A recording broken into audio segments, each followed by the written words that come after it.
Good evening, everyone. I'm Storm Team, former Storm Team. Now it is Weather Impact Meteorologist Reed Yaden, and I'm here with John Humphreys. Welcome to our Storm Chase 11 vehicle. Hasn't got much of a workout in the past couple of seasons because we've been not having a lot of active weather for the past several severe weather seasons around here. We've had some, but it's been pretty limited. But this season is very, very active indeed. All of the components that we had in early April are here this afternoon, turning into evening now. And we're just now getting to the point where it's we're going to find out what's going to happen. I think in Louisville, you're fine until 7 o'clock. From 8 o'clock, between 8 and 10, Mallory said, and I would agree with, that's the window where you need to be watching and be very, very cautious in Louisville. West of there, earlier, east of there, later. So let's talk about where we are. We're in our Storm Chase vehicle. We'll give you a view outside now. The highway you're going to be looking at there is Highway 37. And we're in Indiana, just off of Interstate 64. We are near the St. Croix. That's up near St. Meinrad Seminary. And we've just kind of waited here to see what the storms that we're going to be tracking when they get into the viewing area are going to do. Are we going to be south of the river or going to remain north of the river? So we're keeping all of our options open. I tend to think we may be going south of the river, but we'll see. We don't have to make that decision at this time. Now, what I want to do, and then we'll talk to you a little bit more about this vehicle for those of you that, I guess it's been how many seasons, John? About 3 seasons where we just haven't had much activity, where we've been out in Storm Chase 11, but that's changing. We are getting some very light rain here now. No active weather as such in terms of severe, but we are getting some very light rain along Highway 37. The skies are cloudy. Clouds have thickened as the afternoon has gone on since we got here. Now, let's go ahead and put the radar up. This is the radar we use here in Storm Chase 11. The big cluster you see off to the left, Louisville, just to orient you, look near the about 3/4 of the way from the left, and you'll see Louisville up there. There is Louisville. The big cluster we're looking at is coming through Paducah. That is a warned storm at the present time, has produced a tornado and has produced sizable hail. That's in the Paducah area. And it looks like that particular warning is going to have about another 9 minutes or so. But in Kentucky right now, there are 2 tornado warnings. One's in southern Illinois, and one's in southern Illinois, and the other one is in western Kentucky. Indiana as well right now. And then also we're looking at Indiana. They have a warning up around Greene and Sullivan. And then the other Kentucky counties are Caldwell, Christian, Crittenden, Hopkins, Livingston, Lyon, and Trigg. And that's the complex. That's the big complex we've been watching. That has produced a tornado, and that is a tornado warned area right now. And that particular warning will go for 38 more minutes. Hail, 3-inch diameter hail. The tornado is radar indicated, but we have one report that it was on the air, or was on the ground near Paducah. So as we look on up toward Owensboro, look to the north just a little bit. I'll zoom it in some.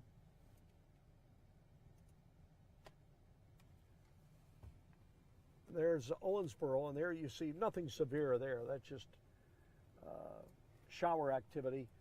That's where some of the showers that we're getting are coming from. We are to the, you see Cannleton out there.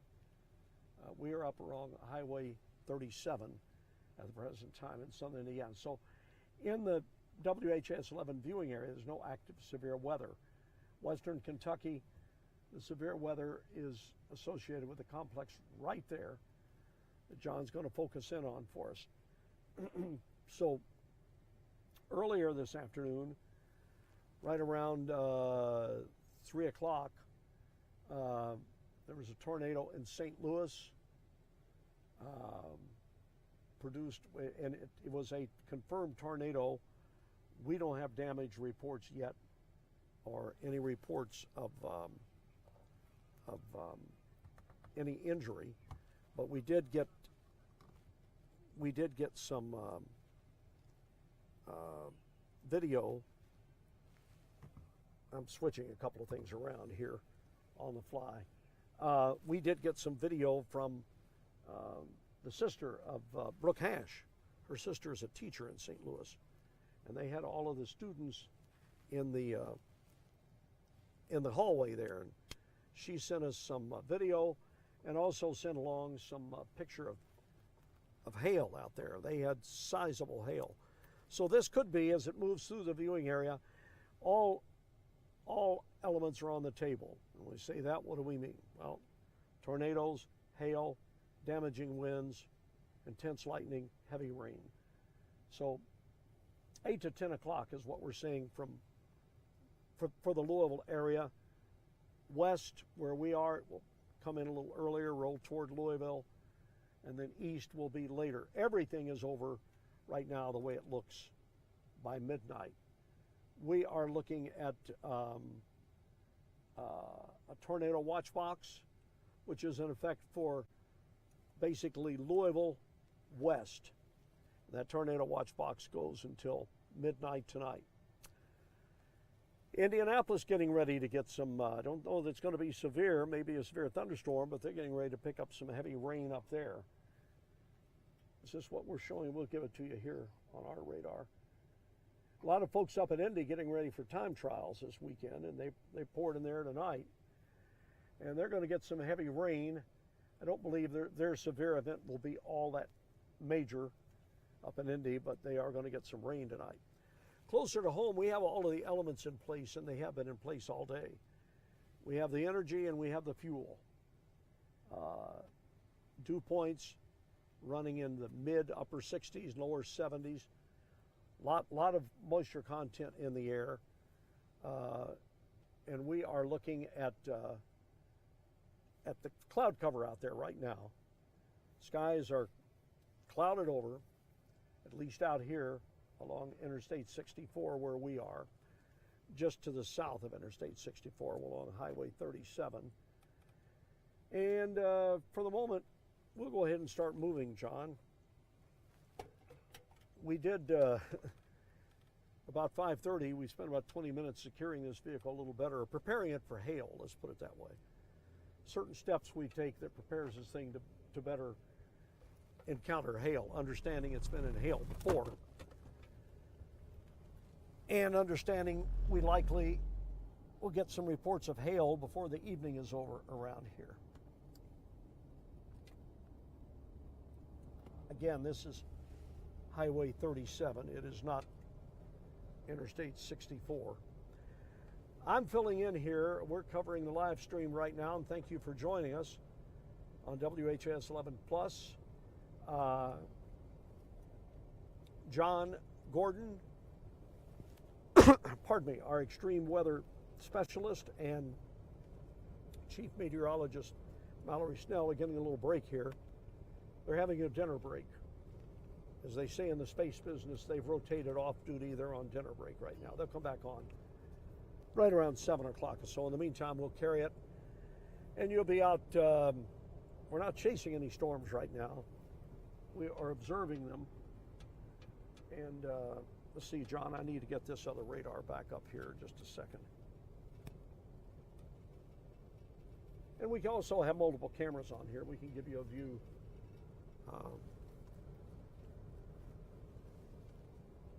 There you go. Now we'll switch the radar back.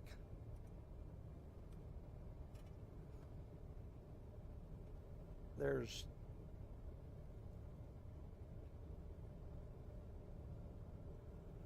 it's like a cell's getting near up around Paoli right now. Orange County, you're getting ready to pick it up, and that cell's on track to move across Washington County there at Salem. Mitchell getting some light rain. This is not warned up there at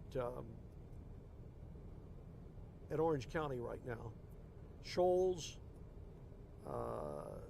along Highway 150, you're picking up rain when you get into Orange County. Then moving on down, it looks like it dries out there in Washington County, and then in portions of Harrison County getting some light rain, but none of this is warned. We'll move the radar up and show you a little bit. Get out toward Owensboro, cells there, nothing warned. The warning system that has produced a tornado, that's a tornado warning down there in western Kentucky, in the Paducah area, Paducah, Princeton. Then we come back up. If you look along Interstate 64, you come into Corydon. This is all very light rain out here, and no impact in the metro right now. Up around English, Indiana, some light rain there. Orange County, up at Mitchell. Bedford is dry, and then you get up around Bloomington.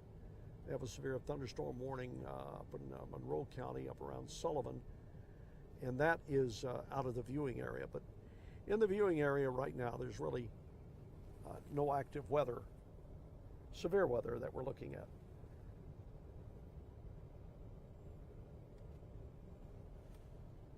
Okay, we're getting, John Gordon's keeping us up to date here, and he says to watch the middle supercell.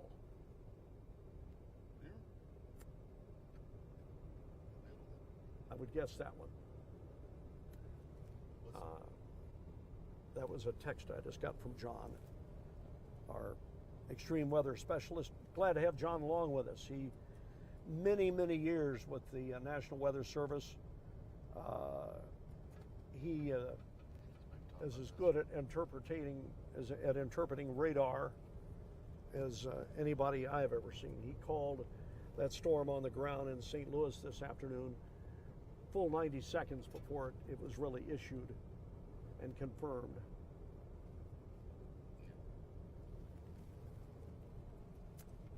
Now, what do we mean when we say a supercell? A simple definition is it's just not your average garden variety thunderstorm. It's a supercell. These things can be, the tops on them can be 45,000, 50,000 feet. Supercell capable of producing tornadoes, hail, large hail, damaging winds. That's what we call a supercell.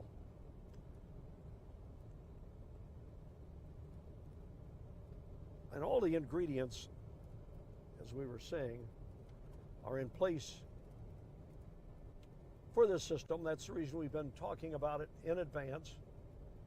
Let's go ahead back to road cam for a moment, John. We'll give everybody a view if you've just joined us. It's coming up on about 5:45 out here in the this time zone. Daylight DST. We're about 11 miles out of Tell City. DST, it's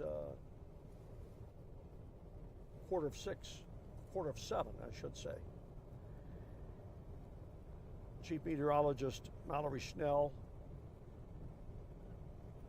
and our extreme weather specialist John Gordon. They're on break, having a little well-deserved dinner break tonight. I hope the pizza's good, guys. You can see by looking straight ahead here out the window, we're getting some light rain and there's really no active weather here. Can we switch and just show a couple of different cameras that we have for the heck of it? Sure. Let's see. We have side cameras, rear cameras. Pardon me. I'm going to get a sip of water here.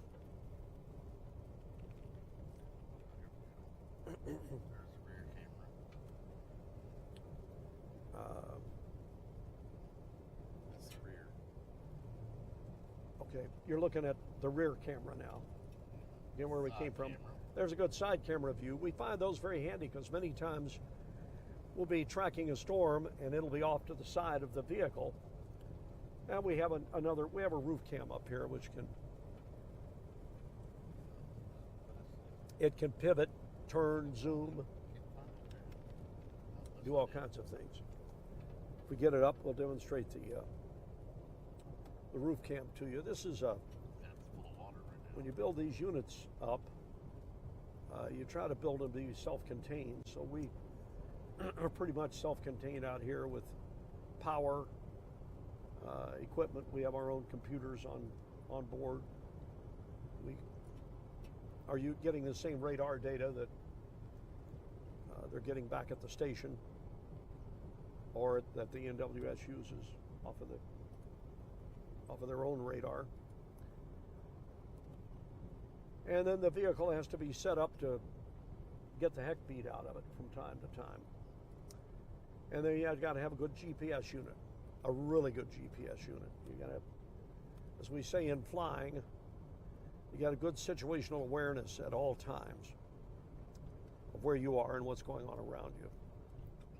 I'm just moving the radar again, watching these cells up here around Mitchell and Paoli and Orange County. Moving into Washington County, nothing severe there, nothing's warned. We'll go back to the radar. There you are. There you see they're getting wet through portions of Orange County. Paoli's getting light rain now. On up towards Springs Valley, it rains a little heavier. And then moving in towards Salem, light rain there. That rain will be picking up as that cell continues to move. Nothing in the Louisville area right now, as you can see. This is the radar. This is the Louisville radar, the Louisville NWS radar you're looking at. We can switch radars and use radars from anywhere in the country. We've been looking at the Paducah radar, but while we're on the stream here with you, we put the Louisville radar up just to make it a little more relevant to what we are going to be talking about during the evening hours here. Okay, we'll go back to the road cam again. And you will see what we see as we look out the windshield.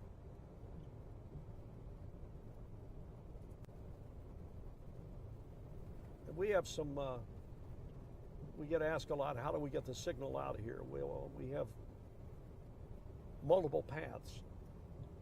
John, my 14-year partner here in this venture,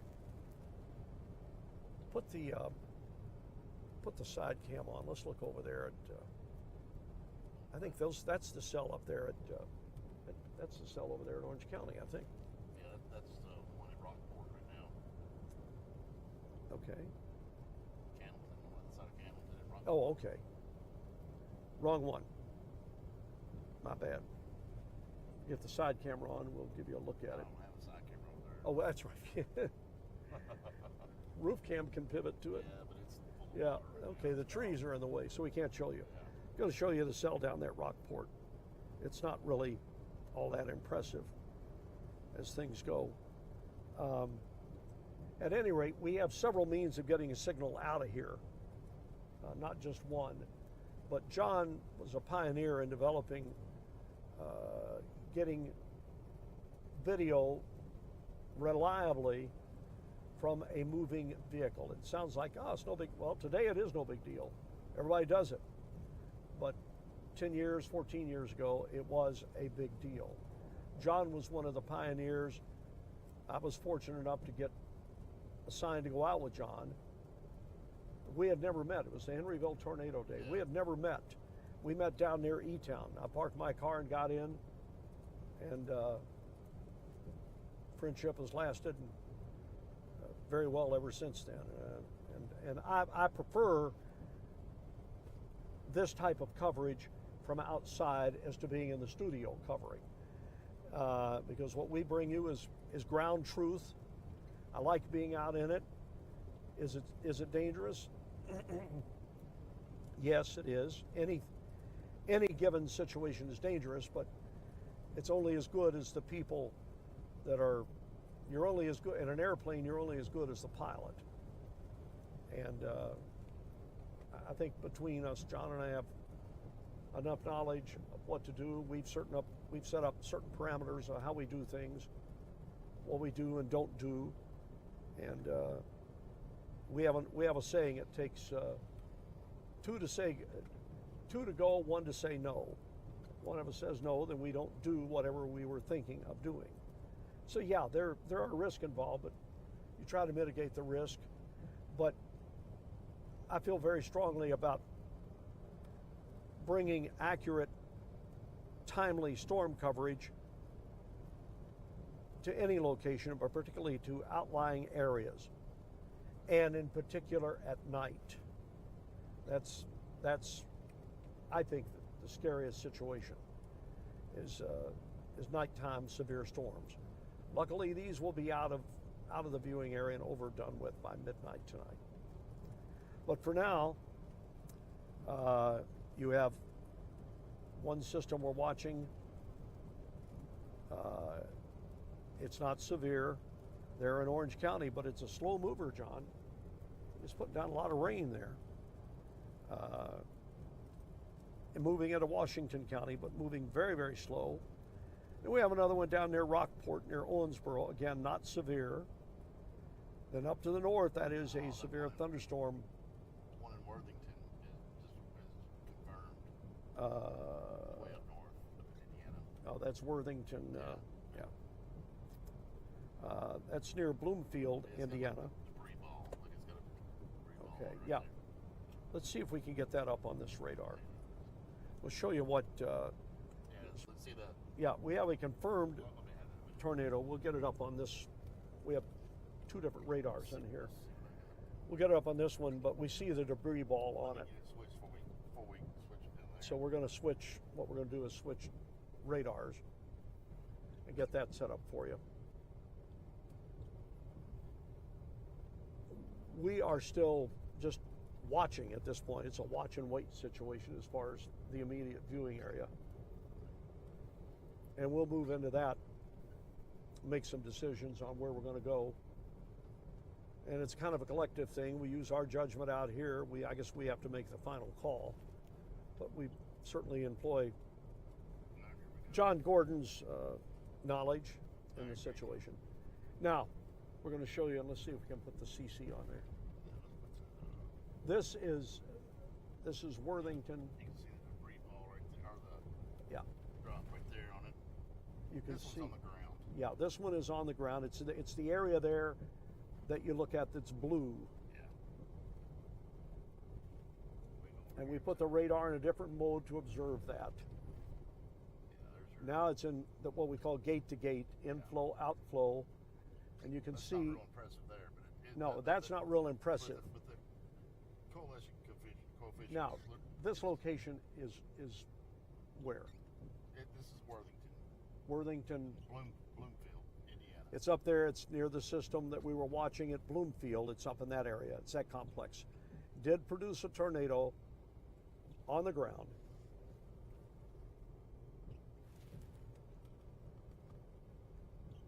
Again, this is outside the viewing area.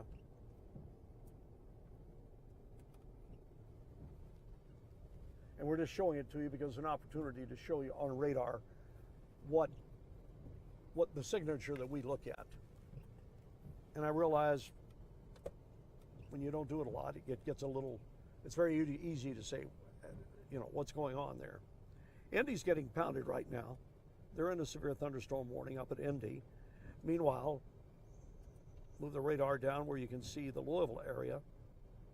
That's only Evansville radar right now. Yeah, we're looking at Evansville's radar. That should work pretty good though. And Evansville gives a pretty good shot back toward Louisville. Also gives us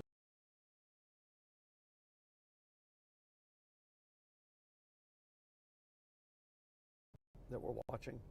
There you go.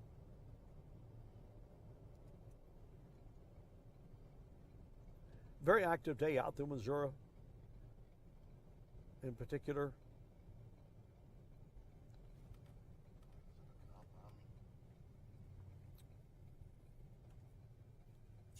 And we are at the junction of 37 and Indiana 66. If you wonder where we are, let's go ahead and give them a view of traffic here. We've been saying this all day. It is a good day to be weather aware. But more importantly, tonight, let's say between 8 and 11 in the metro area, you really need to be connected and be prepared to seek shelter and not take chances with it, because we're dealing with some. Let's go ahead and pop up the road cam. There you go. It's on there. This is not a night where you want to take anything lightly. We don't want to be crying wolf unnecessarily, but you need to be prepared. We'll be on the air. Our policy is we go what we call wall to wall. It means we knock out other programming. If we get significant weather, active weather in the viewing area, and I have an idea we very well may be doing that tonight. Some folks watching in the skies there, out on a roof that we just passed. They were on top of the funeral home. They were glancing at the skies over there. Can we make a right here and get positioned where we can see that over there to the right? Give you a look at that in just a second.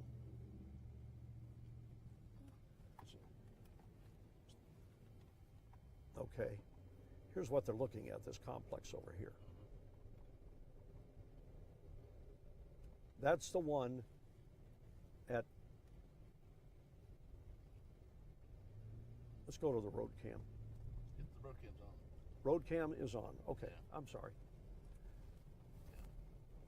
Okay, there it is. That's the system that's over Bloomfield. No. No, that's not. That's That's down to the. Yeah, the the other way. Cannington and stuff. That's at Kempton. I'm sorry. Yeah, that's not Bloomfield. My bad on that.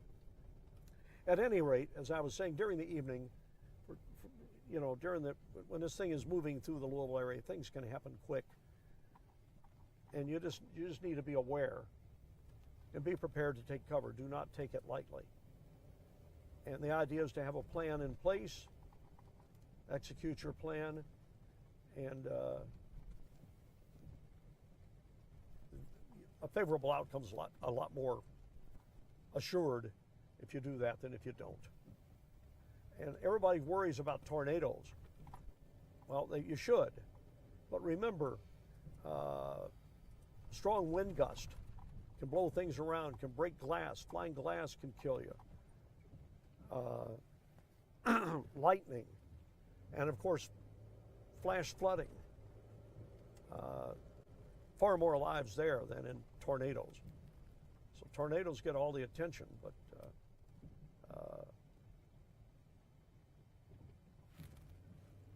the others certainly claim more lives. We're coming up on 7 o'clock now, Eastern Daylight Time. And we are in normal programming on WHS 11. And we'll do that until it's necessary to break in. Let's go ahead and put the radar back up, John. Pardon me. I want to give you an idea of what we're watching here. None of this is in the metro area. There's, right in the center of your screen, there's Indianapolis. Severe thunderstorm watch, a warning right now. They're getting pounded up there. Here is rain's a little more steady. I'll put Louisville in the center of the screen just so it's easier to locate. Nothing going on in Louisville right now. There's the cells up at Mitchell. They've been just producing probably some lightning and briefly heavy rain, you see, stretching out through Orange County, moving into Washington County now. Now let me radar up to Bloomfield. That's where we had the tornado on that cell. Then we move down to the south. There's Rockport. That's the one we looked at a while ago. Then we move on out toward Princeton, near Hopkinsville, down in western Kentucky. Kate is. Paducah's in the clear. Everything is past Paducah now. So you can see pretty much the setup. This was a day that had all the ingredients that you need. Sun came out, kind of recharged the atmosphere this afternoon before things started moving through.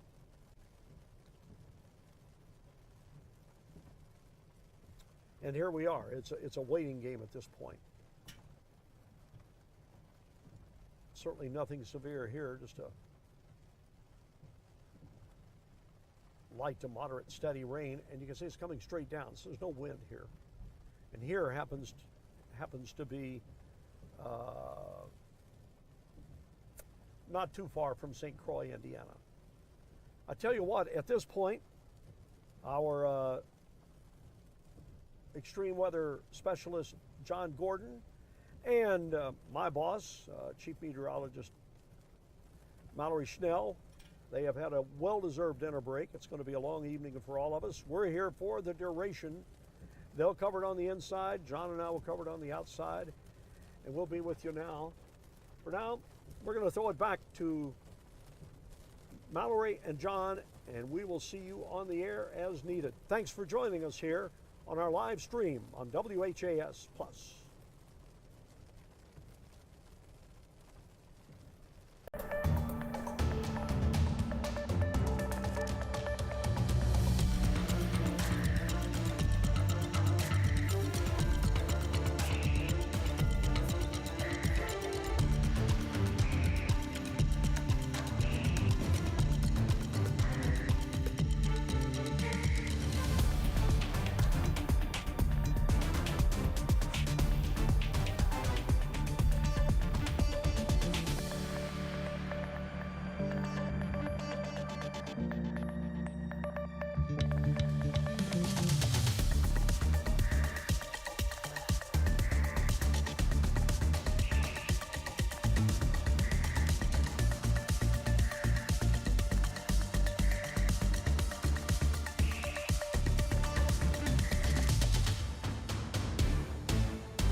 Good Friday evening, everybody. Chief Meteorologist Mallory Schnell here with meteorologist John Gordon. We're back here with you to talk about what we're seeing on the radar right now, what we can expect over the next several hours. We've seen confirmed tornadoes on the ground in western Kentucky, southern Kentucky that are continuing to track eastward. We're going to track that for you and talk about our threats as we continue onward throughout tonight, because we are under a tornado watch until 11 o'clock tonight, and we want you to stay weather alert for the next several hours. We'll get through this, and then we'll enjoy a much quieter weekend to look forward to. Yes, indeed.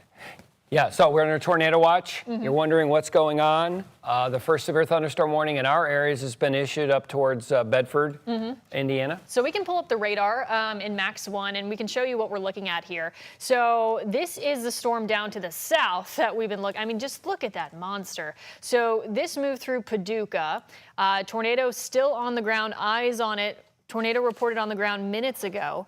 That hail core is moving into Caldwell County. And this is continuing to track eastward. I mean, you can see the amount of lightning with that particular cell. That's one way that you know it's very strong. We were talking about this cell produced softballs. Yeah, we had up to softball hail. That storm originated east of Springfield, Missouri. Went over there towards West Plains, just south of Cape Girardeau, where Sykeston, where they throw the rolls. And then it continued to come to the east. It produced a tornado in Ballard County near Cairo. They had up to softball-size hail. I guarantee the Paducah office had hail at their radome. And look at the lightning as Mallory's got up on the screen right now. So it's a beast of a cell. These are long-track supercells, and in them they're going to produce off and on tornadoes as they recycle. Do you want to look on mine, or do you want to? We can move over to yours. Let's go over to mine really quick. Give me just a moment, guys. We're going to switch. We figured out a way to where we can both have radar up in different ways. So this is John's radar. Yeah, so right now, there's the supercell. That's out in Caldwell County. It's south of Dawson Springs, where Governor Beshear's parents and grandparents had a house there. It's going to be south of there. They were hitting 21 as well. Radar's showing over 2 inches of hail, 2.9. So I wouldn't be surprised, baseball-size hail. The thing that's interesting is that was observed, and there's been a frequent jump in what's called a debris ball. And let's put a little cycle on there. There you go. Let's put the velocity up. We'll put the velocity on the right. Okay, we'll go back. And this is the rotation area right in there. So it's a confirmed. They went severe east. That's interesting. The new one that's just come out. is it looks like it's occluding. And when it's occluding, it kind of breaks off the circulation briefly and it becomes a hail threat. And then it will go back to a tornado threat. So at least they've got something out going to the east, the Paducah office. That's going, let's get my counties here. Christian County, Todd County, Muhlenberg, and just south of Madisonville. Now for our viewing area, I would tell you this right now.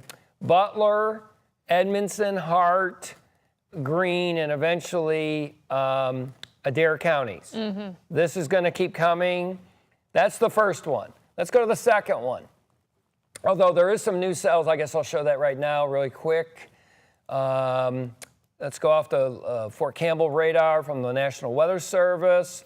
If you look right now, as this comes up on my screen, and Mallory keeps telling me to be patient. It takes a moment to load, yes. Okay, so I'm trying to be patient. Now, what's interesting is, let's look at the left screen. That's new development. Hancock County and Breckinridge County. Reed-Yaden is near there somewhere. These are what's being formed from the low-level jet. The low-level winds are increasing, and there's so much wind up top with the jet stream, you're going to see more development. It's not just what you see right now. Mallory was pointing out there's two big clusters. One is up towards the north, towards Bedford, and you do see one confirmed tornado. Oh my gosh, look at that one. What county is that? That is not our Greene County. Greene County, make sure I got the right state. Indiana, thank you. Okay. Greene County, and look at that hook echo. Look at that rotation. Let's go to the debris. Do we see anything? Let's go up to the Indianapolis radar on that one. There it is. They're showing tornado. Yeah, I can see why.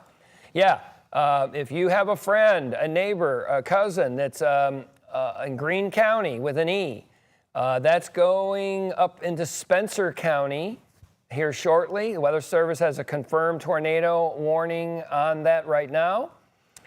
And then back to our programming. Let me go back to this really quick. I'll turn it over to Mallory. Let's see, we'll go to the Paducah radar. The one that really concerns me for our viewing area is this guy right here. So what county? It's east of St. Genevieve. Where are we? I don't know these counties, so let's see, Benton. Yeah, it's over by Frankfort, Illinois. That's moving east at 60, 65 miles an hour. Got a hook echo, strong core, strong wind threat. That's all moving to the east. I believe that will get up towards Breckinridge County in about 2 hours. Breckinridge, Hancock, Meade, Perry. That cell is going to be a problem and eventually could be a problem for the Louisville metro area. That's the really one that catches my eye. Of course, we have the one I just mentioned, the southern tier. Here in Adair County, the Beast. Yeah. So I'll turn it back to Mallory. Yeah. So let's start with a big picture view here. Once again, just different radar views at this point. But obviously we had, if you were watching us, we've been on air for quite some time. We did our stream between 2 and 4. We had our normal newscast between 4 and 6:30. We ate a little bit of dinner between 6:30 and 7. Thank you, Jimmy Johns. Yes, and now we're back. But we've been watching, obviously, the lull in activity. We had that morning convection. We had a few severe thunderstorms, but obviously this has been the main event that we've been watching for. We had that sun come out and give us additional fuel. Temperatures warmed right back up into the 80s. We have dew points in the 70s in many spots.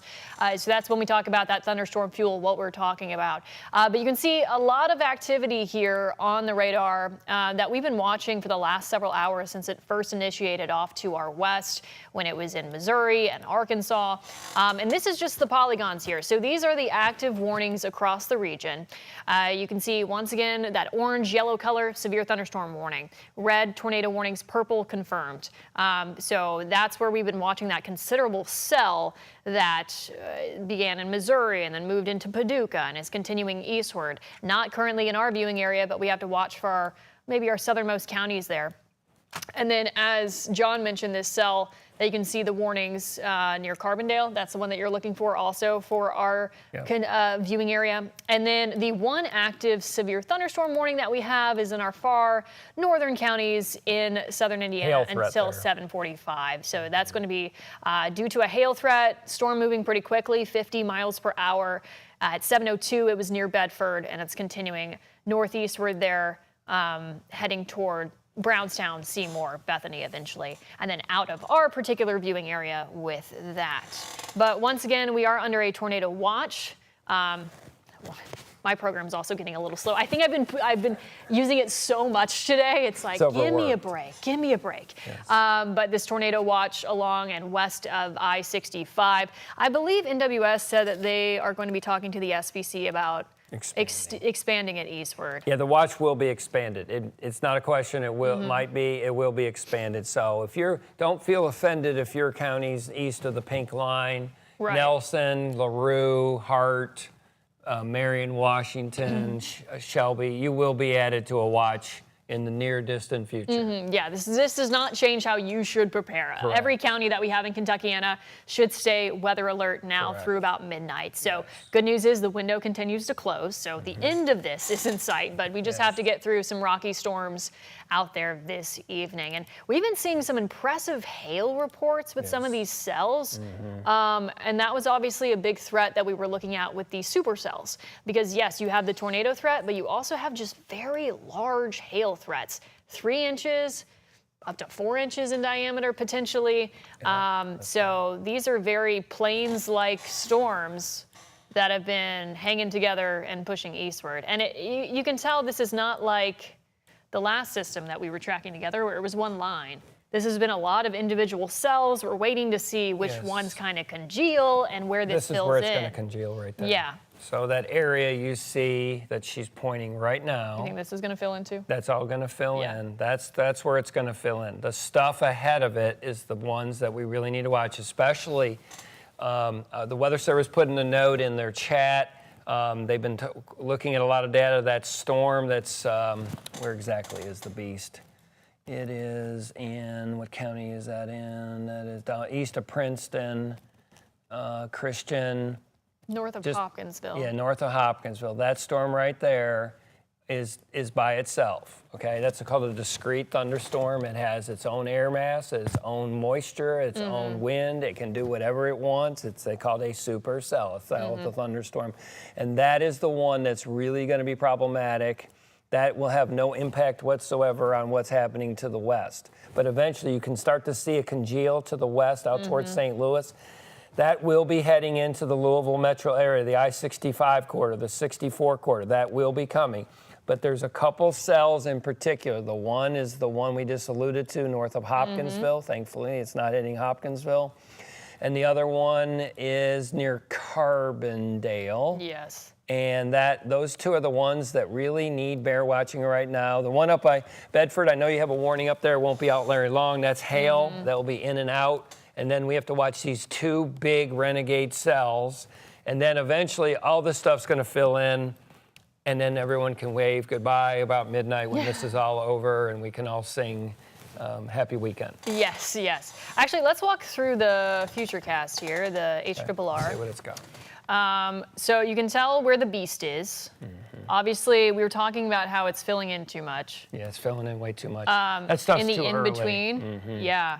That's not bad maybe 3 hours from now. It's not doing well, but it really initialized well. And notice how that turns to the right. Right mover, that means that's rotating. So the model is that's already an inherent part of the thunderstorm model where it tries to move storms that are rotating like that. They move it about 20 to 30 degrees to the right. Whether or not that happens, we'll see. And then you start to see the real line. So. That will then push And through then here. it's out of here. Yeah. So we've been talking about how it's just like a messier setup today with these cells out ahead of the line and then the line filling in and then the line moving through. April 2nd was a bit different because it was mainly just the line segment. We had those embedded tornadoes, of course, that are always tricky to figure out where exactly they're going to be because they're along that leading edge where you're looking for the notches. But for this, it's cells and then clusters of cells and then a line. And for our friends in Paducah, again, they've issued a new tornado warning that's going to come to the river again. And that will cause another problem for McCracken County, Ballard County. Ballard County had 3.5 to 4 inch hail about a couple hours ago when the first one came through the beast. So there's still these cells in there, but I think that area there eventually will try to fill in there, but they're still issuing tornado warnings on that. For us, very interesting is they just issued a very thin severe thunderstorm warning. You see that little thing, that little dinky thing? Where? Go to the west, right there. Oh, yeah, I missed that it. one, that one's got hail in it, and it's spun up very, very quickly. That went from nothing. That was really caused by the outflow from that big thunderstorm, the one I'm worried about near Carbondale. Oh, that's now they interesting. got it into Posey County, coming close to Vanderburgh County. That will be up in our western counties before too long, out there in Jasper and Du Bois. If you're in Du Bois and Jasper right now, you've got about an hour and a half. And it will be in Huntingburg, it'll be in Holland, it'll be in Ferdinand, it'll be all along one of my favorite counties, Du Bois County. So that one's coming. Then you got the one to the southwest near Carbondale. They've got 2-inch hail on there. You notice, let's take a quick gander here. Notice how that cell, you have this big purple area on the north side and then a little hook right there on the south side. The carbon, yeah. Yeah, that's another bad one. Look at the lightning. I mean, anytime you see a lot of lightning and a lot of purple, Not good. you know it means business because we're talking a big hail core, lots of hail. We were watching that storm, the Paducah storm. Yep. And velocity is a product that we use to try to look at rotation.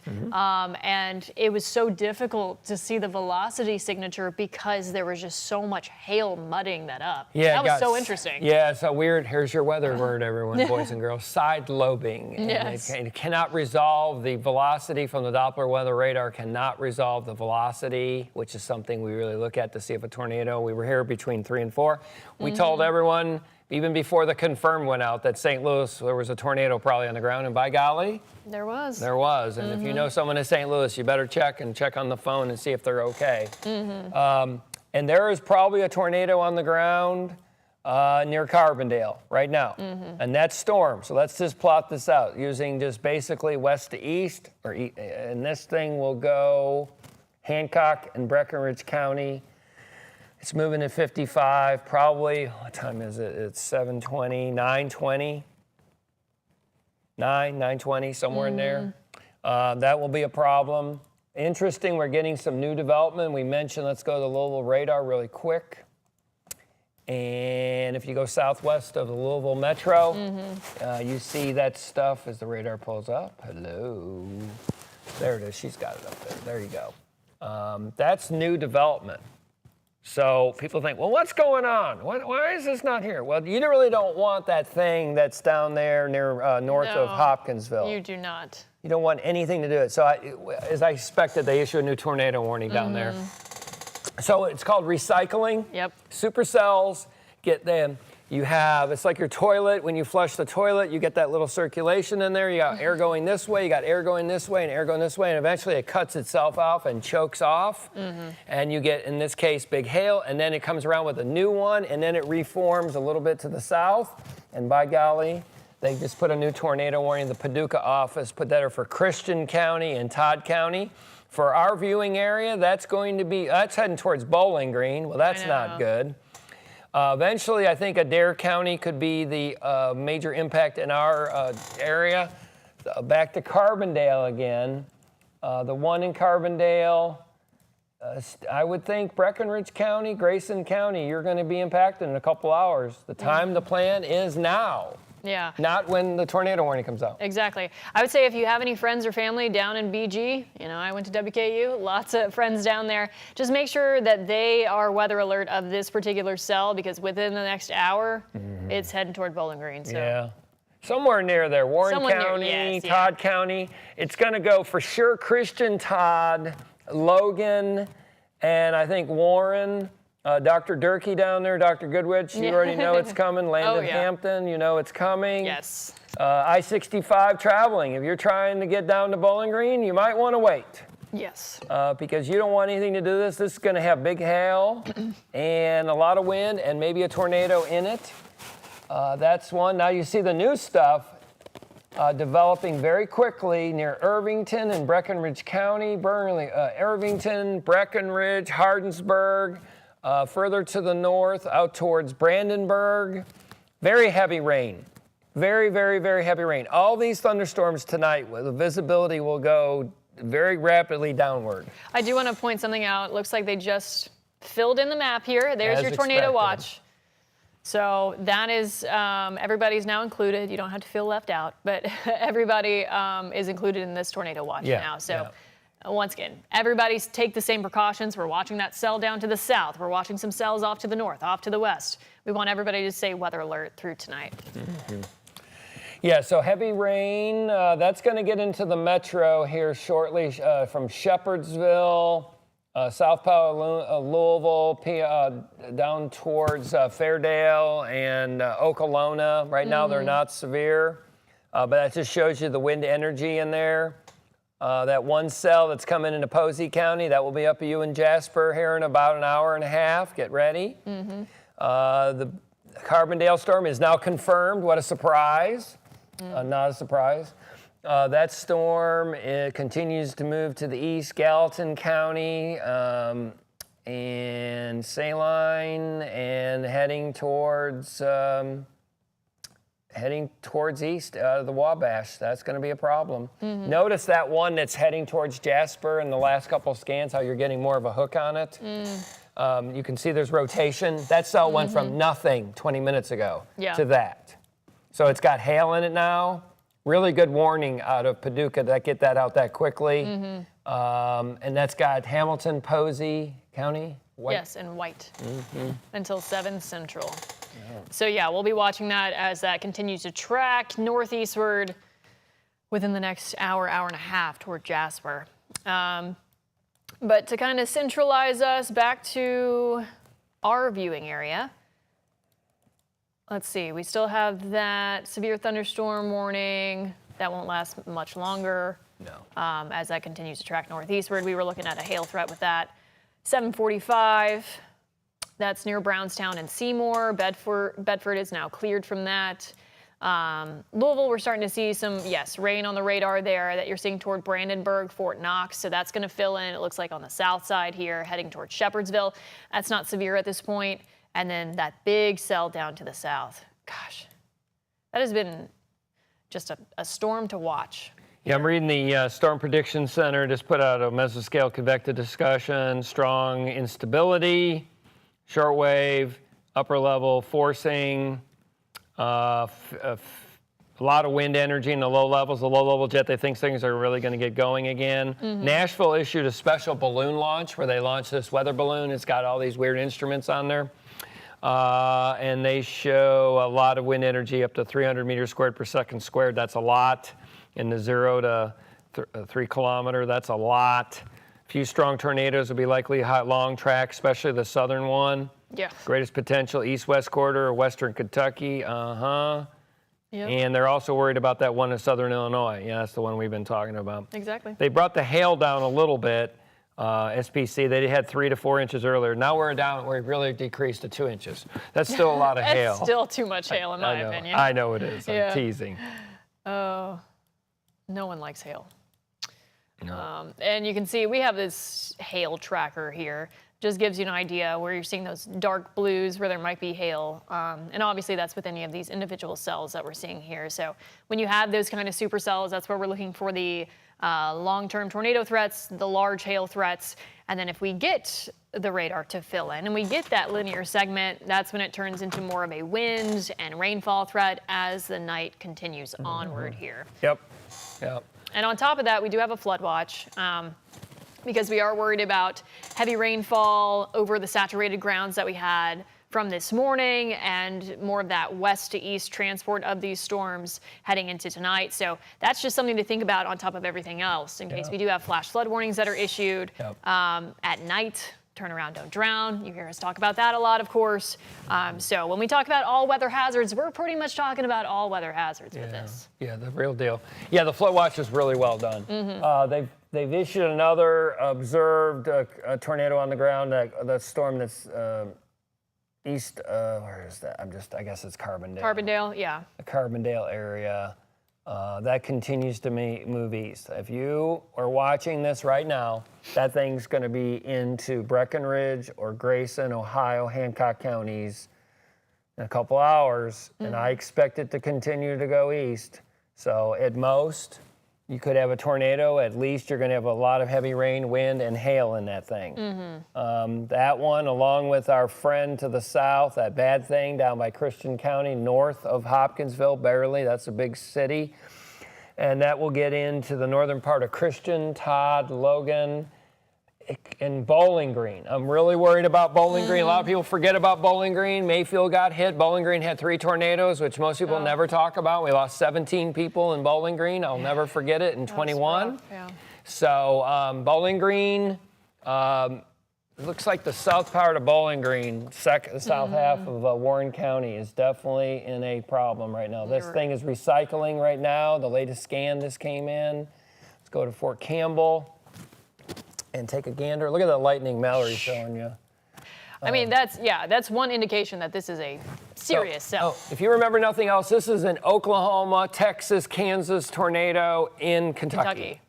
That's what's going on right now. Yeah, we don't see this kind of structure around here. No. And it's actually recycling right now, right this minute. So you see that right there? You could have a tornado down there, just north of Hopkinsville. Let's see, let's go up high. Yeah, there it is. So you got to go high. Look at it. There it is. There's 3 degrees, 4 degrees, 8 degrees. Yeah, there she blows. Yeah, north side of Hopkinsville. If you have a friend or family, this is serious. This is life-threatening. Big hail if you're on the north side. If you have a car that's out and you're not in the garage, you might want to bring it in. In fact, everyone listening, if you can park your car in a garage tonight, I would do so. Yes. Okay? 100%. Yeah, that's just a little tip that you might want to do to protect yourself. Let's look at our radar here real quick. Reed just said he's on the cell near Cannleton. Those continue to produce a lot of rain. It looks like there's a bit of hail on the southern one near Irvington. There might be a little hail core in there. Between Bewleyville and Irvington, east of Breckenridge, over to Flaherty. I think there's some hail in there, not that much, thank goodness. But that storm, guess what? That's going to get into the metro. This is our first little appetizer, if you will. They put a little special weather statement on that. Yeah, what'd they go, half inch? Half-inch hail, yeah. That's what I thought, probably 50 miles an hour. Yep. Yeah, that's what I would do. Oh, it's like you... That's what It's like he did this for a living for done this a little bit. decades. Yeah. But anyway, actually, you can look at some innocuous things. There's a little dinky cell in southern Mercer County right now. It's just a little baby rain shower. Watch how quick that will develop. Do you see that? Go to Mercer. Yeah. I have your radar up right now. And I got Henry, little one in Henry. I learned this from the Des Moines office, giblets. These are little baby spritzers and giblets. And eventually they do what happened over there by Posey County. And that thing is supercellular now. The one that's coming into Posey County, they will probably eventually issue a tornado warning on this towards Mount Vernon. I actually surveyed that F3 tornado in Mount Vernon when I stayed in Evansville. That's a strange story in itself. But next thing you know, I was flying a drone. But you're starting to see the low-level winds help produce convection. And once they get started, you have a lot of wind shear. And once you have a lot of wind shear, you start to see them rotate. So people, you're wondering, what's going on? Why is it not here? Well, be careful what you wish for. Right. I think definitely some hail out towards Fort Knox, Muldrow, Radcliffe, Ekron, Flaherty, Laconia, the southern part of Harrison County in our viewing area. I think there's definitely some small hail, some heavy rain. What you seeing? Yeah, no, I agree with you. I was just sharing our Facebook Live post. If anybody has specific questions, feel free to comment those. And we also have a phone number. I'm going to pull up that graphic. Hold on. Okay. Where you can text in your questions. That'd be good. We'll answer as many as we can. 502-582-7290. 502-582-7290. So this is a way to text us your questions. I have that pulled up. If you ever see me just like over here looking at something, that's what I'm paying attention to. And also, eventually, if it's safe, send us your weather photos and weather videos. If there's damage tomorrow that you want us to see, we will pass it along to the National Weather Service as well. That's really important information. Just make sure you do it, of course, in a safe manner. Brooke's sister in St. Louis, she came running to the weather center here and showed me, I think it was tennis ball size hail in St. Louis, and the kids in the hallway at the school. Yeah. There was definitely a tornado in St. Louis today. There was definitely a tornado near Sykeston, near Cairo, and just to the west of Paducah. That storm has a long history of producing damaging hail, wind, and tornadoes. In fact, here you go. Yeah, let me actually just pull up the 6 hour. I don't want to get all the morning stuff. Yeah, you can take that up. There you go. There you can see where the supercell went. Look how that thing went from Springfield. So you can tell the little dots, those are hail reports, obviously the tornado reports, and then in between those would be wind damage reports, but you can tell how it just tracked eastward right there, and it's continuing into south central Kentucky. Yep. So, all right, getting some questions. That was pretty immediate. Is Louisville going to have any serious threats of severe weather? Yes. Yes. Yes. So I know we're not seeing anything right now, but as we mentioned, the radar beginning to fill in, and it will continue to do so.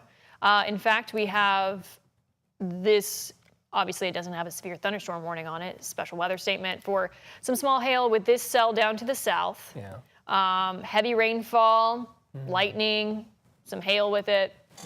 Visibility driving. If you're driving on the Gene Snyder or coming into the 65 corridor, going around the city on the Watterson, this is going to be a very heavy rain event. Yes. Coming through the metro in the next 30 minutes, and some probably half-inch hail, I would think. Maybe some strong winds of 40 to 50 miles an hour.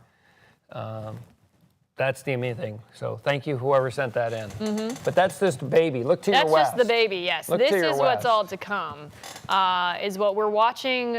I'm going to kind of show you this part. So this is the line that's going to fill in and eventually head our direction. What we're seeing right now with these cells out ahead of it, obviously this very potent one that we've been talking about north of Hopkinsville, heading toward Warren County. That's your big tornado threat, your big hail threat. And then we do have, oh, did this just come out? What came out? Is that a tornado warning? Did For they go- North Vernon. North Vernon. Hold on. Yes. North Vernon. This was just issued. Okay. That's up by Seymour on the Southeastern east side. Jackson County, and Yeah. it includes Jennings County. So if you all can hear us back there, we're gonna have to go, we're gonna have to break into coverage. Yep. Yep. Okay. So, for those of you all on the stream, we should be able to stay streaming here. We're going to try to keep that continuous, but we do have to break into Good catch TV there. for our Seymour. latest. Just south on the south side of southeast of Seymour. Yeah, it's trying. I see why they issued it. It's trying. So in the control room, if you all can just let me know when we are. Yes, let's go ahead and cut into coverage.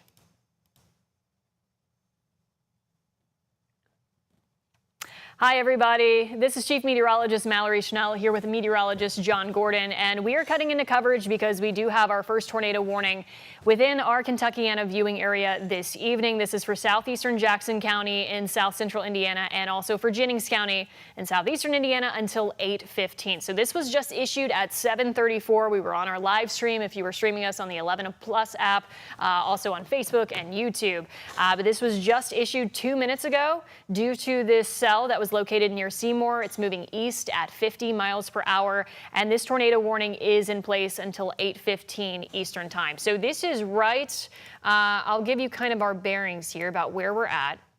This is on the far northeastern edge of our particular viewing area. So this is the big picture view of our Max HD radar right now. And what we're paying attention to is, once again, this storm that's up near Seymour, Indiana. They just put a warning on it. So this previously had a severe thunderstorm warning on it, and they went ahead and went tornado warned on it. And now this is in place until 8:15 tonight. So this is what we're watching for Seymour up to North Vernon. Once again, this is Jackson and Jennings County in southern Indiana until 8:15. So if you are included, if you're hearing the sirens, if you're getting that alert on your phone, this is what this is for. This is this tornado warning, once again, for portions of Jackson and Jennings County. Yeah, okay, so real quick, 3 miles southwest of Bloomington, they had a confirmed tornado from an observer. So let's look at our storm down there in Jackson County. So you have a supercell with a little bit of a hook echo. You can see that on the screen on the southwest side. They've issued it for that. There's a circulation center. This would be just on the south side of Seymour. It's heading south of Hayden. It will get up towards North Vernon and Jennings County. It's really hauling off to the northeast at 50, I think. Yes, Mallory said. 50 miles per hour. Also, there's some big hail on there. So if you're on the east side of Seymour, I think there's a really strong threat of hail. The storm is trying to get down to the surface. You definitely see rotation up a little bit high in the atmosphere. It's trying to come down. I see why the Indianapolis office did that. That will only be in our Jackson and Jennings County, probably for about 10, 12, 14 minutes, they'll be out of here. Yeah, it's moving very quickly. East, northeast, around 50 miles per hour. So that's always a good thing when these storms move quickly. Doesn't give you as much time to prepare, but it gets in and out very quickly as well. So I kind of put a track on it here. 747 Lovett, Vernon Elementary School. These are just things that are within the path here. 751, Grayford, 752. So if you are included in this polygon, in this track here for this tornado warning, just go ahead and get in your safe place. As these storms, they're trying to rotate. They're certainly in an environment that's favorable for some rotation. And we're seeing a lot of cellular type storms here. So we've seen supercells. And for that reason, we have, of course, that hail threat and also that wind threat with the tornado warning that we are tracking at this time. So if you're in Jennings and Jackson County in southern Indiana, that's the reason we're cutting into coverage right now, is due to our first tornado warning of the evening in the Kentuckiana viewing area. So let's look at Seymour right now. Do you want to keep on your screen? Okay, you can keep on your screen. So we got a hook echo that Mallory's pointing to right there on the southwest side. So right where she's pointing, right there is the area. There would be a tornado. And there's definitely hail on the northeast side. That's going to pass south and east of Seymour, which is good. Major population center.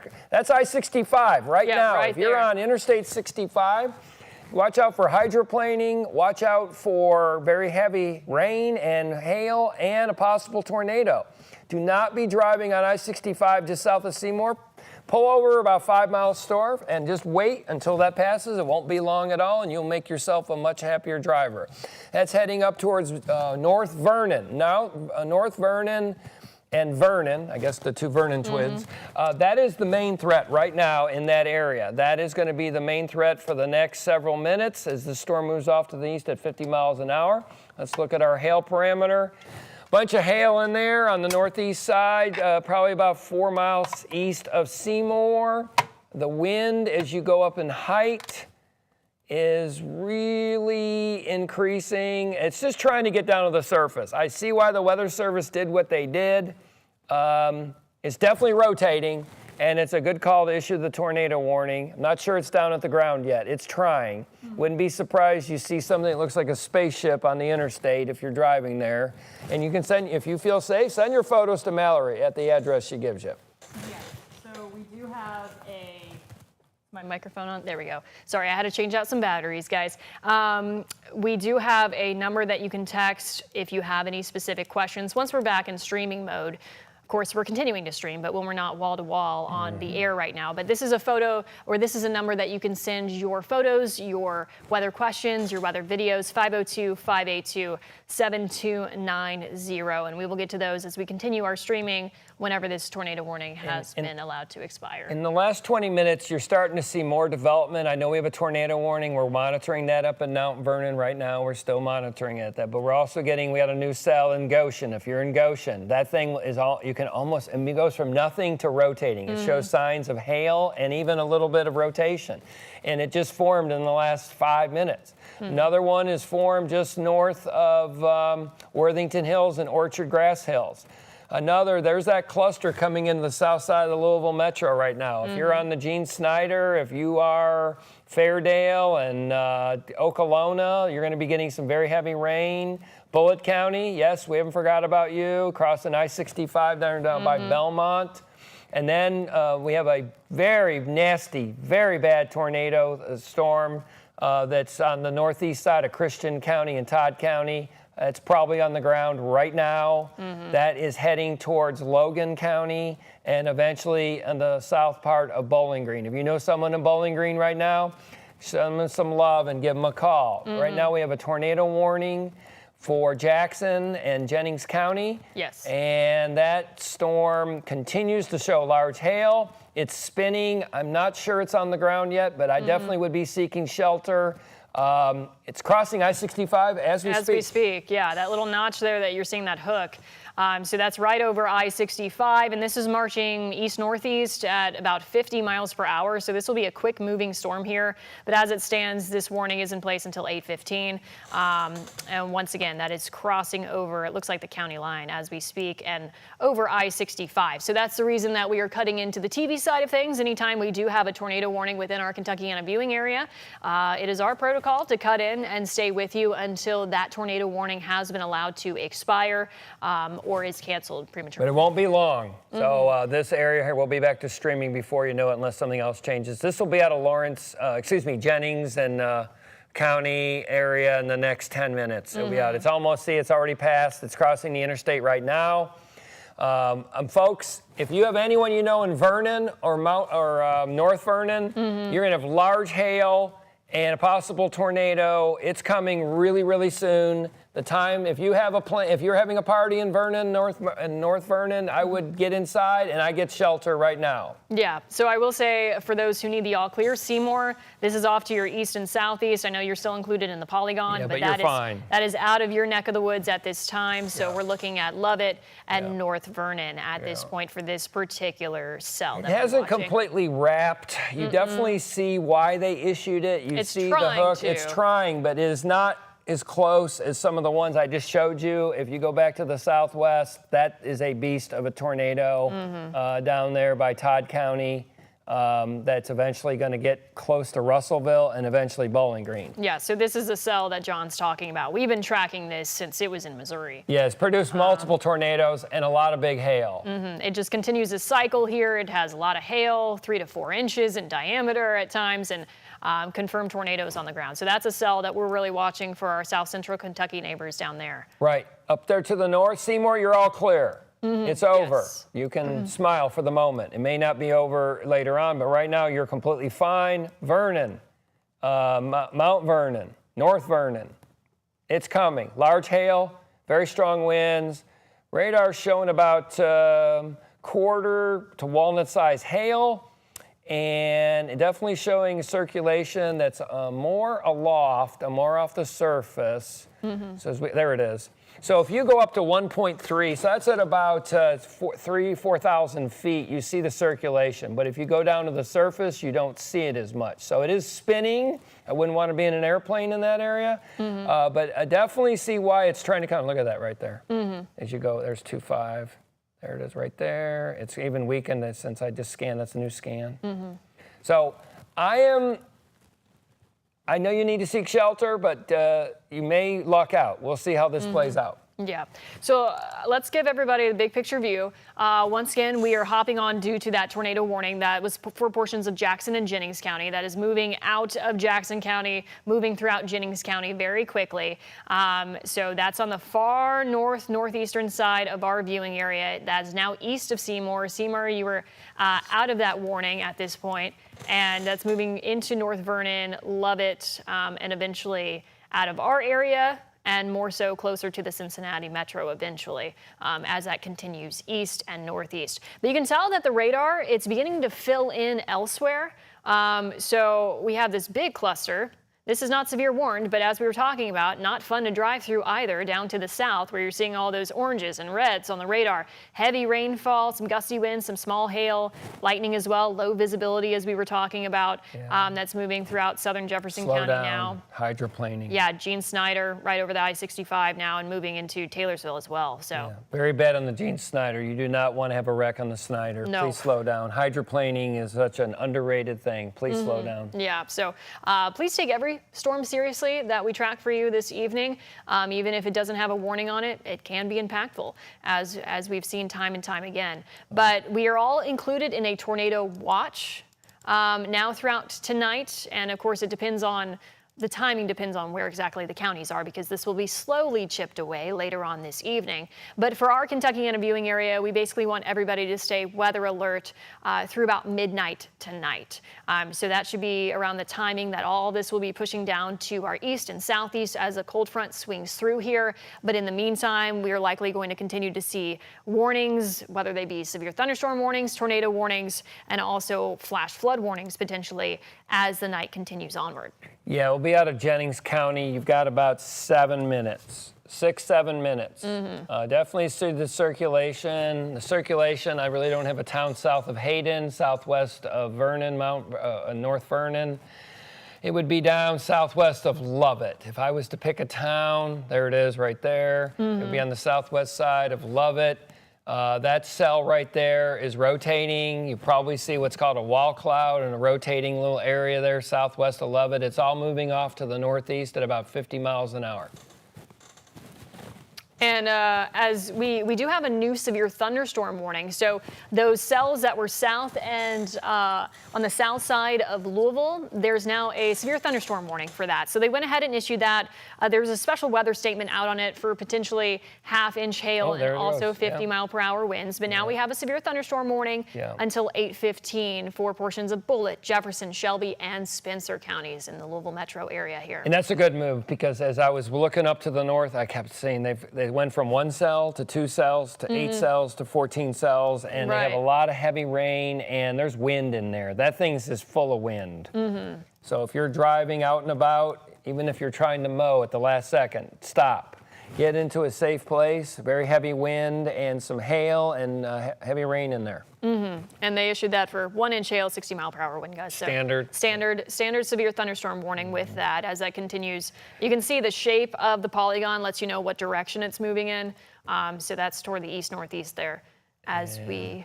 Lest I forget very quickly, they issued a new tornado warning. Good deal. It was confirmed there in Christian. It was confirmed in Todd.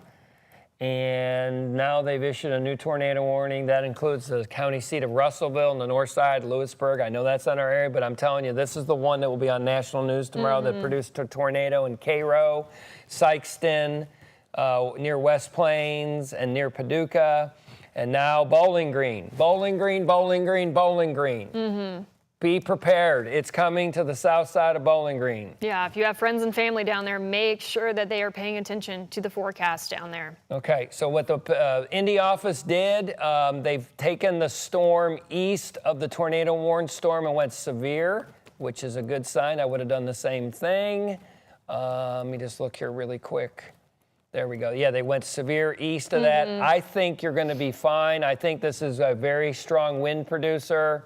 I know they put a tornado warning out there. I think there's a wall cloud. I think there's rotation, and it's off the deck. I don't think this is going to get all the way down to the ground. And I just don't know my roads in Vernon. I'm sorry. But it's on the south side of Vernon. Love it. Love it, yeah. Don't you love that name? Love it. Yeah, love it seems like that would be the target for wind, and if there was a tornado, but if you go higher, you definitely see more rotation. Yes. So we probably got 5 more minutes of live coverage. It'll be out of Jennings County before you know it. I do want to take our live camera. Apparently we have a good, this is our there it is. Live camera. You can see over downtown Louisville right there. And you can see that. Yeah, so live look outside there. You can see the growth. That's really exploded lately. Yeah, look how quick that's went. Gosh. Yeah, that just shows you we have strong instability, we have strong wind shear, we have strong moisture, and we have a mechanism. We have an upper level jet stream and a cold front. All of these means it's a bad cake. Yeah. All of the ingredients that you need for severe weather. And that's why we've been talking about this, of course, all week, why we issued a weather impact alert day. What we've been seeing so far this evening is a bit messier. Yeah. It's been a cell here, a cluster here, a cell here. Right. Eventually, a line will move all of this out of here by tonight. Let's look at But we are expecting more warnings as the night continues onward. And the reason, if you're just now joining us on the TV side, that we're cutting in because we did have a tornado warning that was issued for portions of Jackson and Jennings County in southern Indiana. It is now out of Jackson County, moving through Jennings County. But the good news is, even though it'll be out of our viewing area by that point, they have decided to just extend it eastward as a severe thunderstorm warning. So that means that they're not really seeing it wrapping up like it would be if they needed to continue the tornado warning with that. For the severe thunderstorm warning in Louisville, we're seeing about 50 miles per hour, 50, 55 miles per hour right over Fairdale. So if you're along Fairdale, Holly Villa, over to South Park View, southern part of heading towards the 65 corridor, I think that's a good warning from the Weather Service. Also, the storms that are off to the southwest are starting to percolate more. You're starting to see more development. If you look, there's all these little nooks and crannies. New cell in Shelby County, new cell just east of Trimble County, heading to Carroll County.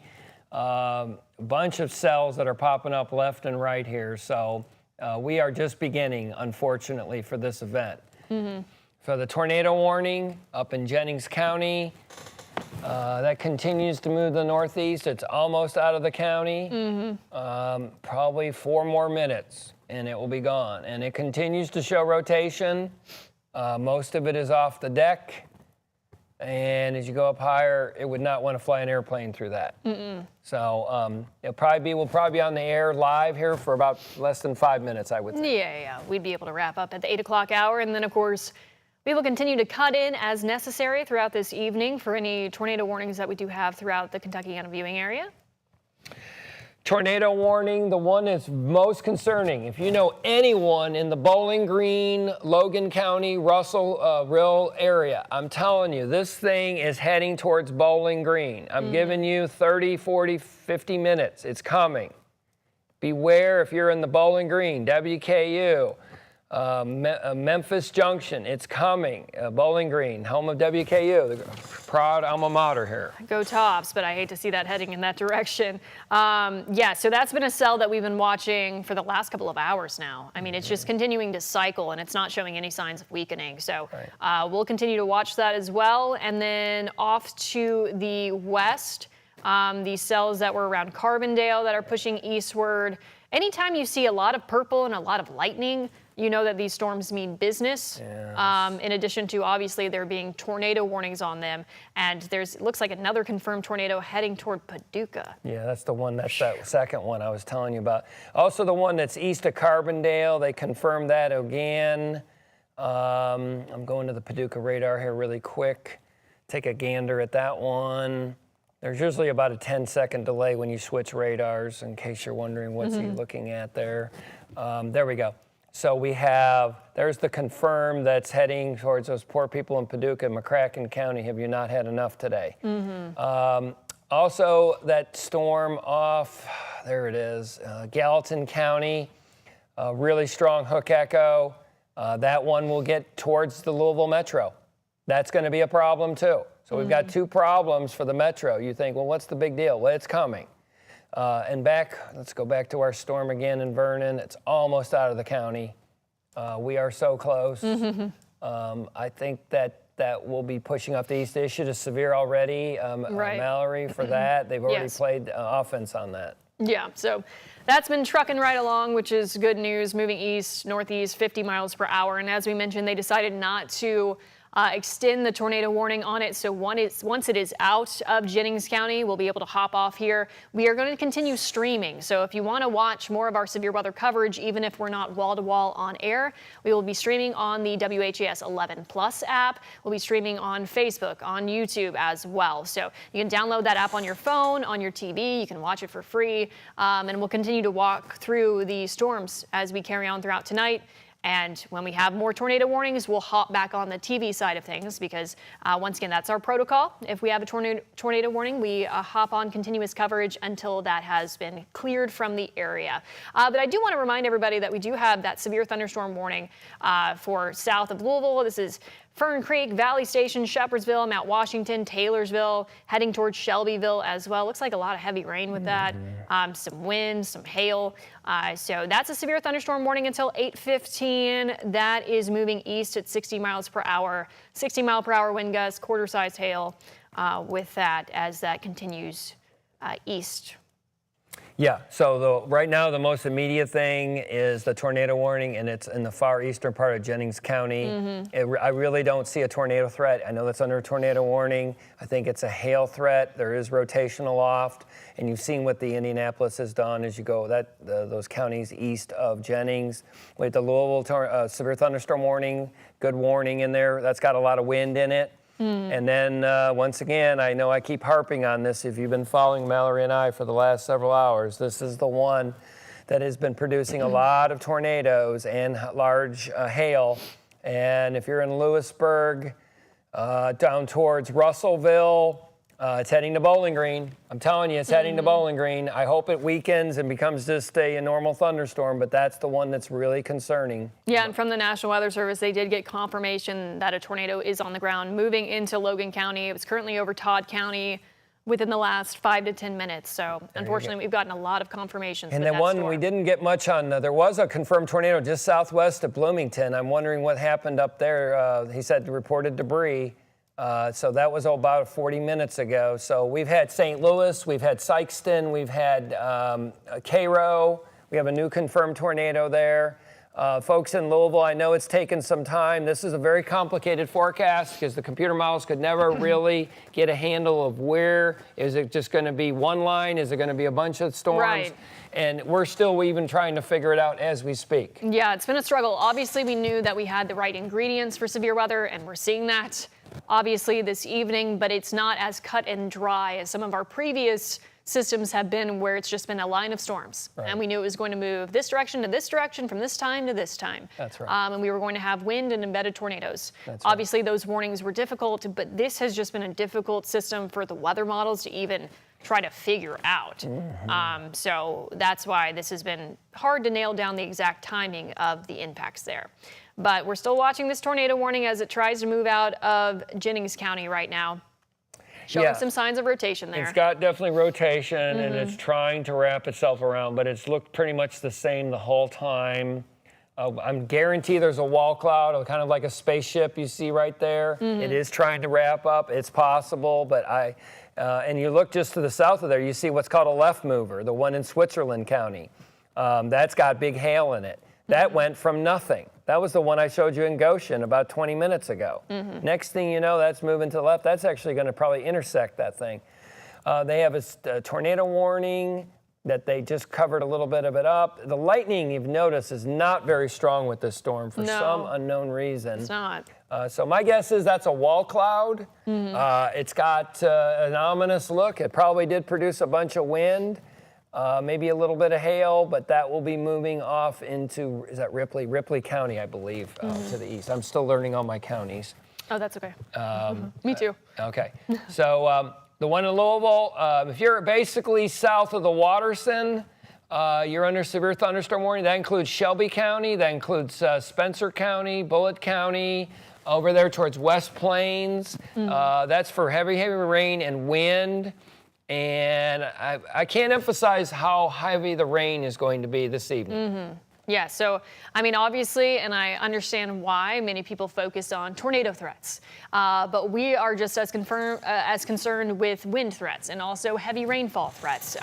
They can make an impact. People can underestimate them, which can be very dangerous. Right. But some of these severe thunderstorm warnings can be issued for 70, 75 mile per hour winds, 80 mile per hour winds sometimes. And anytime you get, of course, flash flooding at night, that is very, very dangerous. So you hear us saying time and time again, turn around, don't drown, but we really mean it because you can save your life that way. Absolutely, 100% right. Yeah, it's almost out. It's in the eastern part of Jennings, and it's... We're watching this little guy right here, yep. And the little guy moving out there. We have another confirmed. Here's a new confirmed tornado. What county is that? That's out of Illinois. That's going into Kentucky now. Let's see. That is Uniontown, Union County. Thank you. Union County. A lot of lightning with that one. Also, that one that Mallory just told you about. The one that was in Todd County. It's confirmed. They issued a new tornado warning for Logan. That's out of the Weather Service in Louisville now. They've tagged that up. I know how that goes. They go from one office to the next. That's nice to see there's continuity. And that's heading right to Bowling Green. Yes. I'm telling you, Bowling Green, WKU, the whole thing, you need to be prepared now. And if you're in Warren County, serious, this is very serious. Yes. And you had to deal with this in 21. I'm sorry. I wish it was in a field in Kansas, but this is the way it is. Louisville, just a regular old severe thunderstorm warning, very heavy rain and wind. Jennings County, it's on the line. Right. It's literally on the line. It looks the same as it has the whole way. Yes, it has. So I always try to circle back to this if anybody's kind of flipping through the channels here and you're watching ABC or you're trying to look for your favorite show that comes on at 8 p.m. Meteorologist Mallory Schnell, meteorologist John Gordon, and we're cutting into coverage due to that first tornado warning of our viewing area this evening. That was for Jackson and Jennings County, but it is on its way out. It expires at 8:15. But it looks like it's wrapping up here within the next couple of minutes and we'll be out of our particular viewing area here. And then we're just going to continue streaming. We are streaming on our WHAS 11 app. We're streaming on YouTube and Facebook because obviously there's a lot going on the radar. We continue to have a severe thunderstorm warning for the south side of the Louisville metro area. So we're going to be tracking that. We're going to be tracking the Bowling Green cell as well. And all of this activity that's off to our west. You can see around Paducah, around Evansville. Indianapolis obviously getting their own dose of severe weather up there as well. But this is looking to fill in, eventually march east and then all push southeast with the cold front heading into tonight. So this is something that you want to stay weather alert for the next few hours here. Absolutely.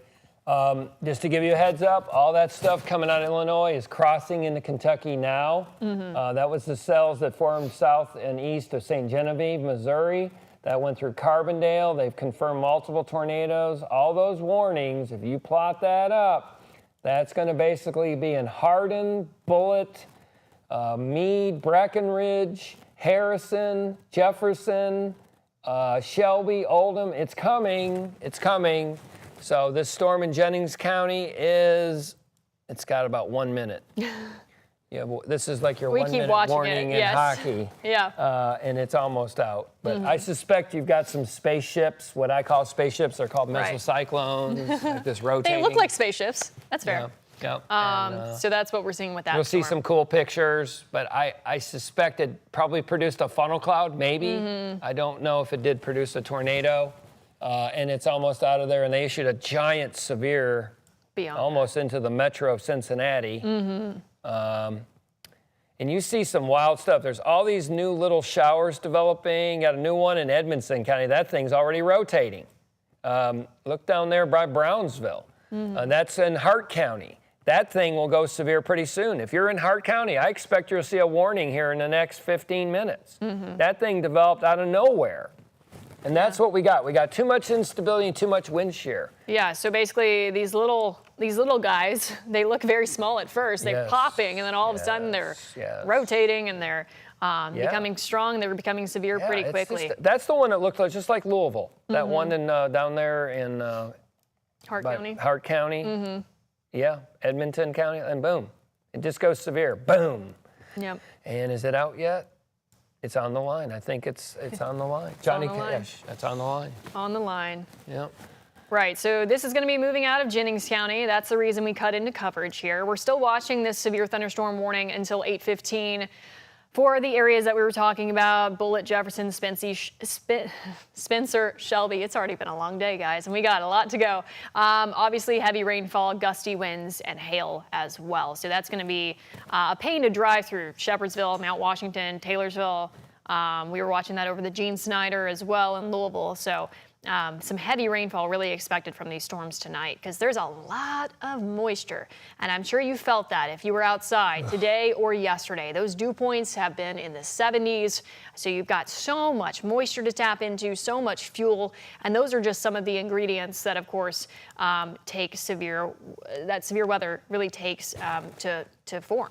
And that's exactly what we're seeing out there tonight. So we're all included in that tornado watch for the next several hours, many of us until 11 p.m., some of us a little bit longer than that, because it'll be a threat that really gets chipped away from west to east or northwest to southeast as that main line cuts through tonight. But I want everybody to stay weather alert. All right, good news. That storm is out. The reason that we cut into TV coverage, out of Jennings County.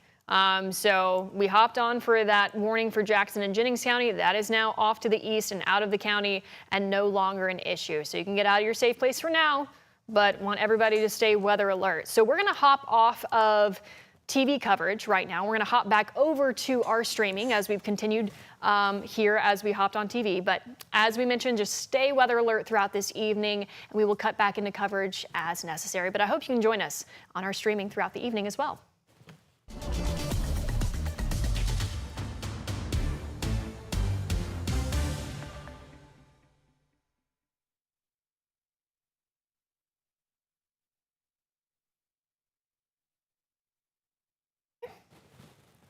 You want me to stand or? No, you're fine. All right, we are back on the stream. I don't think we ever got off the stream, so that's the beauty of technology. We're just getting a drink of water because we've been talking a lot, guys. And since we're back on our streaming platform, I feel like we can be a little bit more casual, but getting that sip of water here. And the tornado warning that we cut in for TV, that is now out of Jennings County. Nothing confirmed with that. It was trying to rotate, but nothing likely reaching the ground with that, which is good news. Yeah. Okay. So you want me to just go over? Sure. Okay. Yeah, we're going to take John's computer. Okay. All right. So let's just go north to south. Jennings County storm has moved east into Ripley County. That's probably got a wall cloud. That's probably rotating, but I'm not sure it's getting to the ground. They went severe out of Indy, which I think I would have done the same thing. The severe thunderstorm warning, if you're to the west, if you're out by West Point, the Weather Service in Louisville could clear that. You're clear right now. So if you're clear basically west of Shepherdsville out towards West Point, Muldrow, that area is all right. You have an intense band of wind and heavy rain that goes from Shepherdsville to Mount Washington along 44, Taylorsville, Elk Creek, over towards, it'll miss Shelbyville, probably on the south side of Shelbyville, towards Finchville. I love Finchville. All right, let's go further south. Well, we were just live on TV a minute ago. I showed you that quick storm down by Edmonton, and look how quick that has developed. That's up into Hart County. That one is in the process of trying to go severe. And then we have the mothership that's over there that came out flying out of Christian and Todd County with multiple tornado warnings. They put out a giant severe now, Muhlenberg and Butler counties, and they put the Tor across the north side of Logan County. The lightning is not as prolific as it once was. It's still bad, but it's not as prolific as it once was. There's a lot of rotation with that storm. And we're going to be looking at the Fort Campbell radar because I really want to focus on Bowling Green. Yes. And one of our biggest cities in the state. To the west is another problem. I think that will be the problem for the Louisville Metro, is these bands of storm west of Henderson, Union County, out towards Morganfield, Gallatin County. They have put a confirmed on the south side of that one. There's a lot of lightning with that. That one went through Carbondale and made a mess out there. And then I think the one with the most prolific lightning right now is the one that's west of Paducah. Yes, did you hear Paducah earlier? Yes, you did. And I've seen this so many times where one city, one town, they have like 2 or 3 supercells over a span of 4 hours, and you just can't believe it. But that's what's going on. If you're in McCracken and Ballard counties, very strong indications of a tornado again, and they had confirmed it earlier. And the new tornado warning, which includes the city of Paducah and the metropolis, is also a problem. That will be a problem once again, probably across our southern communities maybe Adair County. Eventually, Mallory is going to show you how all this will congeal and move to the east. Yes, so we can take a look at the hour by hour here.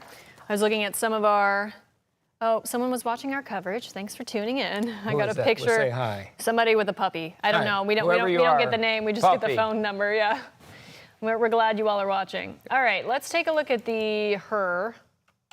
High resolution reflectivity. Yeah, HRRR. We love acronyms and weather. Oh, wow. Do you see how aggressive this is? Oh, that's way too aggressive. Yeah. So that's the thing. It's initializing very aggressively. And let's see what the latest run looks like. That's too much. It's so much. That's so interesting. It's been consistent trying to bring it to the south. You see that one right down there by Mumfordville? That's You can tell what the beast is. Yeah. That's legit. That's the real deal. Oof, that's that storm that we're watching toward Bowling Green. But it's been interesting to watch, the models try to handle this system. Not very well, to be honest, but it's been a tough one. Yeah. I'm looking at the Fort Campbell radar while Mallory's doing that. If you have folks and friends, if you're in Logan County, north of Russellville, Bowling Green, I remember the hailstorm from 98, April 16th, 1998. What do they go with hail at that warning? 2-inch hail. Yeah, so that one is a problem for Bowling Green. I think that's the most immediate thing for the metro. If we look at the terminal Doppler, that's the FAA radar. That's at Mount Washington, which is a great thing to look at. A lot of wind near Mount Washington. If you're in Mount Washington, it might be a little windy and very heavy rain in there. What time's that warning go till? So the one that they extended is until 8:45. This one's until 8:15. 8:15, okay. So that's that one. Right now, southern Indiana, you're in the clear, thank goodness. That one storm has moved east of Jennings County. So if you're in Jefferson or Scott, you're in Salem, Paoli, you're fine right now. But that's maybe short-lived because a large area of storms is trying to congeal across southern Illinois, western Kentucky, south near the Wabash and south of Vincennes.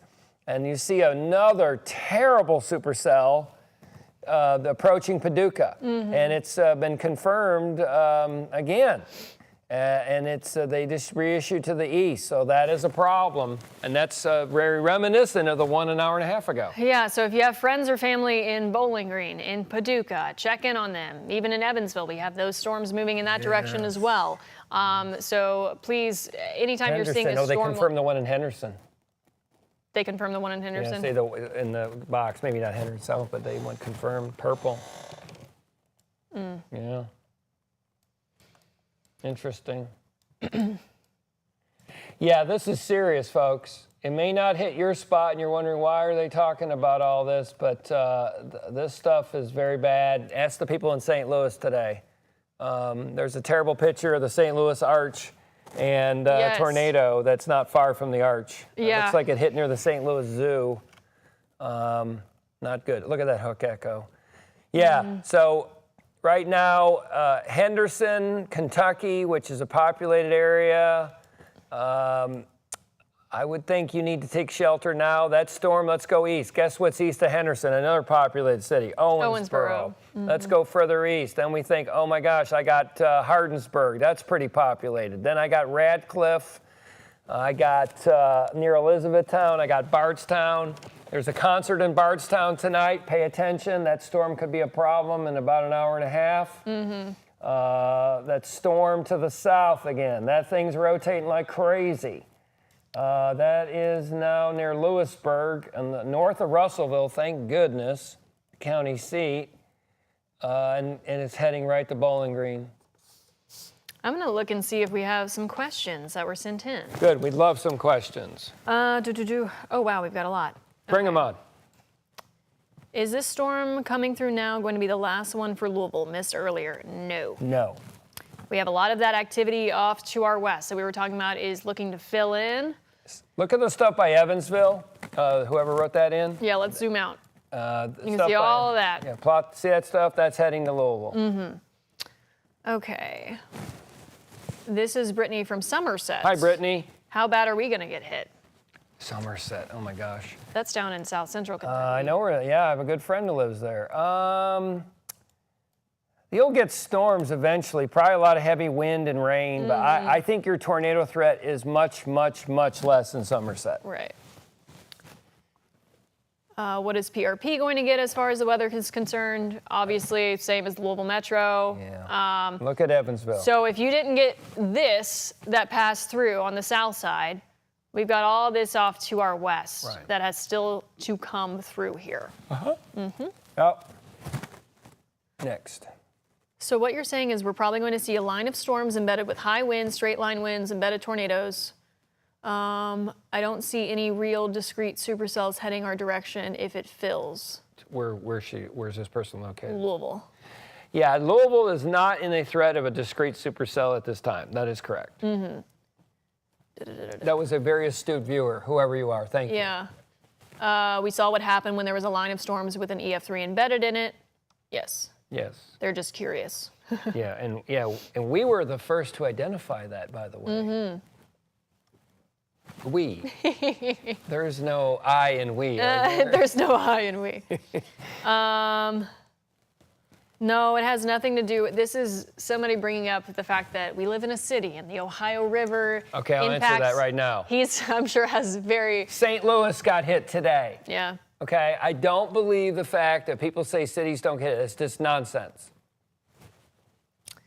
Someone says, will this become a PDS situation? In Louisville, no, but I am concerned about Bowling Green, Warren County. Let's go to the one to the west by Henderson and Owensboro. That one, I can't pull it up on here. What does it say in that warning, the one by Henderson? This guy? Yeah, what does it say? What does the warning say? Let's see. I don't, because they have a confirmed. I just don't know what the words are. Confirmed. Oh, it is a PDS. It's a PDS. What does it say? Weather fodders confirmed tornado. I don't know anything other than that.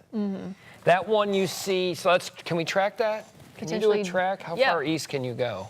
As far as east as we want to go. Is it going due east? Just pick. Yeah, go east. East at 50. Yeah, do that. Let's just see. Right. This will answer everyone's question. So whoever asked that question, we're going to answer it. This is how far east. I don't know how. All the way. Go 2 hours. Can you do that? Well, it's more so like the. All right, do that. There you go. Like that? Stop. Yep. Of course it spreads, but. That's okay. So what time would it be I-65? How do you do? E-Town. E-Town. 10:32. That storm, if it was to maintain That's 2 hours itself, away, I would not. It could be a PDS. I don't know. We'll see. Right. If we knew all that, we'd be millionaires. Yeah. Okay. That one bears watching. I mean, there's 3 really dangerous, life-threatening thunderstorms. Let's go through 1, 2, 3. The first is in Logan County. You probably wonder, where is that? Well, it's west of Bowling Green. It's north of Russellville. It's south of Greenville. Okay. And that storm is going to produce a lot of problems in the Bowling Green, Warren County area. It's not as strong as it once was. Number 2 is the one in Union County. Where is that? Well, that's near Henderson and Uniontown. And I don't know all these towns, so forgive me if you're mispronouncing. South of Evansville. South Evansville. Morganfield. There you go. Number 3 is the endless, oh my God, the lightning in that is so bad. Paducah storm? Yes. Ballard and McCracken County, Paducah, the hail in there is probably 2.5 inches again. And a lot of wind and probably a tornado right there. It's confirmed. Where would that be? It would be confirmed probably 10 miles west or 8 miles west of Paducah. Those are the 3 discrete cells. When you hear us talk about that, there is another one in Arkansas that's going to go into Tennessee. That won't be a player for us in Kentucky. But those are the 3 main shows. There's a bunch of storms up in central Indiana, but that's not our viewing area. The north of Jennings and Jackson counties, that's going to head off into the Buckeye State. They did confirm one. I'll just tell you this. Columbus, which is that outlet mall, they confirmed a tornado. Can you pull up, what does it say on that one? This guy? Yeah, what's that say? You can do it and I can't. Yes. It says, I know it's confirmed. Tornado, ping pong ball size hail. It was located over Columbus, moving east at 45 miles per hour. So I do want to point out, it does look like Jennings County is in the polygon, but you can tell the storm is north of there. It's north of so there. That's why we're not cutting into TV that- coverage, because It's north. yes, It's that they shouldn't have it that far south. If No. you do a loop on that right now, you can tell that that's it's heading towards, what county is that? That's whatever the next county is. yeah, that's over out of there. our coverage. It's not so. our area. Yeah, that will not hit. So don't, even though you're under that warning, you have no threat whatsoever in Jennings County. You are Yeah, fine. You're in the clear right now. You're totally clear. So the main cells, I'll do it one more time. One is the storm in Logan, and it's almost in This guy. Warren County. So It's it in looks like they Butler. went severe for and then just a tour. Yeah, across the for the- south. And they got to make a decision soon because it's almost out of the polygon. The lightning has gone way down, which is very good. One thing is Dr. Durkee, her former professor, they have webcams up the wazoo down there. Yes. The Kentucky Mesonet will be used. So that's the first They've got one. a lot of tools. Yeah. Yeah. The second one is near Uniontown. What do they go for the hail on that thing? That's Let's got to see. be probably 2-inch. Oops, that's not what I wanted. Uniontown, that's heading to Henderson. If you're in Henderson, you have friends in Henderson. I love Henderson when I go visit. Confirmed large and extremely dangerous tornado. There you go. PDS. Trying to find The next one. 1.75. Yeah, golf balls, okay.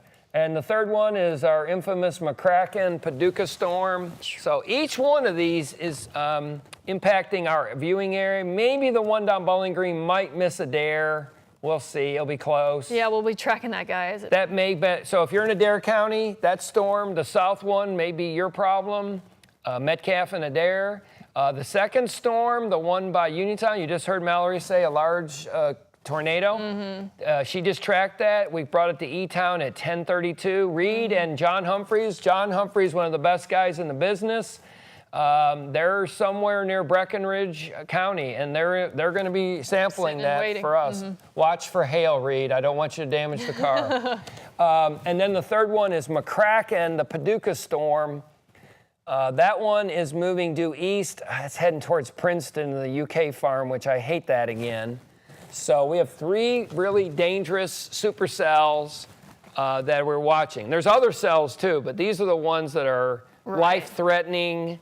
The one in Uniontown is going to be a big problem. Our first county for us would be, let's see, it's going to go to Owensboro, Hancock. I'm looking at your map. So I don't miss Breckenridge. Yeah, Breckenridge still. Yeah, Breckenridge, Hancock, Breckenridge. So the county seats, Henderson. Then you got Davies County, that's Owensboro. You got Hawesville and Hancock, Cloverport along the river, and then Hardinsburg and Breckenridge County. I'm telling you, you've got about an hour and change if you're in Breckenridge County. That's a problem. That's a very nasty thunderstorm, and that can kill people. So please seek shelter if you're in Henderson right now. Yes.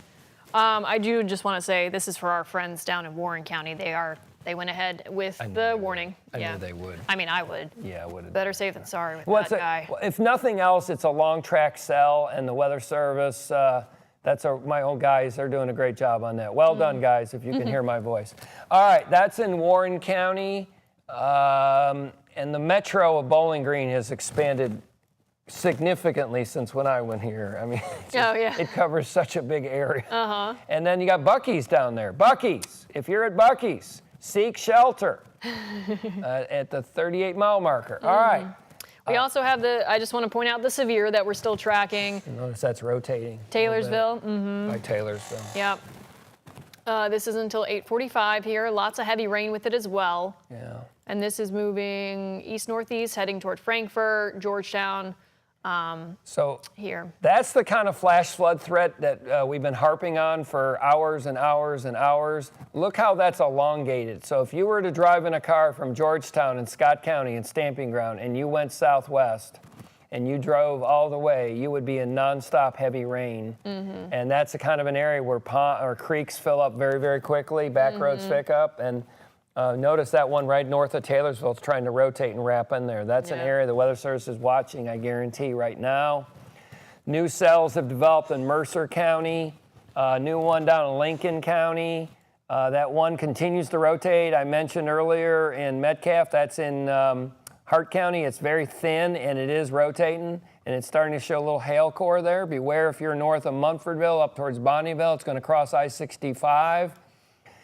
And Mallory just mentioned our friends in Bowling Green, Ronnie Pearson, the emergency manager, new tornado warning. If you're in the metro, what webcams can we show?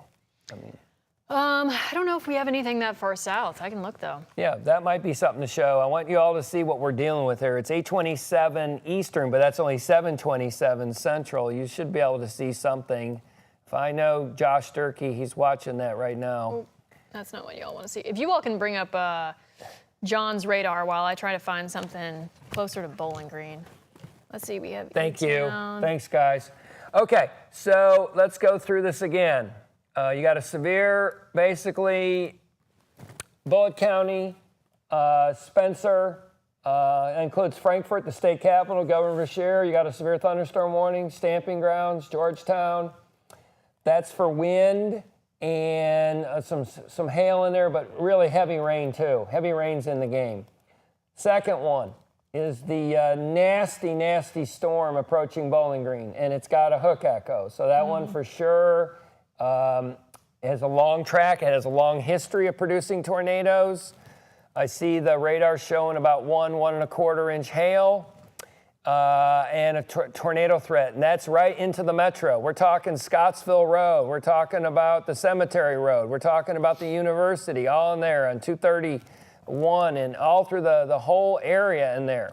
Okay, it's going to cross I-65. The next one is a confirmed tornado out towards Uniontown. It's south of Uniontown. I don't know that area that well, but moving along the river a little bit, a little south of the river. Definitely strong rotation in there. Nice hook echo.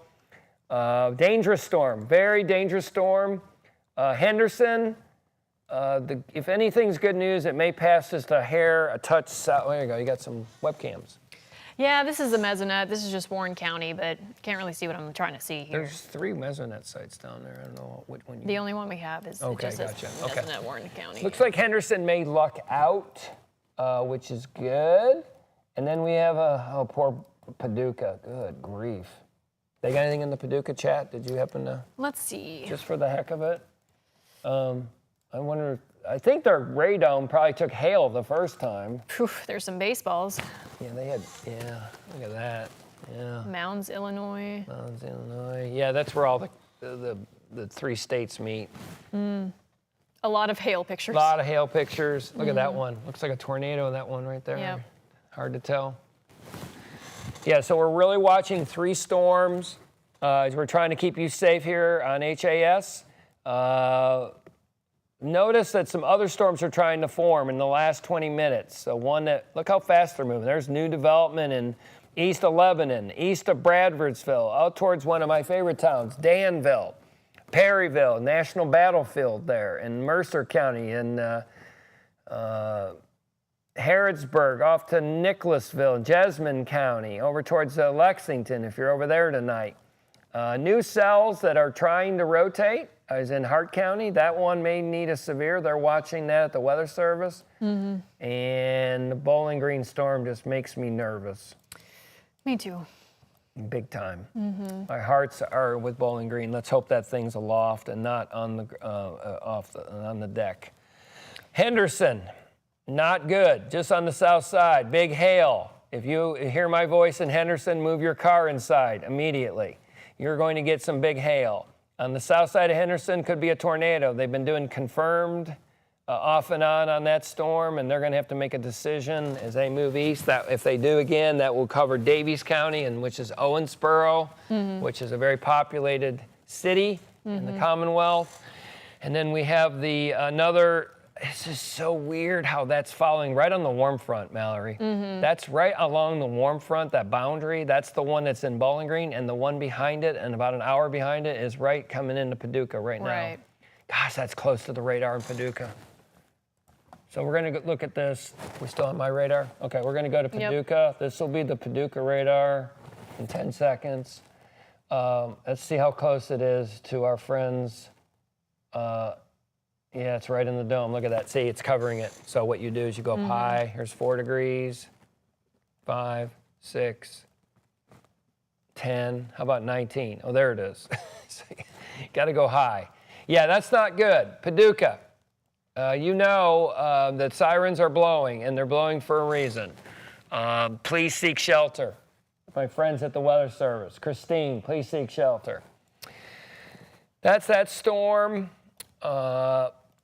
And the lightning has increased a little bit in Bowling Green. That's not good. And gosh, it's going right through the center. You all are going to see me walk off frame. I'm just going to go fill up my water bottle. All right, I'll take it. Yeah. We've been chatting a lot, so I will be right back, John. Yeah, no problem. Yeah, Bowling Green, watch out. Storm moving into the metro right now. I'm going to stop this. We're going to go to the Fort Campbell radar. Moving different radars. Unfortunately, when I do, I lose about 10 seconds for it to reload. But this is a really good software that I think you can get so much good information that we're trying to give you. There we go. There it is. Look at that thing. So you have the winds pushing out from the thunderstorm towards Richardville, and part of it goes this way. That's the forward flank downdraft. Part of it comes back on the southwest side. That's the rear flank downdraft. The big hail's in here. If Doug Prophet is listening, I know he likes margarita. Those are the bigger stones than you'd have in a margarita, Doug. Anyway, the winds pushing back around, that's the rear flank downdraft, and right about here would be a tornado. You see that little circulation, green and red right here. Not good. Very close. It will come right into the metro of Warren County, Bowling Green. Let's go up a little high. Yeah, look at the purples in here. See those purples? That's some big hail. More purple. Yep, that's the higher DBZ or intensity right there. I would think at least you're seeing a wall cloud or a funnel cloud in that area. There's the spin. It's showing spin in there. We're going to go to this. Yeah, that's not good either. Showing the rotation. Very good for warning by the Weather Service. Tornado warning, Warren County. I know that's not maybe in your viewing area, but a lot of your kids or friends go to WKU. And they're still in session, aren't they? I don't know when the semester ends. I think they would have graduated last Maybe they're lucky. week. Maybe they're Hopefully. lucky, so that's good. One that does concern me, we don't have a warning out yet, is the storm that's evolving rapidly in Hart County. It's probably not severe yet, but notice it's rotating. Notice how it's starting to spin in there. And Hart County. Hart County, it's not, it'll be, that one they eventually probably will issue something on, but that's one to bear watching. You're clear, even though you got this big, fat, severe, you got the one in Bullitt, you're good in Shepherdsville. It's over. It's over west of Taylorsville. You're on the all clear. I'm learning the lingo here. Definitely strong indication of a tornado east of Uniontown near Corydon, the other Cairo. I don't know how we have two Cairos. Waverly, heading Henderson, you're going to get some big hail. I'm telling you, move your car in now. Look at that hail. That is it's not good. We got Dimes in Mount Washington. That was about Dimes, okay.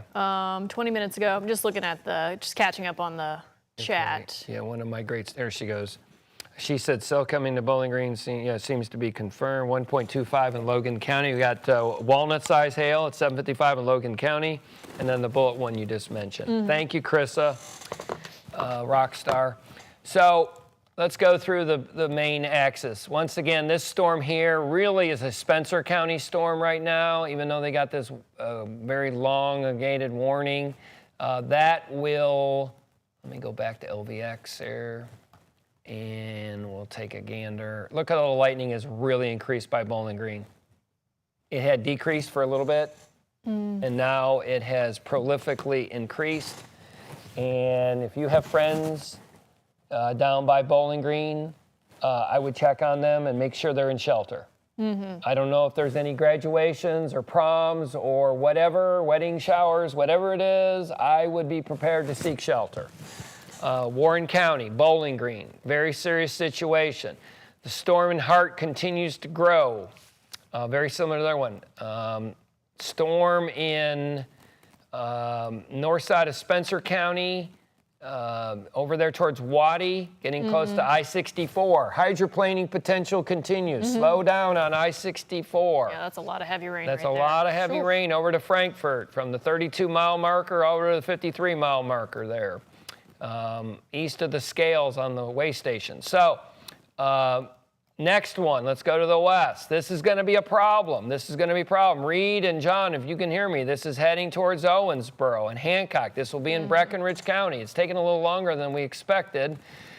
So I'm sorry about that, but it is moving in the direction we told you. I thought Breckinridge was the place to go. I still think it is. Breckinridge area, that's a large, we've had a large considerable tornado that was a TDS warning here shortly ago, and I'm going to get a water myself. Yeah, so this is a storm that John was talking about here. This is around Henderson, south of Evansville.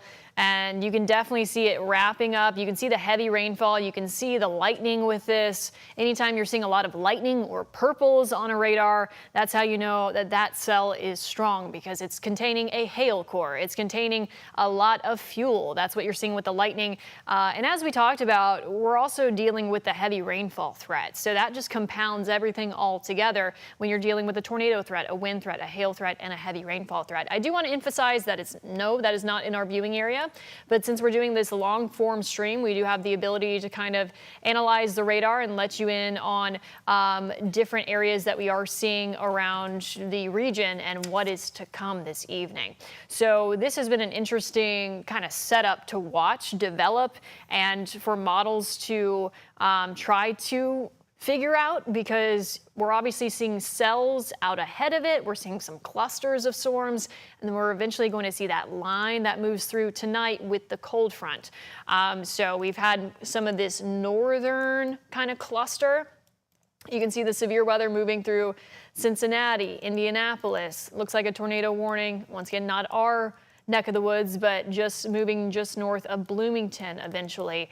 And they've had severe weather that's continuing to track east and northeastward there. So here's kind of the big picture view. I'm going to put on just the warnings to give you all, I'm a very visual person, obviously, and this shows you kind of the spatial, gives you some spatial awareness, I guess, of where the severe thunderstorm warnings are in that orangish color, the reds, the tornado warnings, and the greens would be flash flood warnings, which we're not tracking any at this time. So as we speak, we just have that one singular severe thunderstorm warning that was on the south side of Louisville. It's now heading toward Frankfort.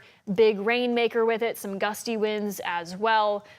So that's just something that we're watching in the meantime. But we all are included in a tornado watch. And this will take us through at least 11 p.m. for everybody. Sorry, this takes a moment to fill in here, because we've been using these weather computers so much today. But this is at least until 11 p.m. and for areas east and southeastward, it'll linger a little bit longer than that as well. So I do want everybody to remain weather alert, even if you're not seeing any kind of rain or storms where you are right now.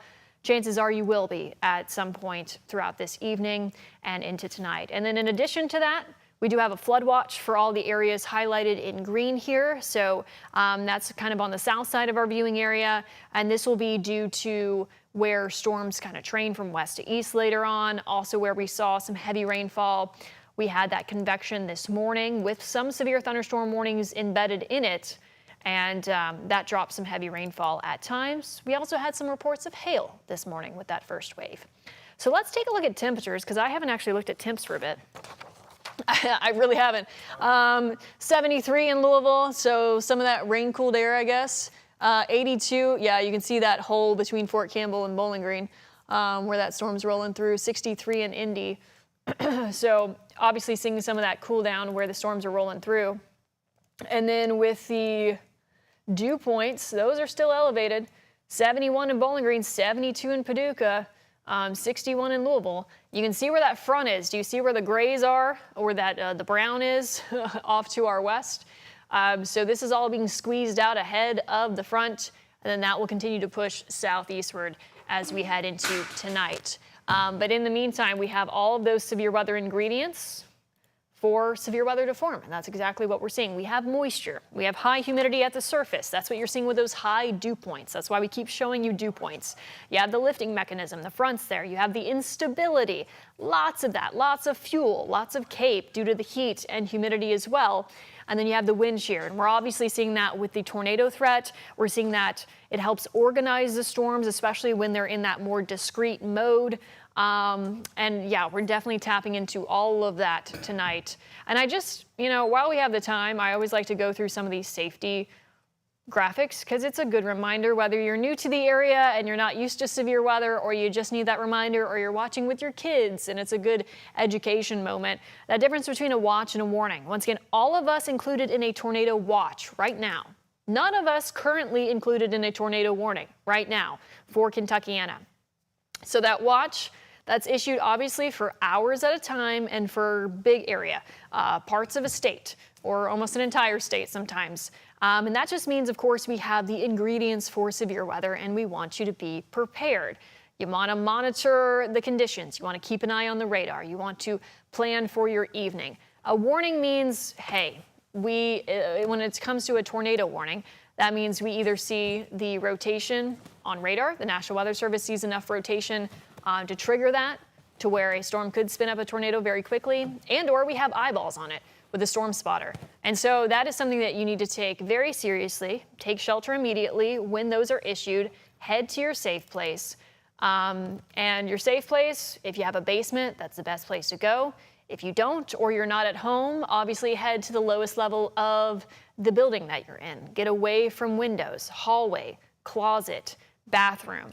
Something like that is a great place to go. Protect your head. Used to always say that, especially down in the deep south, because most of us didn't have basements down there. So you just want to head to your safe place if that tornado warning is issued for your area, and stay until you get the all clear from us. And the thing about tornado warnings, obviously, is they're issued for parts of a county or a couple counties, and we are here to give you a better idea of where exactly that area of rotation might be and when you might get the all clear from us. Might be earlier than, of course, when that warning is technically cleared, just because there's typically a lag there. Because the National Weather Service, they're staying very busy, of course. So this is what we're looking at right now. We have the storms that were over the Gene Snyder, Shepherdsville, Taylorsville, that's all heading toward Frankfort. Wind threats, some hail, heavy rainfall, lots of lightning. So that's now moving east of Shelbyville and over Frankfort. So that's moving out of our viewing area. All of this junk that was off to our north, pushed off to the east and northeast into the Cincinnati metro. So that's what we were seeing with Jackson and Jennings County earlier. That's when we did have to hop on the TV side for that tornado warning. We're watching this development out of Hart County heading into LaRue County, Northern Greene, Taylor counties as well. Definitely heavy rainfall there. Trying to get some wind with it looks like. And then, unfortunately, the monster that we've been tracking down to the south, that we've been watching for a while here. So. Okay. So let's look at Bowling Green. You want to look at my monitor real quick? Sure, yeah. Okay. All right, so this storm is moving almost due east. This has started east of Springfield, Missouri. It has produced off and on large hail and tornadoes. It will continue to move. It's heading right into the center of Bowling Green. Bowling Green, the sirens are blowing, I guarantee it. If you look at the spin in this thing, there's a lot of spin. If you look at the hail, there's a lot of hail. There's a lot of bad things everything about this storm. And I'm trying to see if there's any debris. Let's go to the Fort Campbell radar. Let's change this. It'll give you a better view. We'll look at Nashville in just a moment. See if there's any, if this thing's on the ground. I hope it's not. I hope it stays up in the atmosphere. I love Bowling Green. Oh yeah, it's got a really strong surge of wind on the backside. 2-inch hail for that. Yeah, I think that's not a bad number. Let's go here, and then let's go to the Nashville radar and see what the Nashville radar That'll be the first time we saw this tonight. One nice thing is we can look at a lot of different radars. So we look at a lot of different radars to make informed decisions, to try to protect you and try to help you. Yeah, that's 2-inch hail is not bad. That's actually a really good view because you're looking directly parallel to the storm, not perpendicular. The Nashville radar. Yeah, Bowling Green, please seek shelter right now. Not good. Yeah, right now. It's in Bowling Green right now. I mean, right now. So we'll go up high. Let's just take a look. Yeah, the storm looks bad there. We'll go look at the Fort Campbell radar. I know this is not in our viewing area, but we feel very passionate. Bowling Green is one of the top 4 cities in population in the state. And yeah, big hail, very big hail. Watch this. We'll do something very weird. We're going to do what's called a cross section. We're going to cut it right across the hook echo. You see that vault? Can you see my screen right there? Yeah, you can. Right there. That means that air is being lifted up and over. There's your hail core. And then if your tornado is you move this thing back and forth, you can swing this thing. See how the tornado is trying to form right in here. It's a very dangerous, life-threatening storm. Bowling Green, it's there right now, right in the center of her alma mater, downtown, at the square. Plum Springs, you're getting a lot of hail, maybe the size of plums, 2-inch hail. Not good. Moving to the east, let's take a track on this thing. You know, very bad in Bowling Green. Please seek shelter. Okay, let's go up to the north. They still got that severe. When is that thing? It's got to expire sooner. 8:45, I think, was it? 8:45. Oh, it's 8:47 right now. So. Like maybe my screen's old, but yeah, that's. Yeah, no, that's out of our viewing area. It's gone. It's into Lexington thankfully. now. All right. I was going to say, I'm pretty sure it was 8:45. I'm one scan behind. All right, this thing's still confirmed. Let's look at our Henderson storm. So that's, let's see, south of Uniontown, south of Henderson, which is wonderful. And Owensboro, I'm very worried. Owensboro, we're trying to help you with big cities in the state. Paducah, Bowling Green, Owensboro, Henderson. Look at that storm. See how it's rotating? Look at Mallory, if you go to your screen, look at that deep rotation right there. Yep, right there. That's an Oklahoma tornado. That's a Wichita, Kansas tornado. That's an Omaha tornado. That's the Great Plains. That has moved east. That is a life-threatening killer tornado right there. It's confirmed on the ground. I just don't know that area that well. I-69? Yeah, I-69. Yeah, that comes south out of Henderson and Evansville. I do know that. Right there, I-69. That's also, we'll do a bounded week. That's got what's another bounded week echo region. Yeah, right there. Big hail. I'd expect, I don't know what to put in the warning. I will tell you at least 2-inch hail, at least. Yeah, I would. Yeah, at least. Not good. Put the Ville up here. Yeah, it's not happy. Yeah, not good. So that one is going to I just been texting Reed and John Humphreys, and that is heading towards Breckinridge County. So that storm, I would anticipate, based on, I just saw the a little high-res models. I think that will continue. I think that's going to get to Breckinridge County. That storm will have a warning out for sure, at least a severe, maybe a tornado. So if you're in Breckinridge County, so if you're in McQuady, you're in Hardinsburg, you're in Glendale, you're in Cloverport, you better start planning. Yeah, and I just put a track on this. So if it's moving 55 miles per hour, Hardinsburg, 8:52 Central, so in about an hour. You got an hour. Hardinsburg. And love to go to Hardinsburg and eat at the diner there in town. I'm telling you, it is coming. And that's the hook part of it. So you'll get some of that out ahead of it, but that's where that rotation is. So people, you're going to start that. We may have to go wall-to-wall coverage again here very shortly once it gets into Breckinridge County. McQuady, very dangerous storm there. And then if it continues, did you track the? Oh, I stopped. E-Town's probably another 40 minutes past then, 30 minutes. So that one is a problem.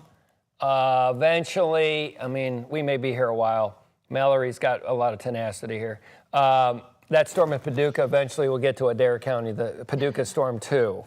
Yes. It's like Star Wars version 2. Anyway, so you have Boy, look at the warnings up in northeast Indiana. Good grief.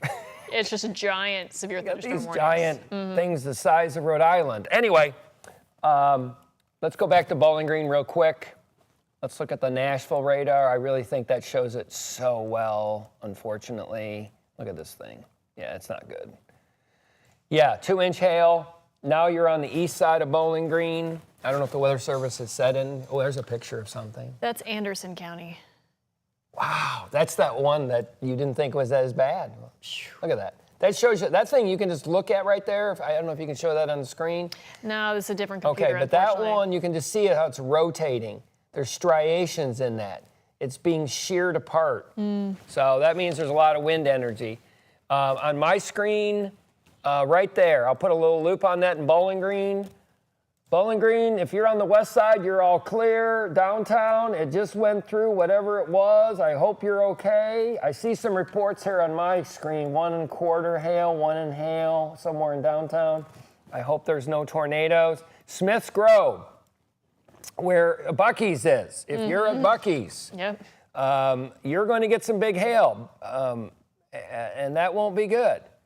Glasgow, Warren County, it's going to move into Barron County very shortly. Hart County, you're going to get some, probably a severe out of this, I would think. They'll keep the tornado going into Barron, possibly Metcalf. The Weather Service has got to make some decisions based on what reports they get, and they're using the Kentucky Mesonet data. We got a storm if you're in Lexington tonight. They got a severe thunderstorm warning out for that. I see Mallory.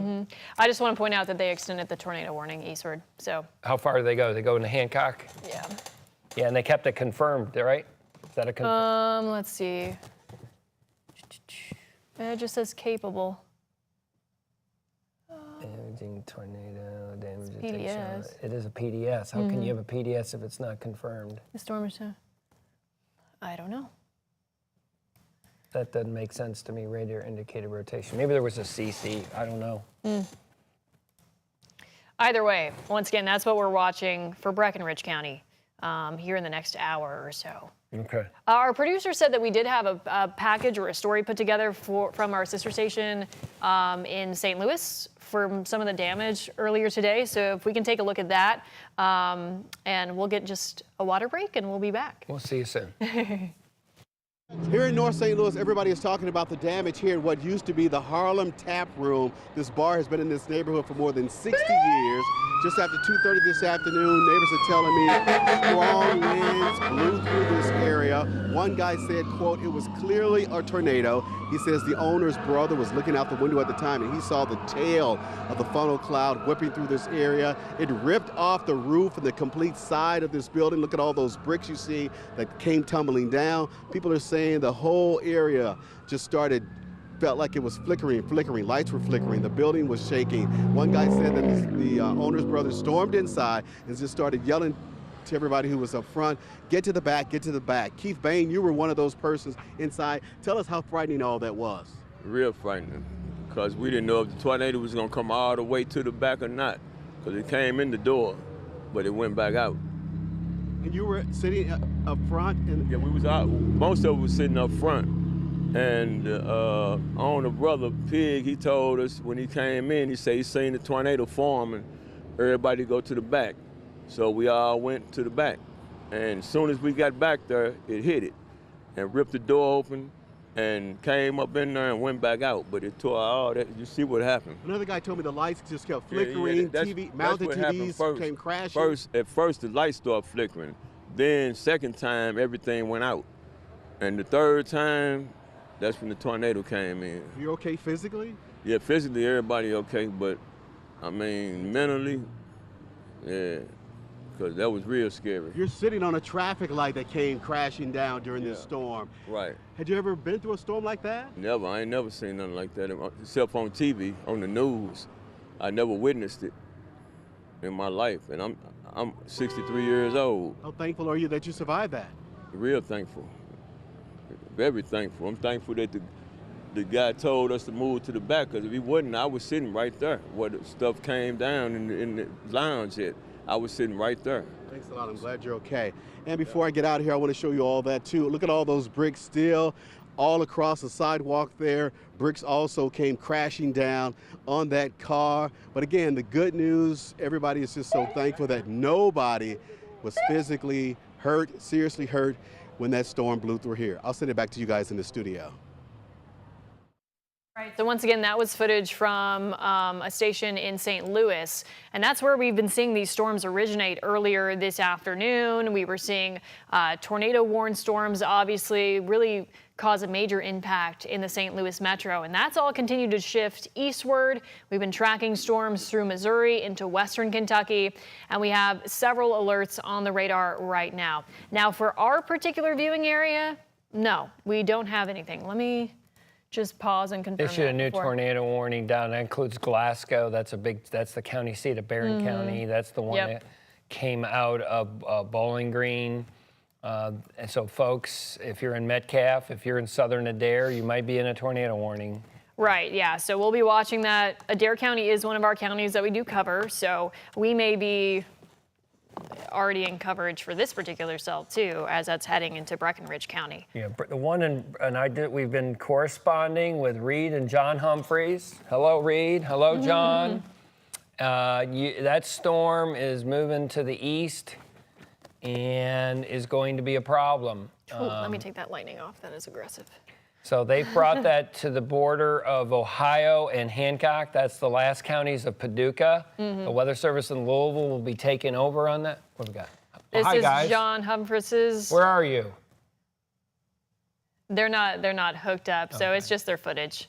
Okay. But you've been corresponding with them, and that's where they were headed? Yep, they were heading. They're in Breckinridge County. Okay.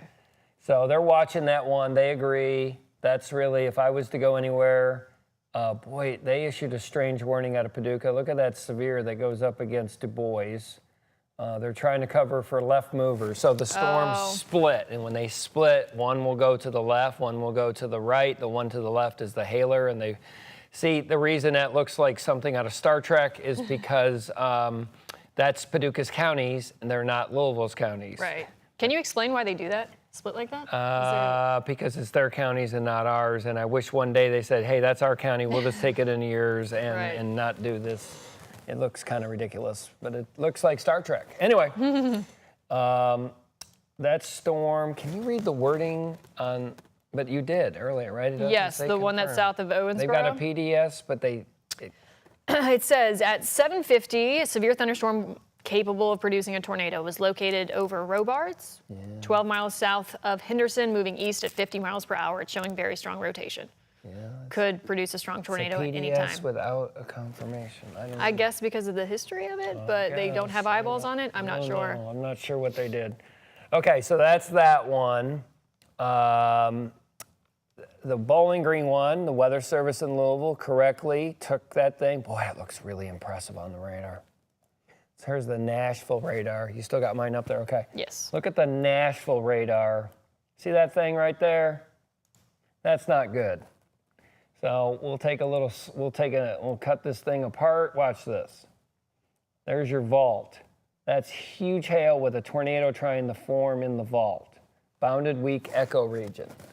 That's something you'd see in Oklahoma, not in Smiths Grove, Kentucky.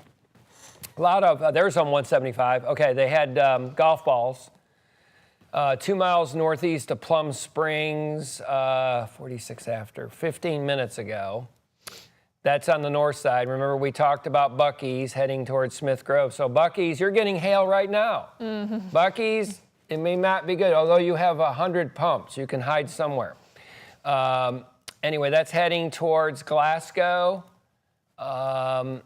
And they've got a tornado warning. So if you are in the most eastern part of Warren, if you're going into south of Mammoth Cave, who doesn't like Mammoth Cave? South of Park City, that's on I-65. I-65 right now is getting hail. Right now, if you're on Interstate 65 and you're in Horse Cave, stay. Don't leave. Pull over. Go get something. Go get some gas. If you're south, coming out of Nashville, you're coming out of Franklin County, southern Bowling Green, I wouldn't go up to Smith's Grove. I know you want to go to Buc-ee's, but just wait. That's got a really classic hail signature, and there would be your possible tornado. I'm going to look at the circulation really quick. There it is. Really strong indication. What do you got? Hail? Yeah, still there. Yeah. Oh, yeah. Yeah, that one's a problem. Adair County, it may be a problem for you. I'll give you some. The only town I see in southern Adair is Cundiff, Cundiff. That could be a problem for you in about, you've got 45 minutes to an hour.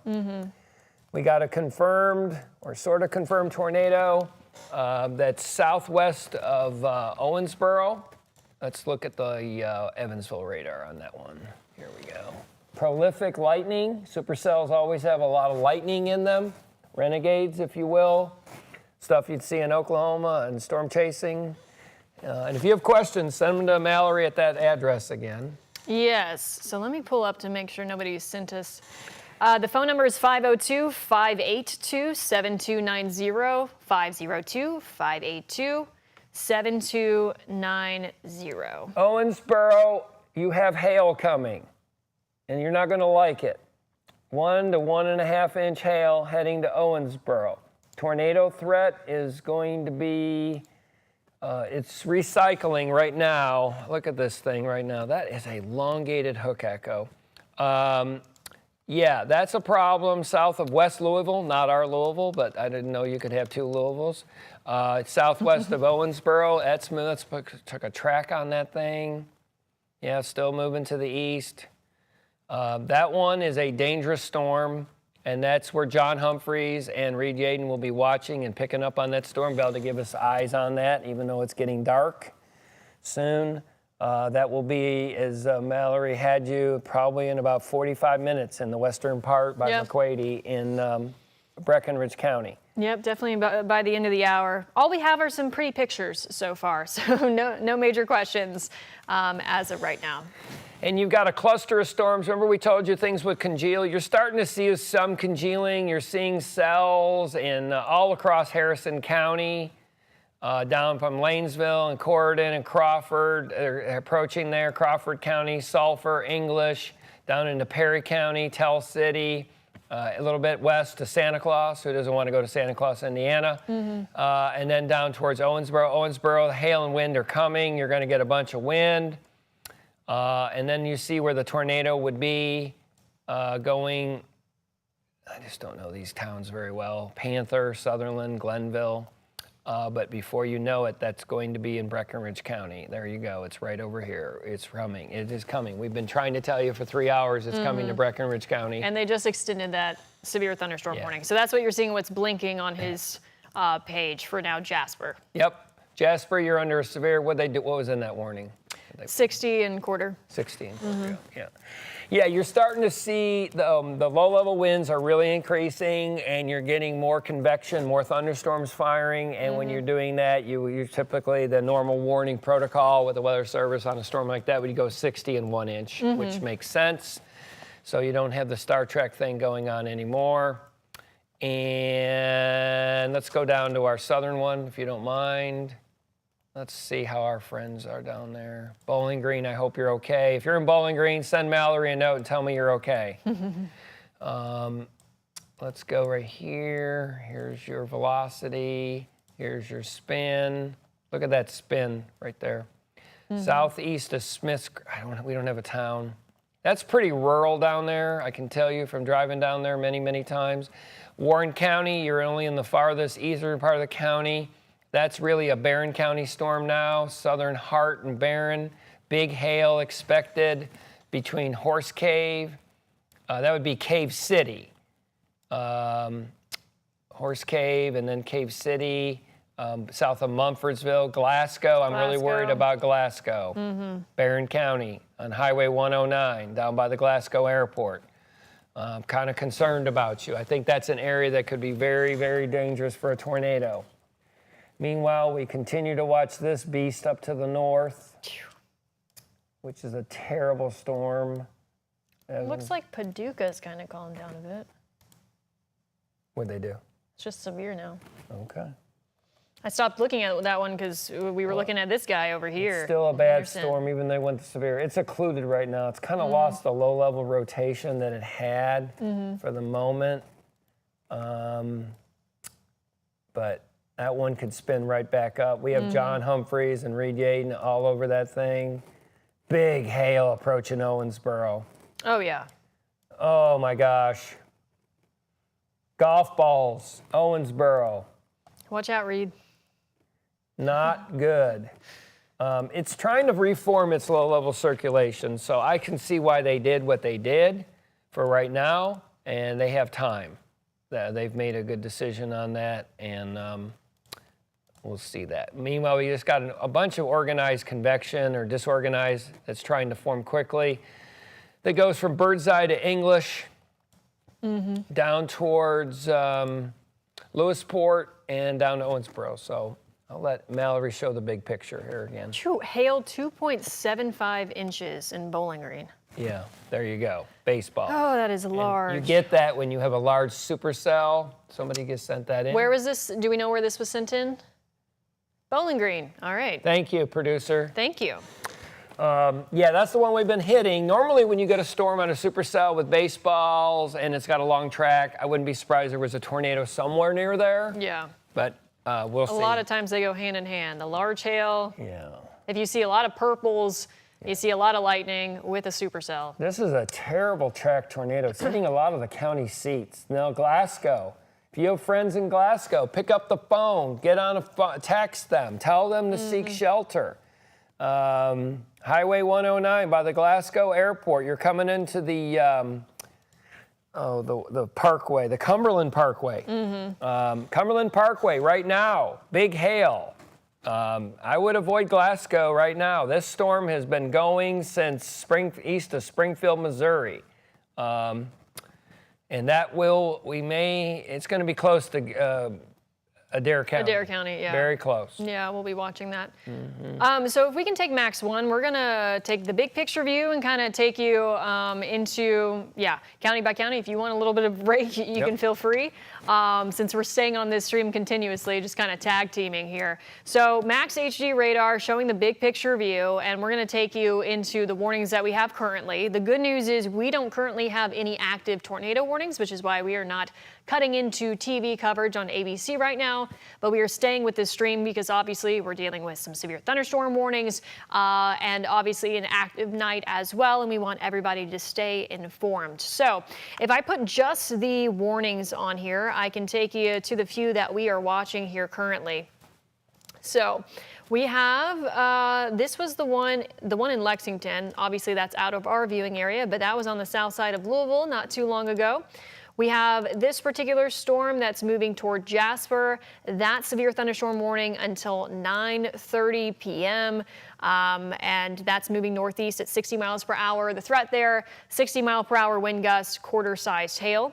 And it does look like they have extended the severe thunderstorm warning into portions of Breckinridge County, and that includes Hardinsburg here. So that's going to be out ahead of any kind of rotation that we could see that's currently south of Owensboro. So once again, that orange color, severe thunderstorm warning, red color, tornado warning, that severe thunderstorm warning until 8:45 Central Time. That's for southern Perry, Hancock, western Breckinridge, and northeastern Ohio counties. Once again, this one's for ping pong ball sized hail and 60 mile per hour wind gust.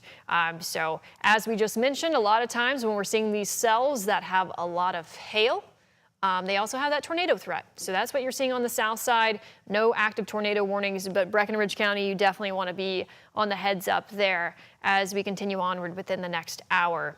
And then down to the south, once again, the south side of the orange polygon, that's where the rotation is. So that moves through the Bowling Green area. It's heading toward Glasgow. And then on the north side of that, you're being warned for likely hail. So 2-inch hail, gosh, 70 mile per hour wind gust. So this severe thunderstorm was located east of Plum Springs, and that one's also moving east at 45 miles per hour. So for us, that's Hart County. That includes Mumfordville, and also you're looking at heading into Greene County as well. That warning takes us until 8:45 p.m. Central Time. So those are all of the active warnings. Once again, I'll zoom out. I like to take off the radar sometimes just so you can see where the warnings are. And then we can put the radar back on because you'll see how noisy that is. So I'm going to turn off the lightning because it is so noisy, but I want to make a point to show you the lightning as well, because that also gives you an idea of the intensity of these storms, all the fuel that they have to tap into. And a lot of times when you're seeing especially some of those supercells with the hail threat and the tornado threat, you're also looking at a lot of lightning. So you can tell where some of that's concentrated down near Bowling Green, also down south of Owensboro and off to the west near Paducah, where we were watching those cells individually. But if I turn that off, we're also dealing with heavy rainfall with this. And even if you're not in a warning with any of this, you're likely still going to be dealing with ponding on the roads, some visibility issues with heavy rainfall falling. That's heading over Campbellsville, Lebanon as well. And then the radar starting to fill in a little bit here. English, Leavenworth, Corydon. You might start to see some showers and thunderstorms. So that jet's kicking in. This is going to start to fill in here as this all moves east, and then eventually gets pushed all southeast with the front over the next 3 to 4 hours here.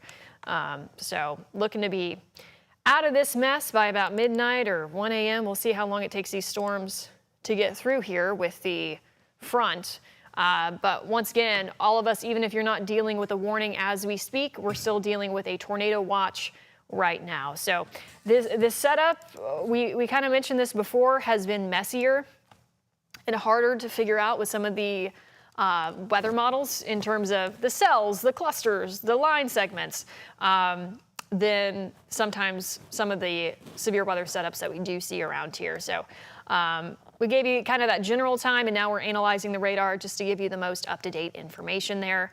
But once again, Breckenridge County really watching this particular storm because we have the severe out ahead of it, and then where that rotation would be on the south side of Owensboro. And then also, obviously, the cell in Glasgow there. Yeah, so what they've done at the Weather Service, which is very smart, is they put out a big severe to cover Hart County. Right, yeah. And also that's barren. The west side is gone. So if you're in Brownsville, you're fine. Mammoth Cave, you're fine. Smith Grove, Bucky's, you can go back to whatever you're doing. Once you're in on the 65 corridor in from Mumfordville to Cave City, Horse Cave at the 53, 58 mile marker, all the way down in the southern part of getting down to Barron County. I am concerned. I like that tornado warning. That's a good job. Well done. Nice tornado warning just to the southwest of Glasgow. If you're in Glasgow right now, I mean, you need to hit the deck now. This is a serious, life-threatening thing. Let's look at the rotation. There it is. You see it right here on this screen. I don't know if you can put me over. You want to get a quick break? Oh, you're fine. Yeah. Let me. I'll just get you on the right. Oh, they have you up. Oh, They hi. can also Thank pull your you computer. guys. I don't know how to do half of this. Anyway, so look at that rotation southwest of Glasgow right now. Yeah, it shows up. This is one of the weird things weather people look at. It's called spectrum width. It looks like the measure of disorder and the velocity. In other words, it's not like driving down an interstate that's bumpy versus clear. Look at that hail. I'm telling you, if you want to damage your car, go on 65 by Cave City, Park City, Horse Cave. It's not going to be pretty. That's a supercell with large hail. You just heard that report from Mallory a few minutes ago. Baseball-size hail in Bowling Green. The Corvette plant years ago got hit by golf balls, and it was not pretty. Let's look at, this is pretty high up on the radar. That's the problem. I don't see it yet, but I'm telling you, I'd be very concerned. Right around Glasgow. All right, that's the first one. Second one, friends in Jasper and Ferdinand. That's a severe. Right now you got gusts in the 30 miles an hour at the Huntingburg Airport. I just saw hail, probably 1 inch, maybe 1 1/4 as you approach 231 going northbound off the interstate off 64 towards Jasper. They got a severe thunderstorm warning there. And then the very wise move from the Weather Service and that Paducah and Louisville have coordinated that goes Owensboro. I know Reed and John are out there right now. And Owensboro, you're getting hail.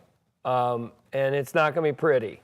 I've warned you for the last 2 hours. I hope you moved your cars in. This is Reed and John's feed out of Hardinsburg. So what you're seeing on your screen here, this is from Reed Yaden and John Humphreys. Awesome. Thanks, John and Reed. You're right where you need to be. You're in the right place. So let's really zoom in on there. I'm going to go to the Louisville radar, and then we'll go to the Evansville radar. So we'll look at this 2 different ways. The first way, and Mallory wants me to be patient, so I will be patient. Oh, you're fine. Is Reed's mic up? Or are we just taking his feed? Yes. Oh, hey, Reed. Hi, Reed. Yes. How's it going out there? What you seeing? Good evening, John. Good evening, Mallory. Good evening, everybody. Okay, let's go to the outdoor cam here, and we'll show you. We're waiting on a cell. We're at Hardinsburg is where we are. We're waiting on a cell, and as you look ahead, you're going to see a lot of lightning out of that cell. There it is. It's throwing down a lot of lightning. We looked at the height on it. That cell is a very mature cell, 57,000 feet here at 9 o'clock at night. That is a very, very mature thunderstorm. So far, no active weather here at Hardinsburg. We're getting just a light breeze, I'd say 5 to 10 miles an hour. No rain, but it is a very muggy night here. And as you look ahead, you see the flashes of light. That cell is going to be moving toward us, and we'll see what it develops as it gets closer. All right. Thank you, Reed. Wow, you got a lot of lightning with that storm. Yeah, the lightning on that has really is very strong. You just heard Reed talk about 57,000 foot on the Echo Tops. Owensboro, you're getting some big hail right now. I'm sorry to tell you that. That's moving to the east. Enser, Pellville, Cloverport, and they're in the right spot. Reed and I and John have been coordinating for hours about where to go, and I think we got the right one. If you want some bad storms, I think they're in the right place. So well done, guys. I know it's a long day for you. Hardinsburg, McQuady, that storm. The Weather Service has got Tor up on the south side, which they covered. Fordsville, that's Ohio County. So for Ohio County, north of Hartford, our county seat there, and the north side, I think hail is your problem. You got some pictures over there? Yeah, I'm just seeing what viewers are sending in here. Meanwhile, Paducah made a decision to go severe right now, and it does look more linear. If you're in Princeton and Madisonville, that looks like a wind threat right now. Very, very strong winds near Princeton. That storm will also come towards Bowling Green after what you just got hit with. And if you're in Bowling Green and can give us some reports, if you had any tornado damage, wind damage, let us know.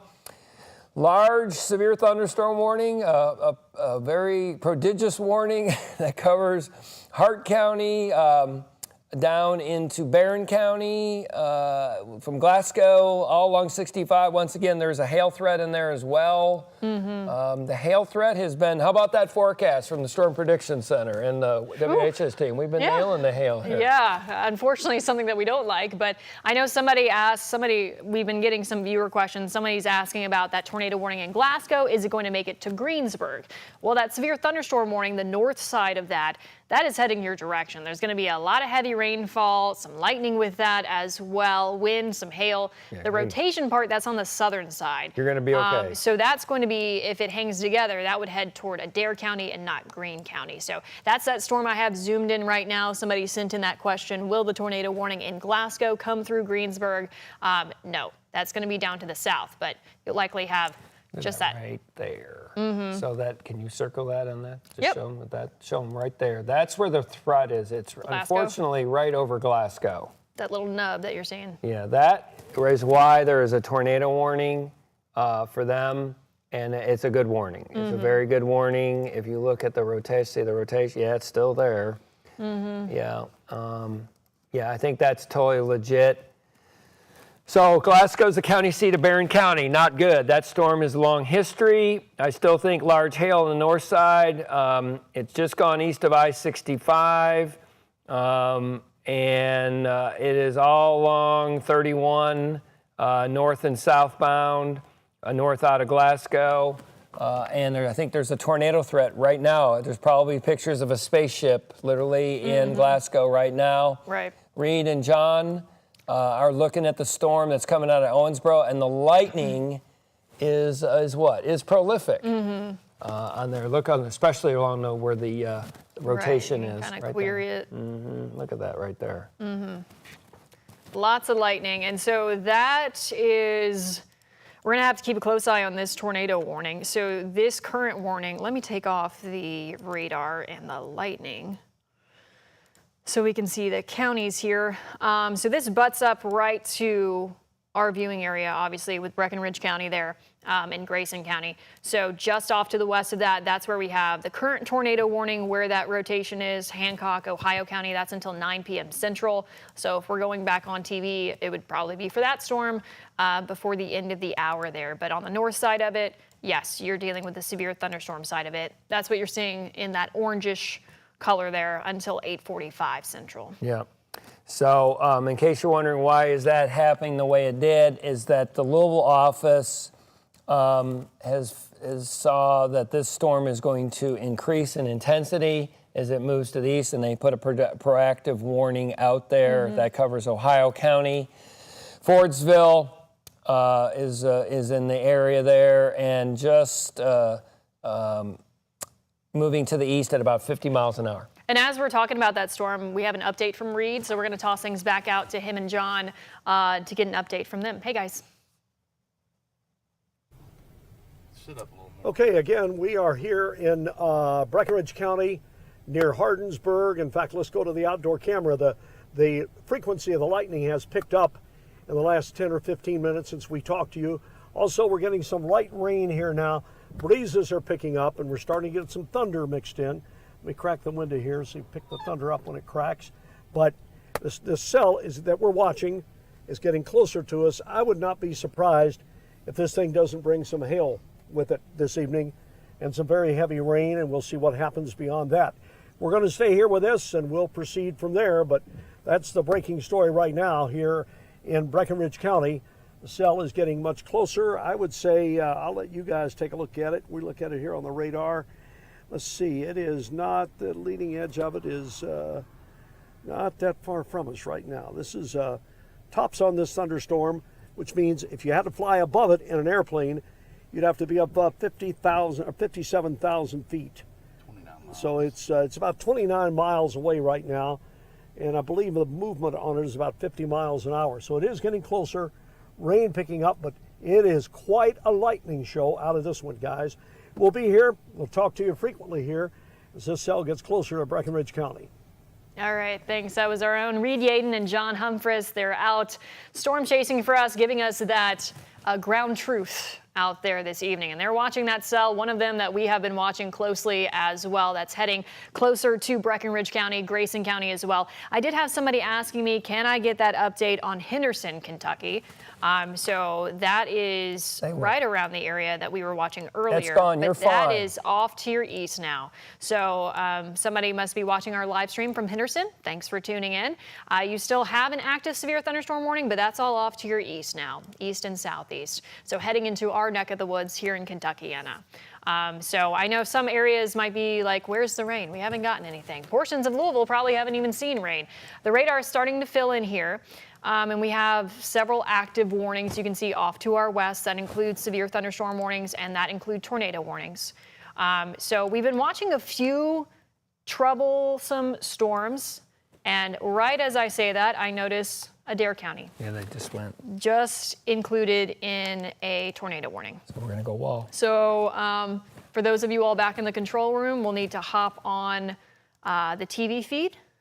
Okay, in just a moment, and we're going to go to wall-to-wall coverage for that particular storm here. We will be staying on the streaming platform as well, so you all can stay on this as we continue to track all of these storms, and I'm sure after we track this one, we'll be tracking this one. So we're going to be on for a bit. So we're just waiting to get the cue from back in the control room, and we're going to hop on TV.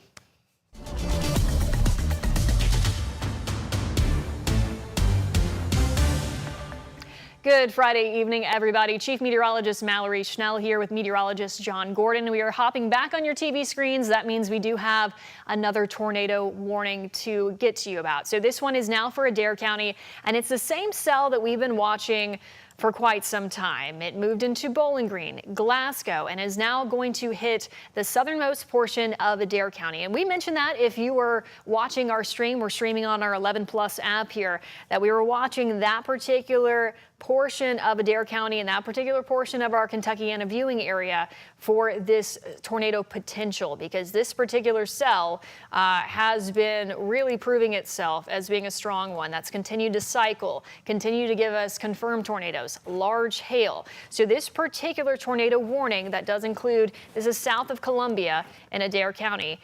So just that small chunk that you're seeing here that's highlighted, this is until 9:15 Central Time, so we're going to be with it for quite some time. They really extended that outward for a tornado and golf ball sized hail. We are looking at that severe thunderstorm that's currently located near Glasgow, and it's moving east at 45 miles per hour. So really, this is that storm. As I mentioned, we've been tracking this. How far have we been tracking this out, John? Hours. This has been hours of this same supercell. And you can tell that these cells are strong when you have that much lightning. You have the purple, that shows the hail core, and something that's just continued to try to wrap. So that area of rotation that you're looking at, if you're in Adair County, you still have quite some time, but if you have friends in Edmonton, that's going to hit them first because it's coming out of Glasgow and moving east around 45 miles per hour here. So I can put it on a track. This warning, it's not in your neck of the woods yet. You'll likely hear it before it heads to you. But in Adair County, we have Breeding, 8:55 Central. We have Sparksville at 8:57 Central. And we also have Flatwood at 9 p.m. Central Time. So you still have about a half-hour lead time here. But Edmonton, if you have friends just off to the west, 8:41. So you got about 10 minutes to get in your safe place. Randolph as well. That's a little bit further to the west. But this was a storm that moved through the Bowling Green metro area into Glasgow, still showing some strength with it and some oomph with all the lightning and also the hail that we're dealing with there. And so this warning, it's going to be with us for quite some time, but we're also going to take you around to different parts of the radar because we're seeing other storms that are also problematic. So this warning, 9:15, this is for portions of Adair County. This is south of Columbia, but this is moving east at 45 miles per hour out of Glasgow. And obviously it's for that threat of a tornado and golf ball size hail as well.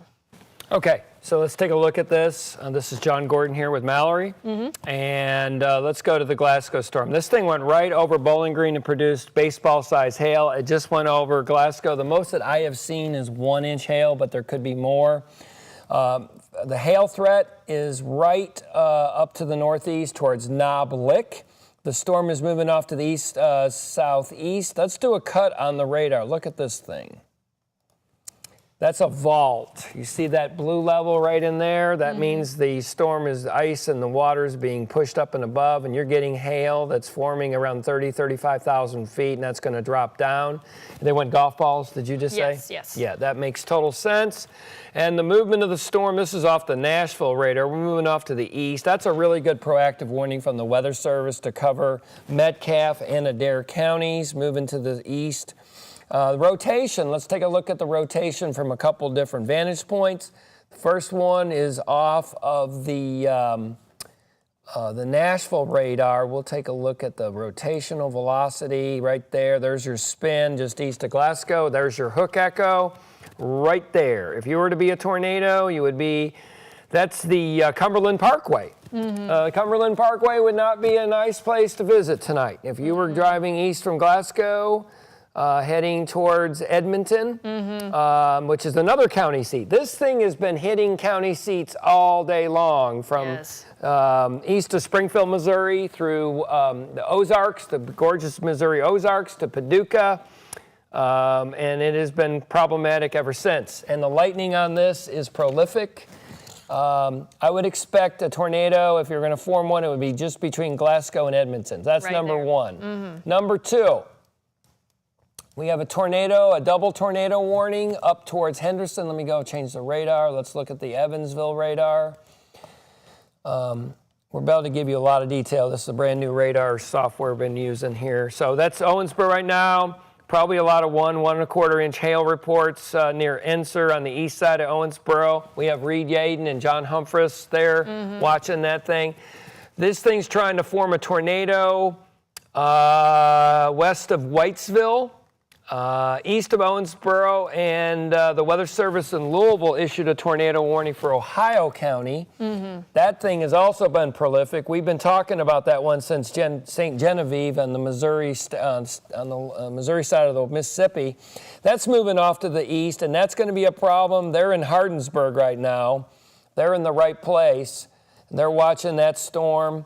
Those are the main shows right now. We've had some rain here and there, some showers here and there. That storm that they had issued for Du Bois they've gone non-severe on that as that goes into Orange and Crawford counties up to the north. But let's go back to our storm and let Mallory give you an update on everything. Yeah, so the reason we're cutting into coverage, if you're watching us here on the TV side of things, is due to this tornado warning. That's going to be moving into Adair County within the next 30 minutes or so. So the rotation has been, as we mentioned, in between Glasgow and Edmonton, where you're seeing that hook. So that's where you would have a tornado if it's there. And then north of that, you can see the purples, the hail, the heavy rainfall. This one is also warned for golf ball size hail. So this warning goes into place now and takes us through 9:15 Central Time. So this includes Glens Fork. It's south of Columbia, and this will be moving into Edmonton first. So if you have family or friends in Edmonton, make sure they're in their safe place.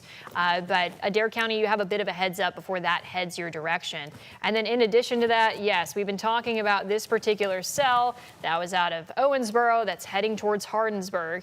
We don't have any tornado warnings for us just yet. We have this severe thunderstorm warning for Hardinsburg and Breckinridge County until 8:45. But take a look at the reds just off to our west in Ohio County. That is the area of rotation that we're watching. We've been keeping an eye on Reed Yaden, John Humphreys. They've been out watching that storm. And in fact, they can give us a live update. Reed, how are things looking out there? What are you seeing? Okay, storm's getting closer. Our last check, we're about the core of the storm's about 20 miles from where we are. We just wanted to update everybody here in the Breckinridge County area, so you stay alert here. We have a severe thunderstorm warning, no tornado warning here yet, but as we take a look at this storm, it's producing a lot of lightning. As you know, if you live down here, it's a real lightning show. We're looking at it right now, producing some moderate rain. Winds are kicking up, I would say 10 to 15. We're under 20 miles an hour here, and the rain is light to occasionally moderate rain, but generally light rain, but it's going to be picking up. Business is going to pick up considerably here in the next 15 minutes, I would say, as this thing moves much closer. We've been coordinating on this location since 3 o'clock this afternoon with John. We fine-tuned it. Here we are, and then we've got our next couple of moves already planned too. We're watching this cell, and we'll move as it moves, but we wanted to update everybody here in the Breckinridge County area. We are here. We will keep you updated. Keep your TV. Stay with us online. We have John Gordon back here, our extreme weather specialist, and our chief meteorologist, Mallory Schnell, is in the studio. John and I in the field. We'll have it all for you live here. Reed Yaden reporting from Storm Chase 11 in Breckinridge County. All right, thank you so much, Reed. So this is that storm that he is watching here. We can pull back up the radar. And as he mentioned, we don't have a tornado warning for our viewing area just yet, but this is that cell that we are watching. And as it continues eastward, we're looking at it to move into Hardinsburg within the next half hour. So you definitely want to stay weather alert with this. You're currently under a severe thunderstorm warning. I know there's a lot of colors here on the map. You're currently under a severe thunderstorm warning. That's what you're seeing in that gold or orange color. The red color, you can see where that tornado warning is. So that's where we're seeing that rotation. That's where we've been tracking it, and looks like it's going to hang together as it pushes east. So we'll wait and see if and when that's extended. But once again, we are hopping onto coverage here on ABC, on WHAS 11 on the TV side due to the tornado warning that we do have down in Adair County due to that cell that we've been keeping a close eye on. That was around Bowling Green, Glasgow. It's now pushing east. This warning includes Edmonton as well. That's where it'll hit first, obviously, as it moves from west to east here. A lot of lightning with it, a lot of hail on the north side of that where the severe thunderstorm warning is. Heavy rainfall will be a threat for anybody trying to be out and about, even if you're up in Greensburg. You're included in the severe thunderstorm warning. I want you to, really make a point to not be out in this if you don't have to be. Columbia, you're on the north side of the tornado warning, but you're included in the severe thunderstorm warning. So we're going to feel impacts regardless with heavy rainfall, frequent lightning, as well as we continue onward this evening. Okay, so let's go down to the storm for Barron, Metcalfe, and then Adair County. First off, very strong indications of large hail, big hail. We're back. It's recycled again. Golf balls, maybe hen egg hail. That's on the north side of Edmonton up towards Knob Lick. Okay, that's first. Second, you see the dreaded hook echo. So let's do a little cut and show you what that sucker looks like. We'll do a little cut there. There's the vault. There's the rotation. And it's trying to come down to the surface, and it's trying to come back and down. And so that's a very concerning thing. That's a good tornado warning. I'm sorry interrupting your favorite show. We're trying to save your life, especially folks in Metcalfe and Adair County as the storm moves off to the east. This is off the Nashville radar. And if you go up in height, what you can do is take a look at how it goes up in height. And watch this sucker. Yeah, it's got a lot of hail aloft, a lot of hail, and a lot of rotation. That storm would be scary to be underneath right now as it moves off the east. Along the Cumberland Parkway there, Mallory, right along that interstate, and a big hail to the parkway, rather. Right. The other one is where you just heard from Reed and John Humphreys. That storm is trying to form a hook. It is. And that thing has produced tornadoes already in the past and along big hail. There definitely will be warnings as we move east, okay? So if you see yourself, I'm east of Breckenridge County, I'm in Elizabethtown, I'm in Meade County, you're gonna get warnings. Yeah, so you can tell how the radar is filling in for all of us. Big time. Louisville, we don't have any active warnings, and hey, if you make it through tonight without an active warning, say thank you. That's a good thing, guys. You don't want these severe thunderstorm warnings or tornado warnings, and you can see how many counties that we provide updates for. So not everybody is going to receive a tornado every single time. Honestly, I think Jefferson County, we've had a lot, knock on wood, right? I've been keeping an eye on some damage reports, and I do want to, since my mic is up, the newsroom might be able to hear this if we want to just relay this. We have trees with power lines in it, Main Street and Taft Street in Pekin, Indiana. Pekin, sorry, Washington County. Trees down also in Beck's Mill in Salem. We have tree down onto a gas line in Pekin. Yep. Ben Pine, County. his mom's home in Borden. Hey, Ben, I'm Huge sorry oak tree. about that. That's unfortunate. Okay, that's all I've got so far. So Washington County, Pekin, trees down in Salem, What's the tree last down one? in Borden. Here we go. 46 mile Gusts. wind gusts. Okay, yeah, that just shows you the outflow ahead of this. So all day long we've been telling you it's going to congel. Look what's happening. Finally. The congealing has come ahead. So let's go through each one. Reed and John, you're in the right place. It may be a hair south of you. If there was a tornado, you may be more in the hail threat. As that storm moves off to the northeast, still got the tornado warning. It's right on the Ohio Hancock line right now. And it will be in Breckenridge before you know it. And the Weather Service is going to decide how they want to handle it. Let's go down to the one that we've got the live coverage on ABC right here. The storm is very dangerous just to the northwest side of Edmonton. That's the county seat of Metcalfe County. And you want to do a track on that? Yeah, so let's see. This one was moving, about 50 miles per hour? I go 55. 55? Okay. Due east, or do we feel like slightly? Just slightly south of east. There you go, right there. That's perfect. So let's put a tracker on that. Edmonton within the next couple of minutes, obviously. That's right on your doorstep. We have Kofor at 8:50. Breeding 8:53, Chance at 9 p.m. Central, Glens Fork at 9:04, Bryan at 9:07. Esto, I apologize if I'm not getting all of these pronounced correctly. Yeah, I don't know all these little until communities. 9:13. And also on the north side, so the folks in Columbia Right. and east of Columbia, where the greatest magician in the world, Lance Burton, lives. Anyway, that you're going to get hail, at least ½ inch to as high as 1 1/4. So don't forget, just the tornado warning is looking for the circulation where the greatest Right. rotation is. That's why the Weather Service, you see where that little hook? She'll draw the little hook Yep. there for you. Little hook. That's not good. So if you were in that little area, northwest, there you go, bingo, look at the blues. That is where the tornado would form. I think there's definitely a wall cloud and maybe a funnel already.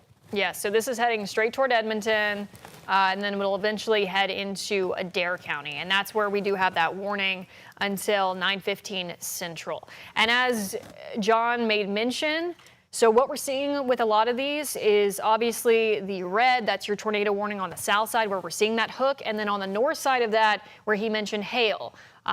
We have that hail threat, and we also, just in general, have a heavy rain threat as well with these storms. There's so much moisture in the atmosphere. You've been feeling it, I'm sure, today, yesterday, with those dew points well into the 70s. So there's a lot of moisture for these storms to tap into. Heavy rainfall will be a threat. You just don't want to be out traveling in this if you don't have to. Yeah, if I was under one of those right now, I'd think I'm under a flash flood warning right now. If you were there near Columbia, Edmonton, and some of these communities in between Noblick, I'm telling you, if you know a road that floods, that's the road you don't want to be on tonight. Right. And let me take off. I'm going to put just the warnings on because it looks like we have some severe thunderstorm warnings that are kind of filling the gaps. Yeah, we're seeing that congealing.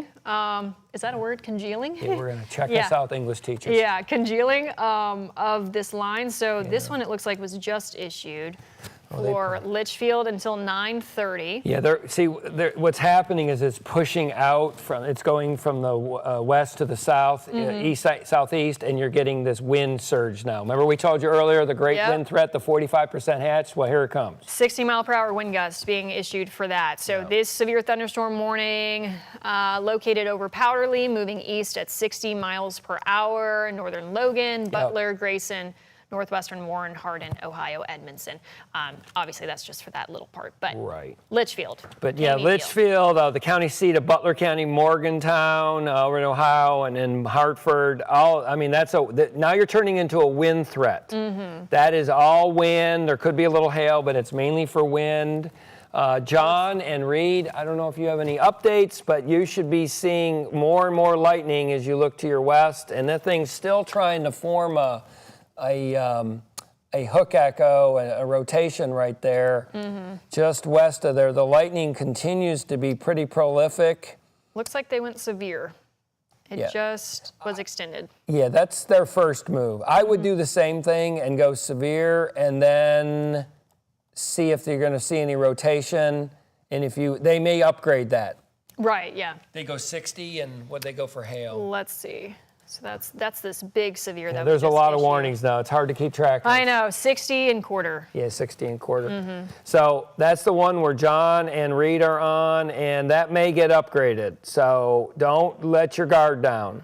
And now we've got severes all over the place. Right, so here's the visual without the radar, just to give you shapes. It's like the game of Risk. You have a lot of areas under domain from someone. Right, and so once again, the orange color, obviously those are your severe thunderstorm warnings, the reds, your tornado warnings. So the one active tornado warning that we do have for our viewing area is that one that's going to be moving into southern Adair County, and that is why we had hopped on to coverage here on WHAS 11 on ABC, and we're staying with continuous coverage. I also just want to stay to see how this storm acts that Reed and John have been on as it gets closer to Grayson and Breckenridge counties as well. You can see their shot is down in that lower right-hand corner, where they've been seeing a lot of lightning as they wait for that storm to come. But this storm that's heading toward Adair County, it's warned for tornado, obviously, and golf ball-sized hail. So as we mentioned, as these cells congeal more, they become more clusters, we're really going to see that wind threat, and that's exactly what we're seeing with these additional severe thunderstorms being warned, and some of them for 70-mile-per-hour wind gusts, which should be taken very seriously. And that Louisville will be under a severe thunderstorm warning. Okay, not yet. They're the next move. So when the Weather Service goes through this iteration of those 3 giant warnings that Mallory just went through, you will start to see Jefferson. You'll see Bullitt, Hardin, LaRue, Hart, etc. So I would almost bet the farm you're going to see more severes coming out and very, very, very heavy rain. Right. Yeah. So please take that seriously as well. We've been talking. Obviously, I know a lot of people focus on tornado threats. That tends to cause the most storm anxiety, which I get it. We talk about hail because no one enjoys that, and then winds. But heavy rainfall, flooding should be taken very seriously as well, especially at this time of night. You can't see flooded roadways. You can't see how deep the water is. So we always say, turn around, don't drown. Please, please be safe. Let me give you an update. That storm on Edmonton really is becoming, it looks almost tornadic. The problem is the radar is so high that I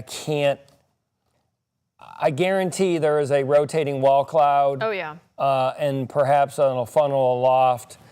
People in Edmonton, folks, if you're in Edmonton, on the north side of Edmonton, the northeast side of Edmonton, very bad area. I'm looking at for rotation. Just a second. There we go here. Let's look at this. There it is right there, and right on the north side of Edmonton. That's Metcalfe County. Why do I mention that? Well, that's the one that's going to Adair County. And if you're in Adair County, it's raining and you're like, what's the big deal? If you're in Columbia, you're going to get hail. And then maybe I think they went golf balls. Is that right? I think they went golf balls. Yes, golf balls. I would think somewhere between walnuts and golf balls is not a bad idea heading to Columbia. If your car is outside in Columbia and you have a garage or a carport, go. Move your car right now. You don't want your nice car to be hit by all these hailstones.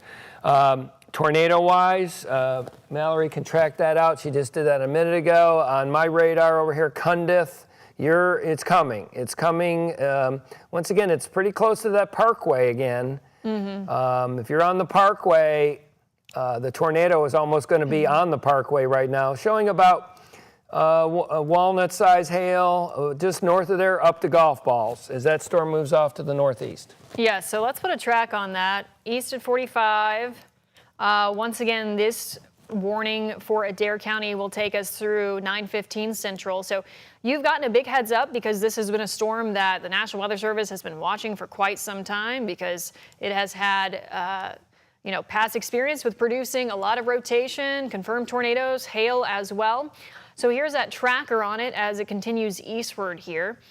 We have Nell at 8:45 Central, Flatwood at 9:04, Chance at 9:06, Glens Fork at 9:11, Bryan at 9:16, and then it's off to the east in Russell Springs until at 9:24. So this is that southern portion of Adair County.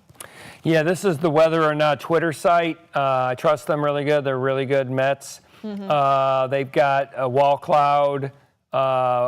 That was when it went through Glasgow, very close to the ground. If you go to the Twitter site, you can see that.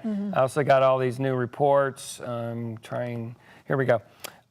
Trees down Du Bois County, trees down in Bowling Green, part of a roof off a house in Du Bois County. Henryville has had a gust of 56 miles an hour. Trees down in Sellersburg, and I just looked at a little bit of the sounding. That's where the balloon goes up in the air and you get all this information, temperature and all that stuff. The winds are really increasing. You see all these warnings. You're going to see more warnings. So if you're in Jefferson, maybe even in Clark County, Indiana, there's going to be a bunch of warnings moving off to the east, probably maybe Floyd. The Weather Service will be moving that. There's a big wind surge now. So you have 2 big tornadic storms that have been rotating. One's down there, Adair County. The one they've only severed right now, but the one that's approaching Breckenridge County, that may tour that one again. The rest is going to be a wind event. Yes. You're going to see less and less hail except for the Adair storm. Yeah, that one has been An unfortunately impressive storm to watch here over the last several hours. That it just maintains its steam. That's the one that we're watching for Adair County. 200 some miles, right? I mean, this is a Great Plains storm that really we're is. seeing in southern Kentucky. That's continued to track through the state. You don't get those all too often around here. Very rare. So, as we mentioned, that tornado warning for Adair County will take us for the next 25 minutes or so. So that circulation is pushing east of Edmonton there with the rotation and heading into Adair County as well as we speak. On the north side of that, you still have that severe thunderstorm warning in that orangish color. So that's where you're still dealing with a obviously hail threat, wind threat, heavy rainfall threat. And then this particular cell where we do have another tornado warning, though it's not technically in our viewing area, that's where they have extended eastward all of these severe thunderstorm warnings. So that's what you're seeing in that orangish color. South of Corydon through Brandenburg, takes you over to Litchfield, the west side of Hardin County, Hardinsburg as well. We'll see what this storm does and if they need to include a tornado warning as it pushes eastward, if we have more of that rotation there. That's the storm that John Humphreys and Reed Yaden have been watching for us in Breckinridge County. They just moved. They're moving to McDaniels in Breckinridge County, a little bit further south on that circulation, which is a really good move to see what they can see. Please don't get hail, Reed. I don't want your car to get hurt.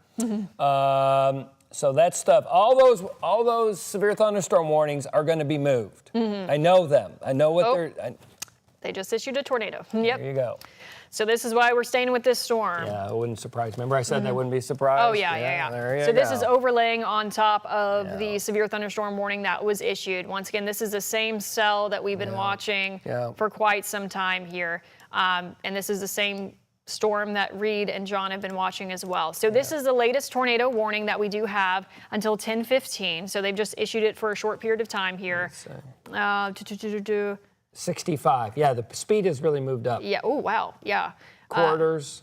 Tornado in quarters. Yeah, radar indicate, yeah. So this 8 miles south of Hardinsburg, moving east at 65 miles per hour. That is a quick moving storm. This is for northern Grayson, southern Breckinridge, southwestern Hardin County in central Kentucky. You want to get to your safe place right now. Make sure you're on the lowest level of your home, away from windows. Get in your safe place for the next 20, 25 minutes for us, please. Yeah, I'm looking at that on a couple different radars right now as we speak to take a gander at that. That storm, that's a good warning. There's a hook echo trying to form in this mess. It's kind of messy, but it's very messy, and you can see two different areas where there's rotation. This is more, it's almost forming on the leading edge now. This is a little bit of a different situation. It's been alone by itself for a long time. Right. But now this thing will form on the leading edge of all that red mess you see on her screen. As that thing moves off to the east, it's very junky right now. It's been almost absorbed, like right there. That's where it would be, right in here, right on the leading edge. Meanwhile, we go down to Adair County, and it is getting, yes, it is in Adair County. It has finally arrived after 6 hours. This thing started in Springfield, Missouri. It's crossed the mighty Mississippi, and it is now there. So this would affect areas south of Columbia. So Columbia, hail, if you're on the south side, there's where your tornado would form, near the Parkway, maybe a little bit south of the Parkway. And I don't know all those little communities. I'll let you say. We have Nell, we have Sparksville, Chance, Fairplay, Glens Fork. Okay. You all are in the line of this. Flatwood, you're kind of on the edge, so They had Cundiff. yeah, get in your safe place. Yeah, that thing's got a hook echo, a classic Oklahoma tornado. It's trying to wrap itself around.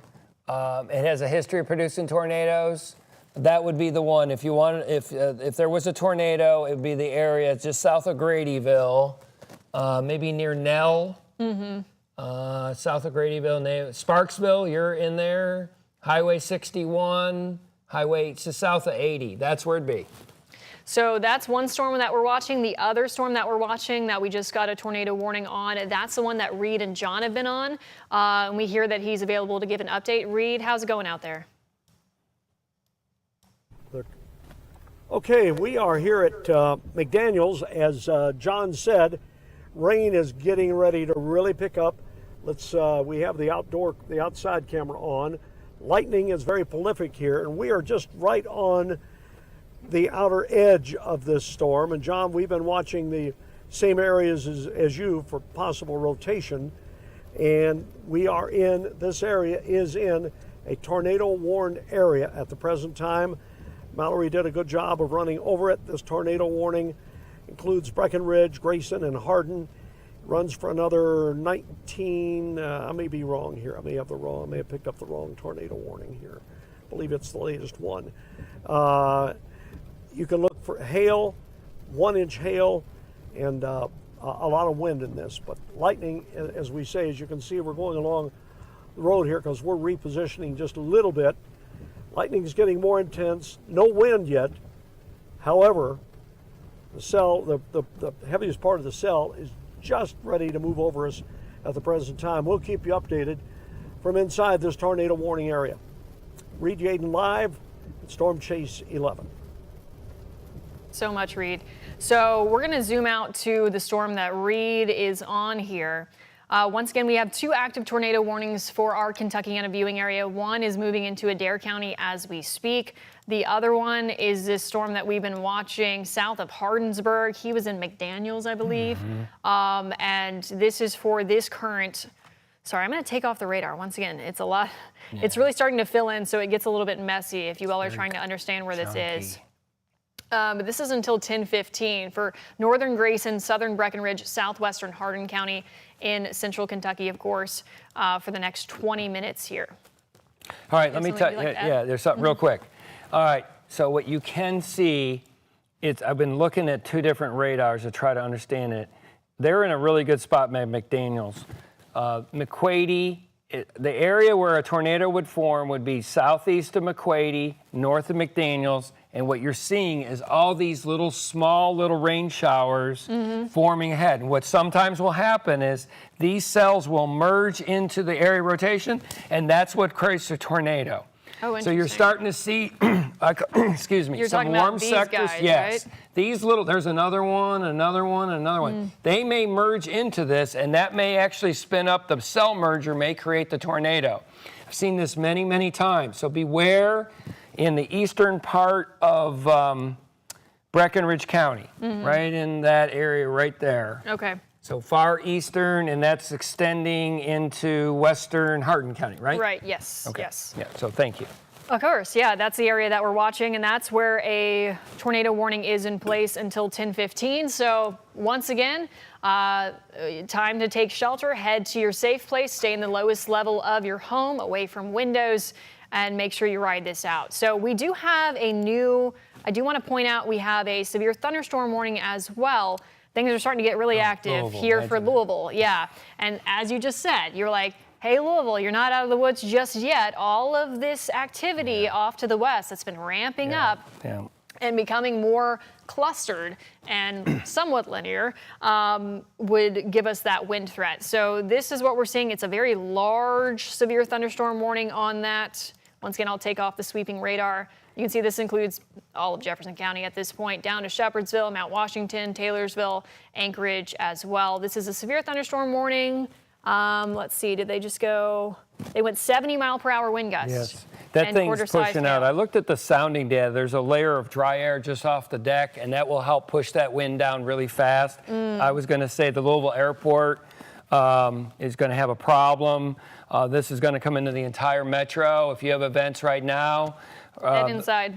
It's going to happen. There will be a bunch of trees down in Louisville Metro, period. The one that's really difficult, very hard for us, we're trying to help save your life, is the storm that's in eastern Breckenridge. That is a junky storm on radar. It is not obvious. I don't care who you are, the best radar person in the country. It's very difficult. It's a very strong line of wind that's pushing down, but then you have these small, my buddy Kevin in St. Louis calls them giblets, these little dinky little rain showers on the head, and sometimes they will merge into the main line and produce a tornado. Then we go down to the southeast, Adair County. Massive hook echo down there right now. Let me go to the Nashville radar down there real quick. And come on, baby. There you go. Look at that. There you go. I'll let you. Yeah, so this is the reason we cut into coverage to begin with. So if you're watching us on the TV side of things, we have been on air due to this particular tornado warning that's moving into Dare County as we speak. This will be for the next 15 minutes, and you can tell this one has rotation. So it's been having that hook. This has been that very healthy storm we've been tracking for hours. When we did that streaming last night, we talked about renegades, these discrete cells. There you go. Yep, this is exactly that. So this is a healthy lone cell that's been able to continue to have areas of rotation, confirmed tornadoes, lots of hail on the north side of that rotation where we have the severe thunderstorm warnings in place, heavy rainfall as well. So you're going to get hail and heavy rainfall in Columbia, but just south of you, Sparksville, Glens Fork, Chance, it's going to be close to you as well where that tornado warning, Fairplay, Flatwoods, just on that north side of that with this particular Dare County storm. Yep. So I feel very good about that tornado warning from the Weather Service. Dare County, it won't last much longer. Probably, I don't know, maybe 10 more minutes.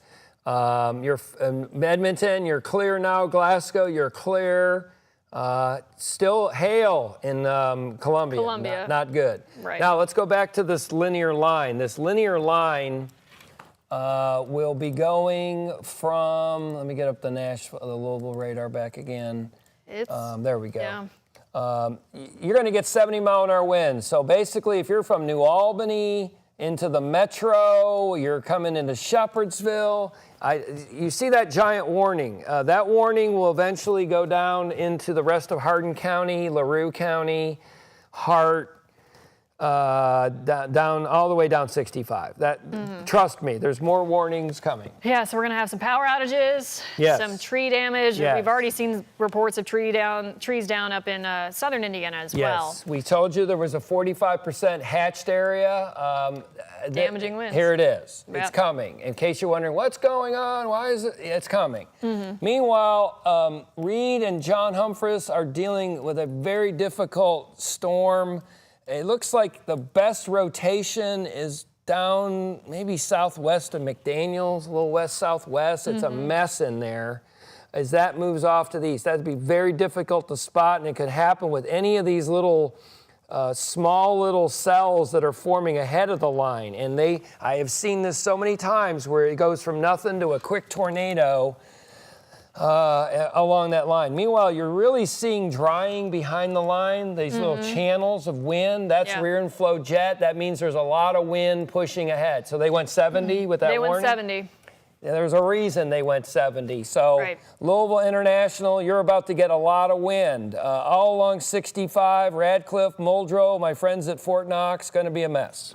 Yes, so we've got a lot of warnings ongoing. Let's kind of restart from the beginning, give you all that play-by-play of what we're looking at here, and we can give you the big overview view as well. So if we can turn now to Max HD radar, once again, Chief Meteorologist Mallory Schnell here with John Gordon. We are on your TV screens. We are streaming on Plus. You're likely seeing this from many different channels, which we appreciate you tuning in. Things are just now starting to ramp up in the Louisville metro area. If you've been wondering where the rain is, we had a little bit of it earlier, and now we're getting the warning for that wind of 70 miles per hour. So I'm going to put this on a loop. These cells that we've been watching, they were discrete at first, and we still have a couple of those, and now we're starting to see them kind of melt together, congeal together, whatever word you want to use there, and that's why we're starting to see that transition into the damaging wind threat. But if we take just the warnings here, you can see what we are under. So I'm going to start with the Louisville Metro just to show you that severe thunderstorm warning. It is a big one. So this stretches from Radcliffe just up to Corydon, all of Louisville, over to Taylorsville, Shepherdsville, you're included in this as well, Mount Washington, Lebanon Junction. Basically this big yellow polygon here. That is until 10:30. This is due to a storm that was around Brandenburg, moving east very quickly, 75 miles per hour with 70-mile-per-hour wind gusts possible, quarter-sized hail as well. So I want you to take this as seriously as you would a tornado warning, because 70-mile-per-hour wind gusts can do a lot of damage. On the south side of that, we also have severe thunderstorm warnings on either side of the tornado warning. So obviously you see the tornado warning in red. On the north and south sides of that, for Caneyville, Litchfield, Irvington, Hardinsburg as well, That's where you have severe thunderstorm warnings until 9:30. And where they're just being safe rather than sorry, where we could see a quick tornado spin up 10:15, that tornado warning in the red there. So this includes northern Grayson, southern Breckenridge, southwestern Hardin County as well. That is until 10:15. And that's the storm that John and Reed have been on. And as we mentioned, we could see that spin up at any point. So Eastview is a town I see in there. Do you know of any other towns? They're not showing up on my feed, but this is between Hardinsburg and Litchfield, if that gives you a better idea of where that is. And then last but not least, the reason that we cut in, of course, this storm that is in Adair County. So it does look like they went slightly north with the extension of it. Glens Fork included in this with that extension of the tornado warning, as that will be moving out of Adair County eventually. But that is that one cell. I can bring up the radar once again. Glens Fork. You're in Glens Fork. Find a place to hide right now. So when we talk about that hook, you can see how it literally looks like a hook. It's trying to wrap itself around. It's trying to wrap itself around here. And that's heading right towards Glens Fork. Glens Fork, I need you in your safe place. On the north side of that, Columbia, you're likely getting a lot of hail and rain. But just south of you, very dangerous. And that's going to continue to track east, slightly northeast. And head toward Russell Springs eventually. So make sure you are in your safe place there. That one for Adair County will be taking us through the next 15 minutes or so. Yeah, so looking at looked at the terminal Doppler radar here, and what's going on right now is what you see is these wind channels pushing into the metro. You see these little channels. That's an indication of very, very strong winds. So there will be damage in the metro. There will be power outages. Basically, the worst of the wind to me looks like it's basically the Watterson southbound, Bullitt County out towards Fort Knox, Muldrow, all around Radcliffe, Flaherty. And I see these towns, back to the question she asked me a moment ago, I must be getting old. But anyway, for the tornado warning out of Breckenridge that goes into Hardin, there's a few towns, Stevensburg, Summit, Hudson, all in there under the gun for a possible tornado threat. And what's interesting in there is there's a really, really strong wind surge east of Hardinsburg, coming towards Elizabethtown. I would say between 70 and 80 mile an hour winds. So I can't see a tornadic area right now. I wouldn't say there's not. I just can't see one at this time. I'm trying to see if there's a specific area. John and Reed, if you have something, please let us know. It's a very difficult situation because it's a bunch of small little cells trying to merge with the main line, and that's very problematic to try to identify. And I see why the Weather Service did what they did. But it's not like that the big supercell that's south of Columbia that's still in the south part of Adair County. Good news is it's almost out of the county.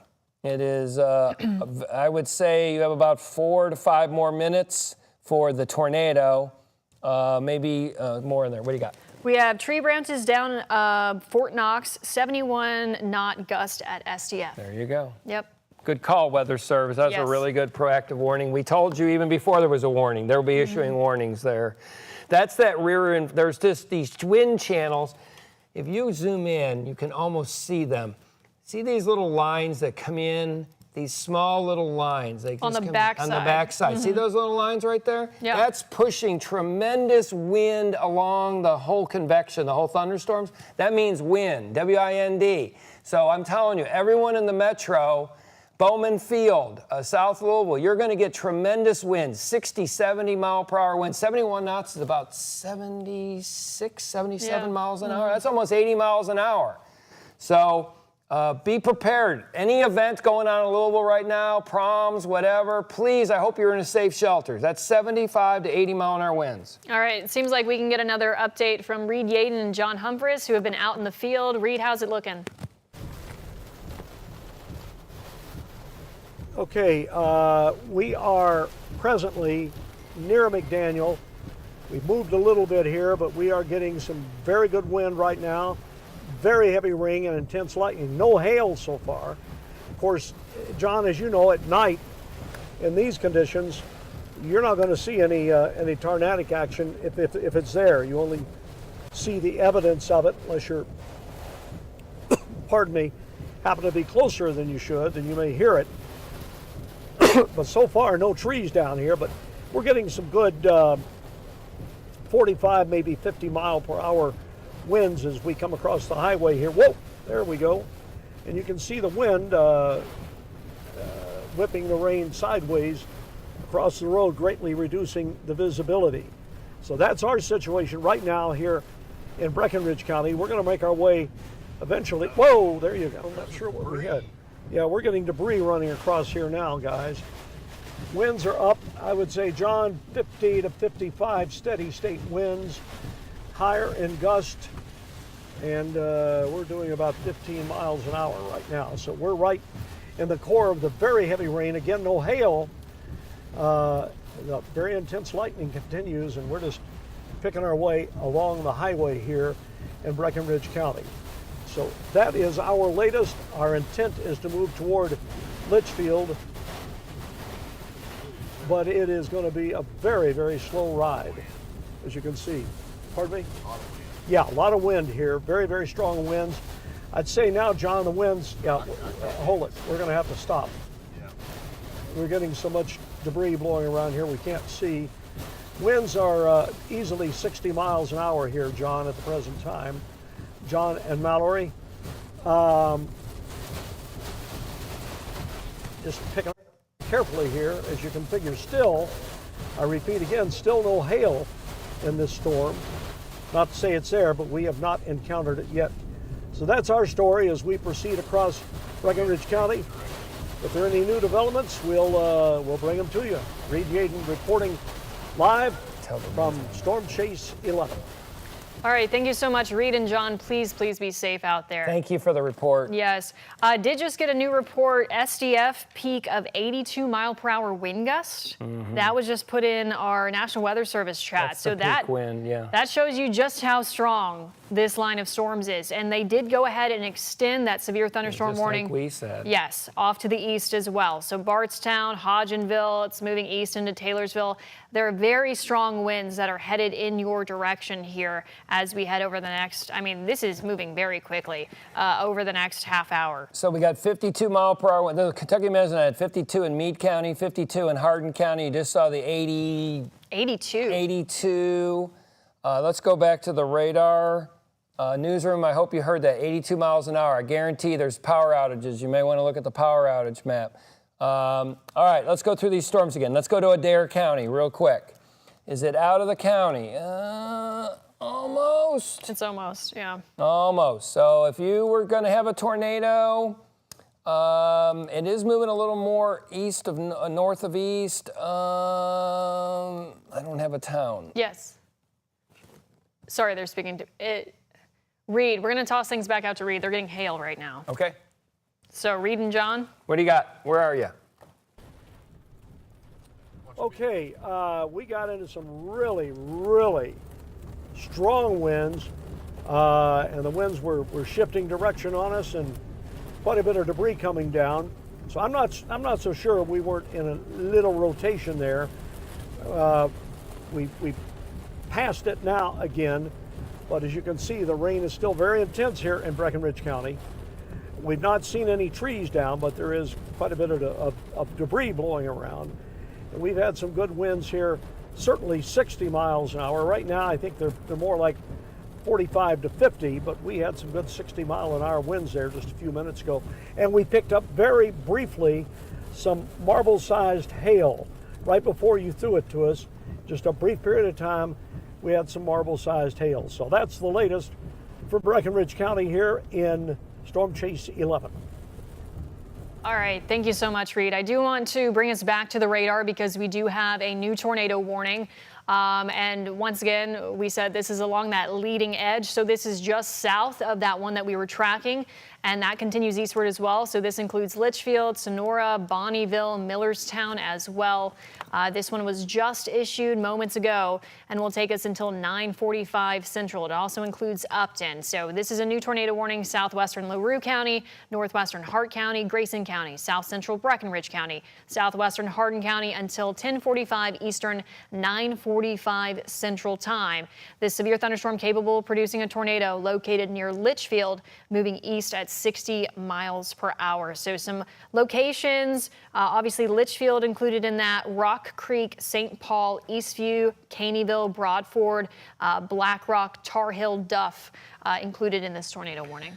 I want to just mention that in the metro, I'm showing radar. If you're in Mount Washington right now, I see between 80 and 85 mile per hour winds. Oof. If you're in Mount Washington, if anywhere that's basically south of Fern Creek on the Snyder, if you went due south of there over towards Mount Washington, 80, 85 mile per hour winds, and there's wind channel, Shepherdsville. Right now, you're probably getting 70 right now. So then let's go south. If we go south from there, you just heard Reed and John Humphreys go through that whole area. That's kind of a more complicated area. As you just saw them drive through there, there is several little areas that are trying to rotate on the leading edge of this main cluster of convection, these line of storms moving in. I'm going to look at the terminal Doppler real quick. Same thing, it's very junky, but it does show a lot of wind.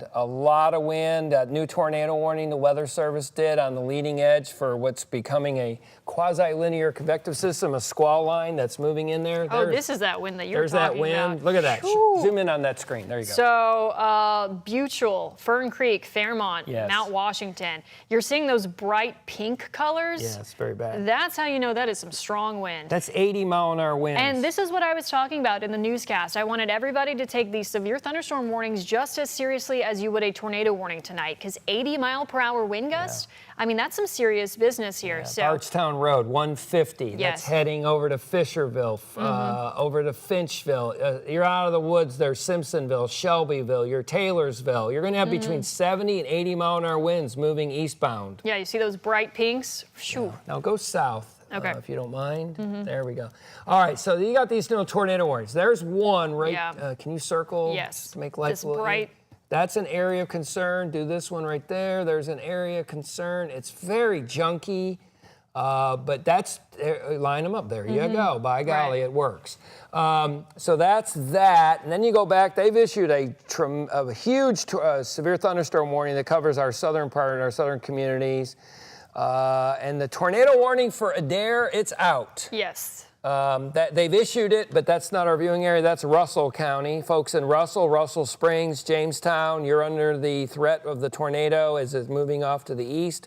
Our new problem is this look at that right there. That's an excellent rotation. Yeah, you can see that. That's Russell County. If you know anyone in Russell Springs or Jamestown, you mean to tell them right now, that's a very life-threatening storm. Meanwhile, we have this large line of storms moving down from the west to the east, and you're seeing 80 to 85 mile an hour winds. I suspect you'll be getting a bunch of damage.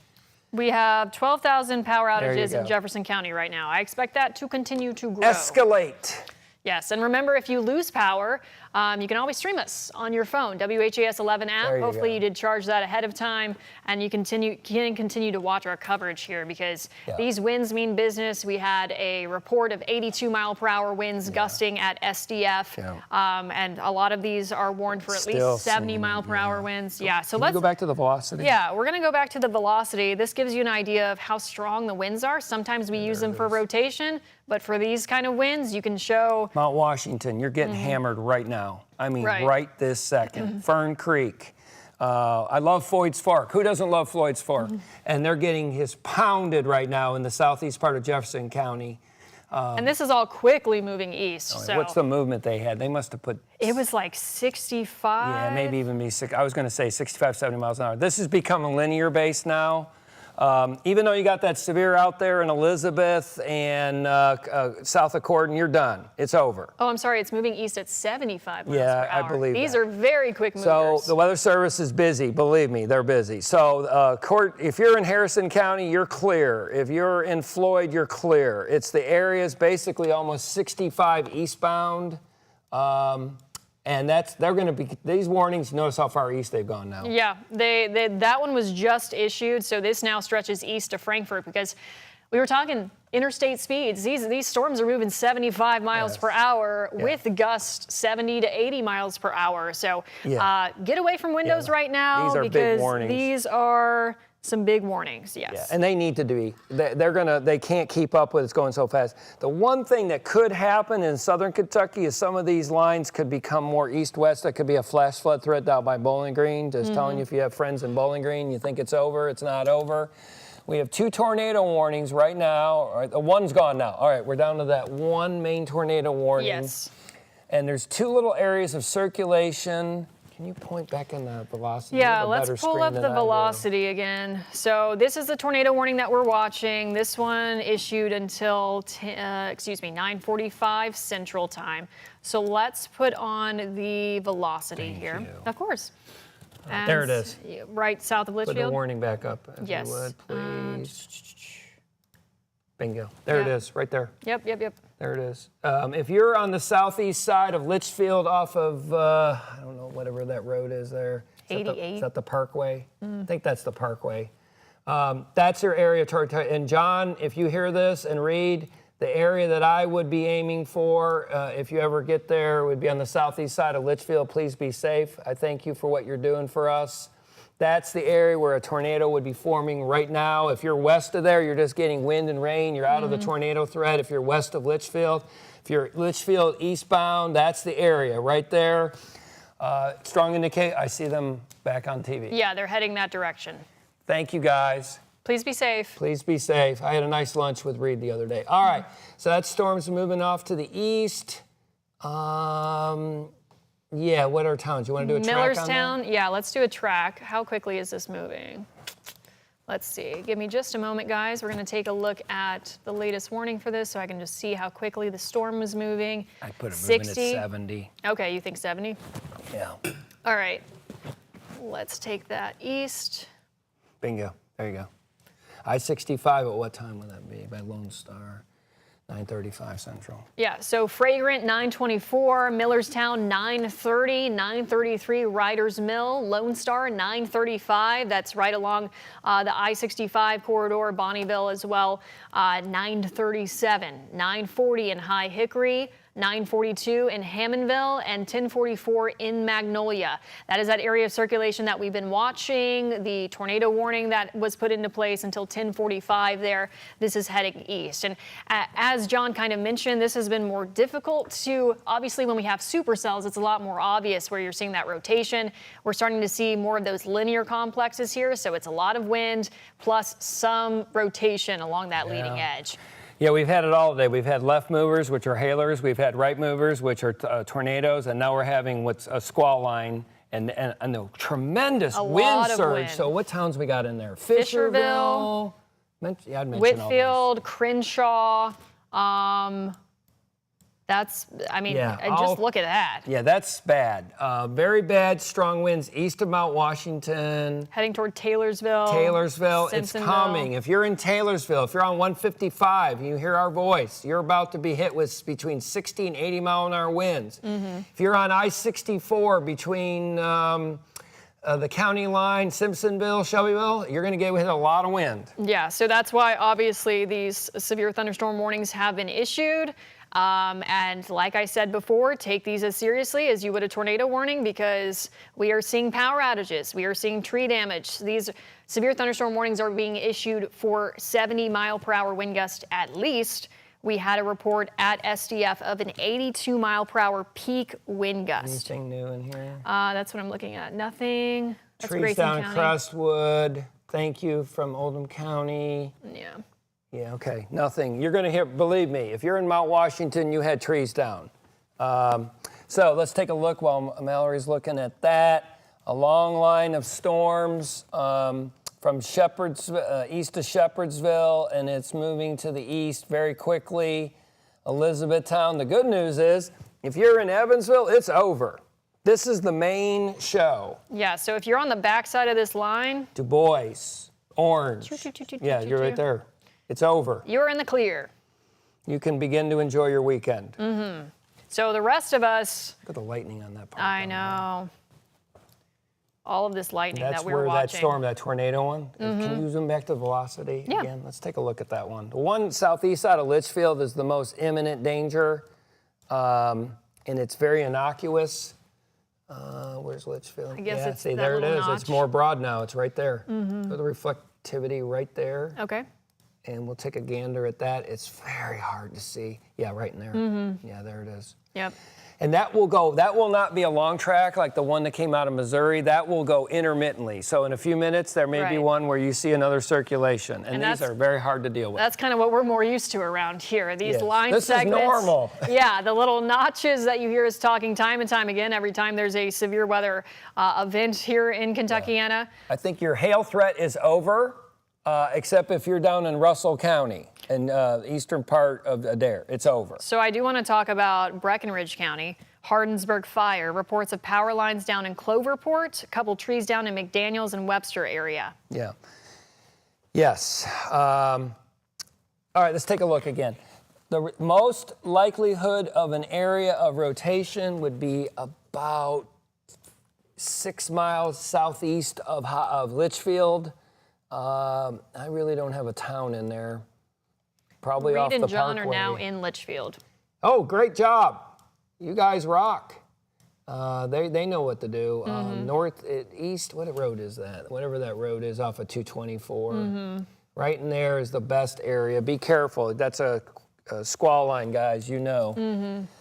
Very heavy rain, torrential rain all along this. If you were to drive on the Parkway, if you were driving anywhere on these roads, back roads that flood, you're going to have flooding problems. Tremendous rainfall rates. And the one thing that we're really seeing on the velocity is a tremendous amount of wind. Again, Taylorsville. Show them the Taylorsville wind Yeah, again. so let's switch back to Max. We're also taking the feed of Reed and John that are in Litchfield right now around that tornado-warned storm there. So a lot of wind power with this, a lot of rain as well. Let's take the velocity once again for Taylorsville. You're getting hit hard right now. All those beautiful subdivisions north of Taylorsville, I'm telling you, getting hit hard right now. Lots of wind there. I expect that power outage number to grow, tree reports to come in as we carry on here throughout tonight. I-64, Shelbyville, it's coming. If you're at the 32, 35-mile marker, the 28-mile marker at Simpsonville, a tremendous wind. Be very careful. 18-wheelers, if you can hear my voice, this is how you roll over. Tremendous wind, Taylorsville, not good. And we're going to go back out to Reed and John Humphreys that are in the Litchfield area right now. They've been tracking that tornado-warned storm for us. Reed, how's it looking out there? Okay, we are in Litchfield. Steady rain, lightning, no hail at the present time. Winds are less than 25. Right as we came into, the downtown area, a lot of lights went off. But within 5 minutes or so, I guess they got the circuit switched over and they came back on. So my point is, we're not observing so far any great amount of power off down here. Have not seen any damage. Of course, as you know, John and Mallory, one of the things you look for with debris, first place you're going to see it is on the roadway. We're not seeing that yet, and we're getting into the south side of Litchfield now. So we're going to look it over real good before we head north. But at this point, kind of status quo here with a steady rain. Not that bad, certainly nothing like we were in Breckinridge County when we were right underneath that cell as it was on its way here. There's the view ahead. You can see here in Litchfield, coming up on the Parkway, and not observing any damage yet, or any great amount of lights, any great amount of power outages. Let me get our external lights on here again, and you'll be able to see a little bit there on the roadway. There you go. Rain is steady, but not extremely heavy. I'd call it a steady, moderate rain. So that's the situation from Grayson County in Litchfield at the moment. We'll keep you updated. Reed Yaden live, Storm Chase 11. All right, thank you so much, Reed. So once again, he's been watching that storm that was showing signs of rotation. Obviously, we're talking about the leading edge, and it looks very messy on here, trying to figure out where that rotation is. But John, you were pointing it out, what you were seeing. Yeah, so if you zoom in right there, what town? It's north of Millerstown. If you, John Humphreys and Reed, the area I see is west of Flint Hill, north of Millerstown. What county are we in? So I don't mess this up. Are we in Hardin? Yeah, let me take off the. Sorry, folks. I think we're in Hardin. Yeah. Yes, we are west of Sonora. Look at the lightning there. You know you're in the right area when you see that lightning surge in there. But there was one little area of rotation right in the western part of Hardin County. I just got a note from my student, Krista, thank you, 13,000 power outages. And there it is. So Reed and John, you already know this, but the best area looks like it's trying to form near Millerstown, maybe near Flint Hill. This is very difficult to work radar on. And they just trimmed down the tornado warning. So where you're seeing that polygon, some good work there. They may go severes with tour possible from this point forward, unless they see something so obvious. Yeah, and as we've talked about, we know this here in the Ohio Valley, and I know you know this from working so many events like that. Power outages, 58,000 out in the state of Kentucky. So not a big surprise with such a big wind event here. As we were talking about, wind, our big worry. And that's what's coming true with this system. So it's marching east very quickly. We were talking about that warning through the metro. So this is now, it looks like, east of Louisville. And east. It's now east of Louisville. Moving through Shelbyville, Taylorsville with the strongest winds that we were talking about, those very high winds. So anytime we put on velocity, we're seeing these reds and pinks, we're either looking at areas of rotation or just winds. And some of these are kind of blown out a bit that you're seeing around Taylorsville. Yeah, we can go up further north. Yeah. So let's not forget our friends from Bedford, Newcastle, where the winery is, LaGrange, Eminence, down to Shelbyville, Finchville, Taylorsville. Anywhere in there, 60 plus, 70, maybe even 80 near southern Shelby, Taylorsville, I don't know where that, 44 near Southville and. Yeah, north of Little Mount. So that's why we're seeing these giant severe thunderstorm warnings. And once again, we were talking about these storm systems just moving so quickly. They're being issued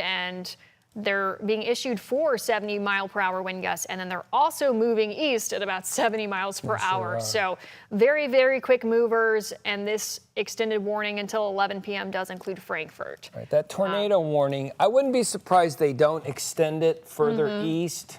The one that's covering Hardin, northern Hart, getting into the far western part of LaRue. I suspect you'll see severe torr possible, which means in their tornado tag, unless they see a really strong couplet, they're going to go severe thunderstorm warning, probably 70 with isolated tornado warning.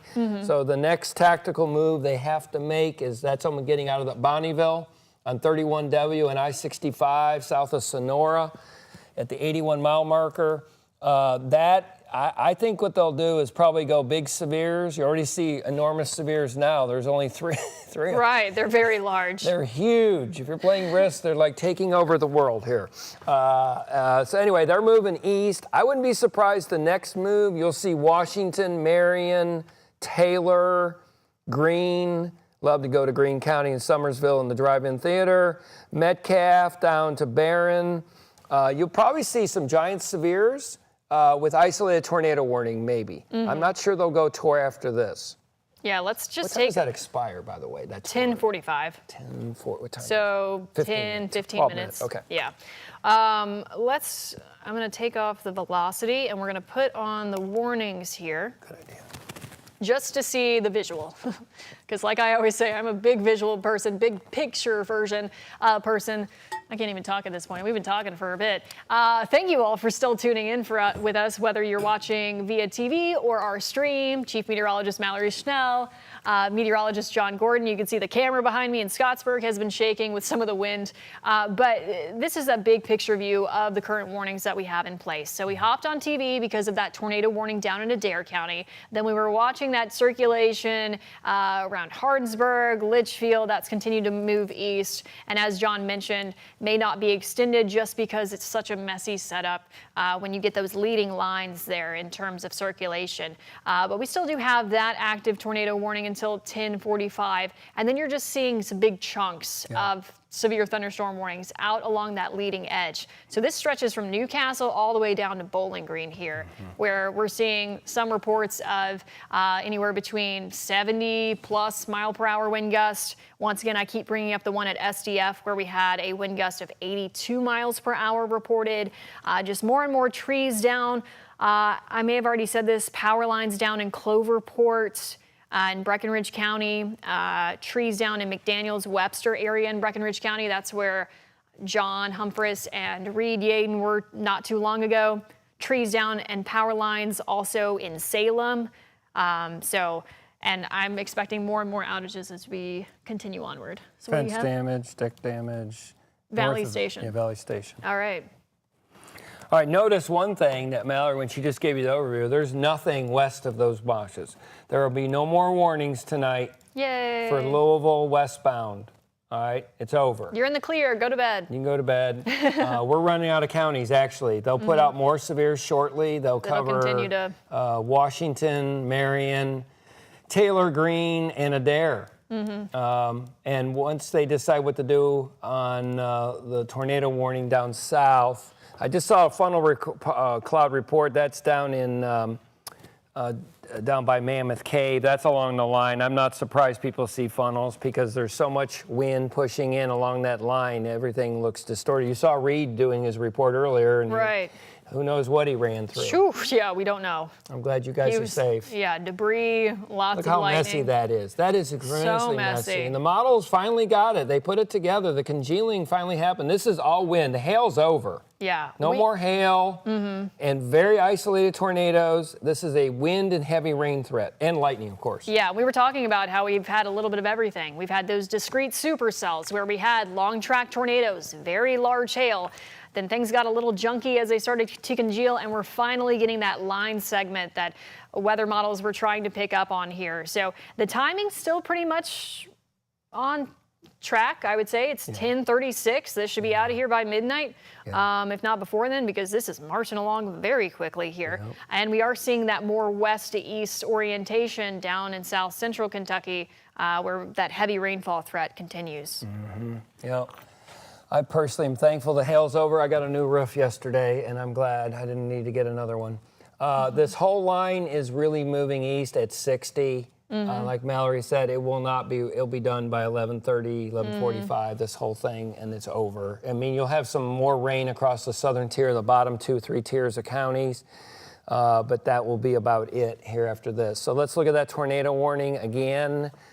That covers places like Sonora, Upton, Bonneville. I'm just looking at two different radars in case you're wondering, what is he doing? You're good. I'm looking at both. I'm going to zoom in and take the sweeping radar off that. Okay. And the lightning. The only area that would really is in Western Hart, west of Bonneville. There's a couple little chinks. Can you show that real quick?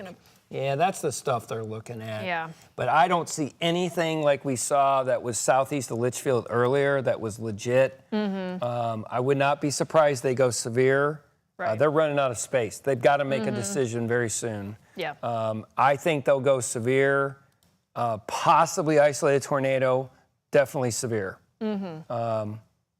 So we'll find out here shortly. And then there will be no more tornado warnings if they don't go toward it. Right. I do want to get back out to Reed Yaden and John Humphreys. They've been out on the road all afternoon and evening for us, tracking the storms.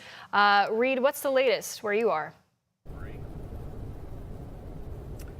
Okay, we did check that, and we looked at it on our radar and passed right under that possible rotation there at Millersville, and nothing. We looked around carefully, no sign of debris. Winds very light down here right now, less than 10 miles an hour, and the rain is moderate. Lightning is certainly nothing like what it was. We see some lightning off the distance here, but it is not intense like it was. So the situation is winding down. We are on the Western Kentucky Parkway right now. We're about 15 miles or so outside of Elizabethtown. Going to make a pass through there, and we'll check anything out that you guys need us to check. Then we'll be coming north on 65 into the city. And I would like to extend an invitation to you, Mallory, and to you, John, to join John and I in the morning at 6 a.m. for breakfast at the New Albany Farmers Market, because we're going to be on the air at 6 a.m. on GMK. Guys, Okay, I think guys, I'm going to be we'll see you asleep. again in a little bit. I will Let be us in know a if you need us coma. to check anything.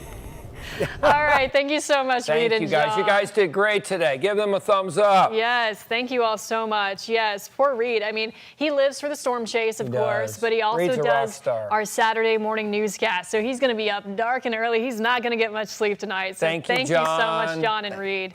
We appreciate you all so much. So yes, looks like they extended that severe thunderstorm warning. We are basically almost to the edge. We are to the edge of our coverage area here. So once again, I'm going to take off the sweeping radar.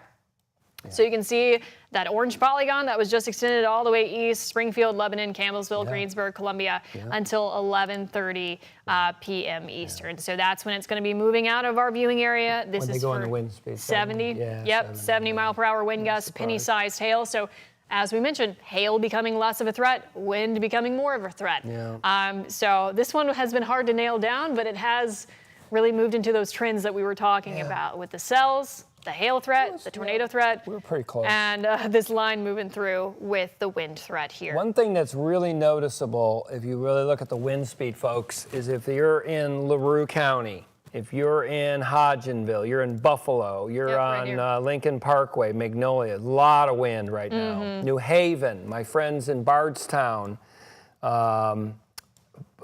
Bardstown down to New Haven, Loretto, down by the distillery, very strong winds. Hodgenville right now, I would say if you want to get some wind, Hodgenville to Buffalo, 70 to 80 mile an hour winds. Look at that right in there. See Yeah, that? New Haven. New Haven. Anytime, once again, where you're seeing those bright pinks there. Yeah, that's See a lot where of that wind is. in there. Whew. And then also, if you go over to Lawrenceburg, Anderson County, let's not forget about them. Anderson County. It's right over Harrisonville right now. Yeah, Harrisonville, all in there. Just a mess. A lot of wind in there. Just a tremendous amount of wind. Please drive safe. There's hydroplaning potential everywhere with these heavy rain. And blinding at night, not a good situation. Yeah, please be safe. So once again, just to regroup for anybody just hopping on here, because we've been streaming, we've been on TV, we've been off TV, we've been back on TV. Chief Meteorologist Mallory Schnell here with meteorologist John Gordon. 79,000 power outages. In the state. Obviously in the state. That number is Jefferson's up to 20, continuing, 21, 22. Continuing to grow. 21,000 people in Jefferson County without power. Good reason for that. We're talking 70 to 80 mile per hour wind gusts with some of these storms that have been rolling through here. So we're still tracking those severe thunderstorm warnings at this time. And we have that one singular tornado warning that we assume is going to be allowed to expire in the next couple of minutes here. Say anything in the chat? Let's see. So we have the National Weather Service chat pulled up here, and it gives us an I idea think they're going to of let their it go.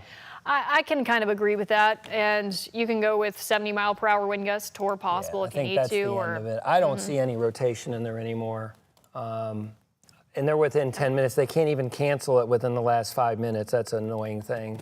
And it sounds Software. like Reed has footage of some trees down on the Western Kentucky Parkway. Reed?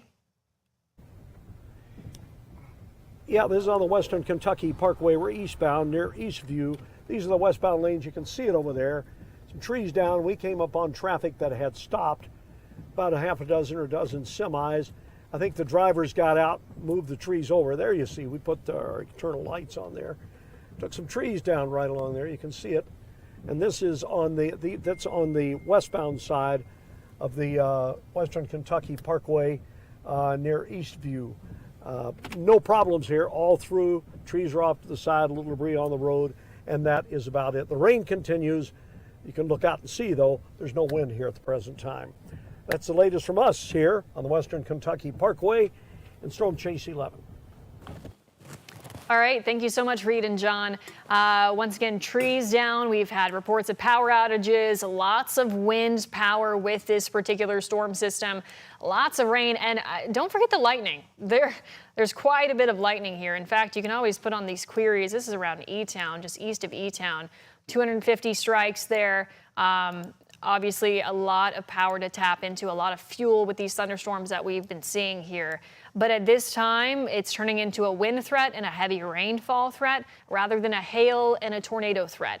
So that's kind of the evolution of this at this point. And once again, I will take off the sweeping radar. I haven't seen any information about them extending this further, so we'll see. But as John mentioned, he's assuming just that this severe thunderstorm warning will be allowed to take us through here.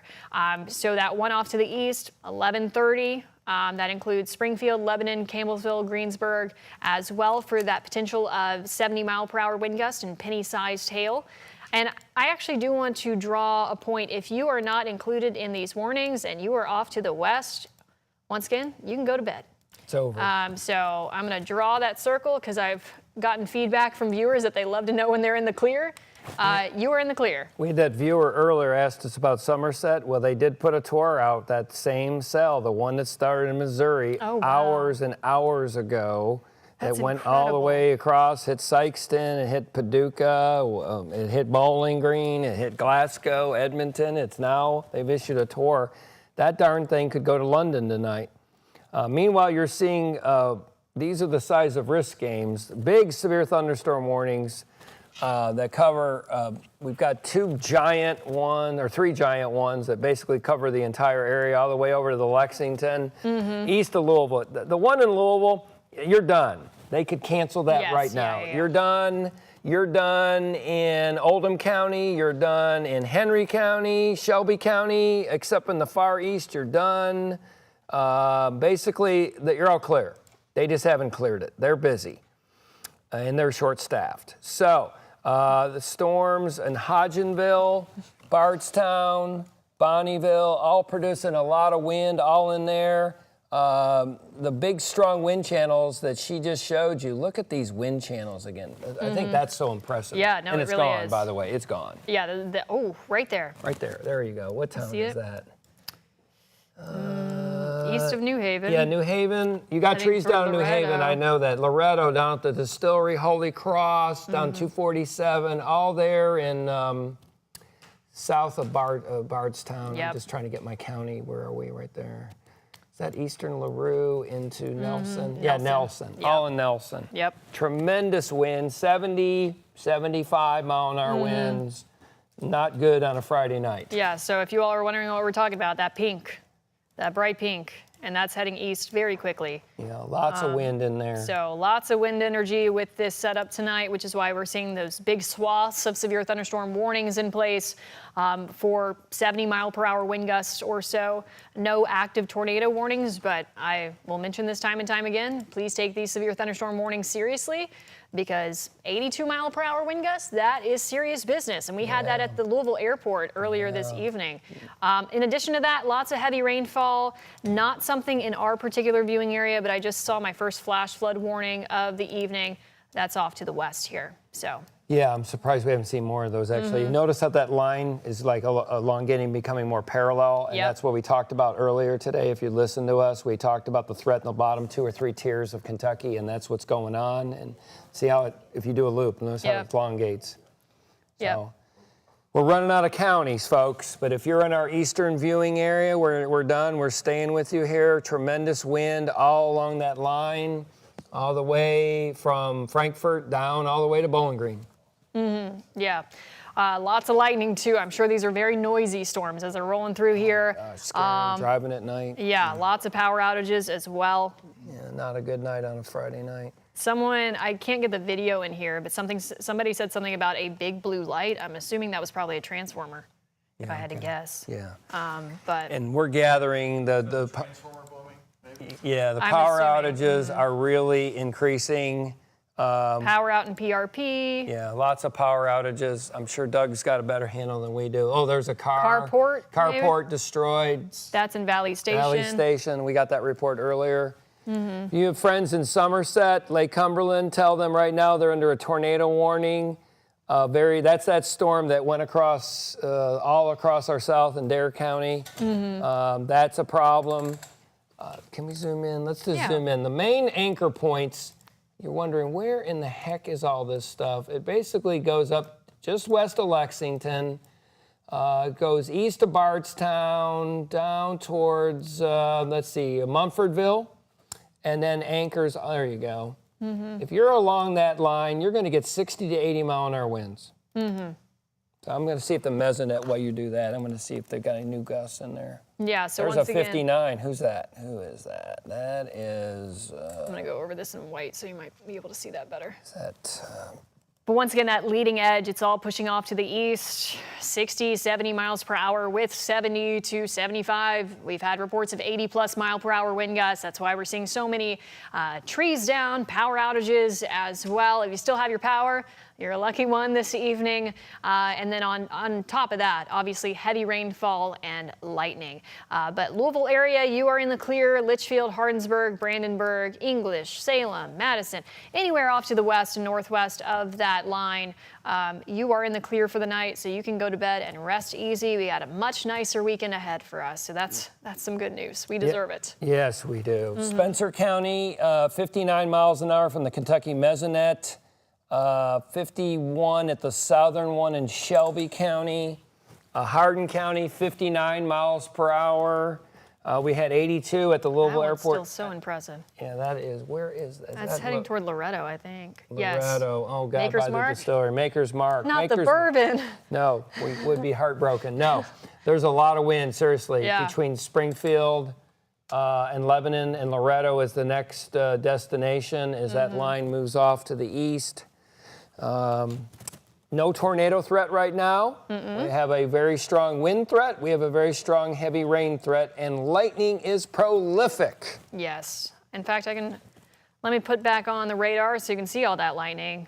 I mean, you can just see how impressive it is. Do one of those, how many strikes there is? I can do a big picture one, yeah. Watch this. Yeah. Everyone be impressed. All right. Let's just do our viewing area. Okay. Take a guess, Doug. How many lightning strikes do you think are in there right now? 1,000 per minute. Not per minute, but 1,000 lightning strikes, yes. Yeah, you got it. So that's pretty impressive. Yes, I mean, Doug's the man. That's a lot of fuel that we're working with there. And as we mentioned, all of these individual storm cells that we were tracking early this afternoon when they first fired up, when we were starting our first live stream, 2-3 o'clock, far off to our west in Arkansas and Missouri. They've traveled a ways, they became clustered, and now we're dealing with that line that we were waiting for to kind of fill in here. And this is all pushing this off to the east and southeast, getting it out of here, and we're going to enjoy some dry time behind that. We sure are. We got one nasty tornadic supercell. If you know anyone in Lake Cumberland area and Somerset, yep, this guy right here. This is very serious. This is the same one that was in Glasgow. And Bowling Green. Yeah, I wouldn't be surprised. We have multiple tornado touchdowns anywhere from eastern, the Ozarks all the way to Bowling Green and Glasgow, and hit all the county seats, which is very rare, but it took a bad trajectory. Jamestown, and now it's off to Somerset. Meanwhile, for us, we have a tremendous wind field all along that leading edge. Where's the new? I love the velocity. That's really our show. Yeah. Let's show the velocity. Let's do it. The winds. There they go. Where's There's that? that peak. That town. Where is that? That's still right over Loretto. Still right over Loretto. Loretto. Your wind speeds are about 70 to 80 miles an hour. On US 52, 527, 49. Next victims will be Springfield and Lebanon as that moves east. I hate to tell you, very strong winds are moving. They're going to come from the west to the east. Very strong winds. And once that goes through, you're done. Yep. You're done. There it is. See that bulge pushing out? We talked about this last night at 7:30, how we're going to have this line of storms sometime late evening towards midnight, and then by 1 a.m. it's over, and I think that will happen. Yeah, I agree.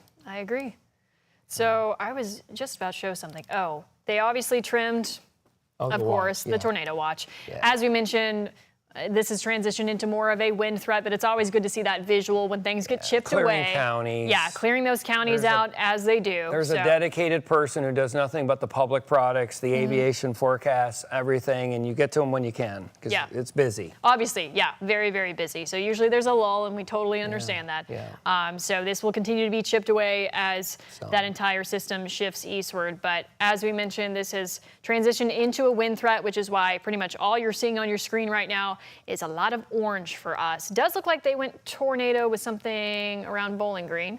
I wasn't even paying attention to down there because obviously we were showing our counties. Let's take a look at that. That was the second one we had talked that came out of McCracken. Around Russellville? Yeah, let's take a look. We said there was a second one about an hour behind. Oh, right. Yeah, remember that? I know that's hard to remember all this.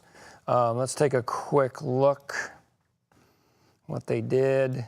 Yeah, I see why they did it.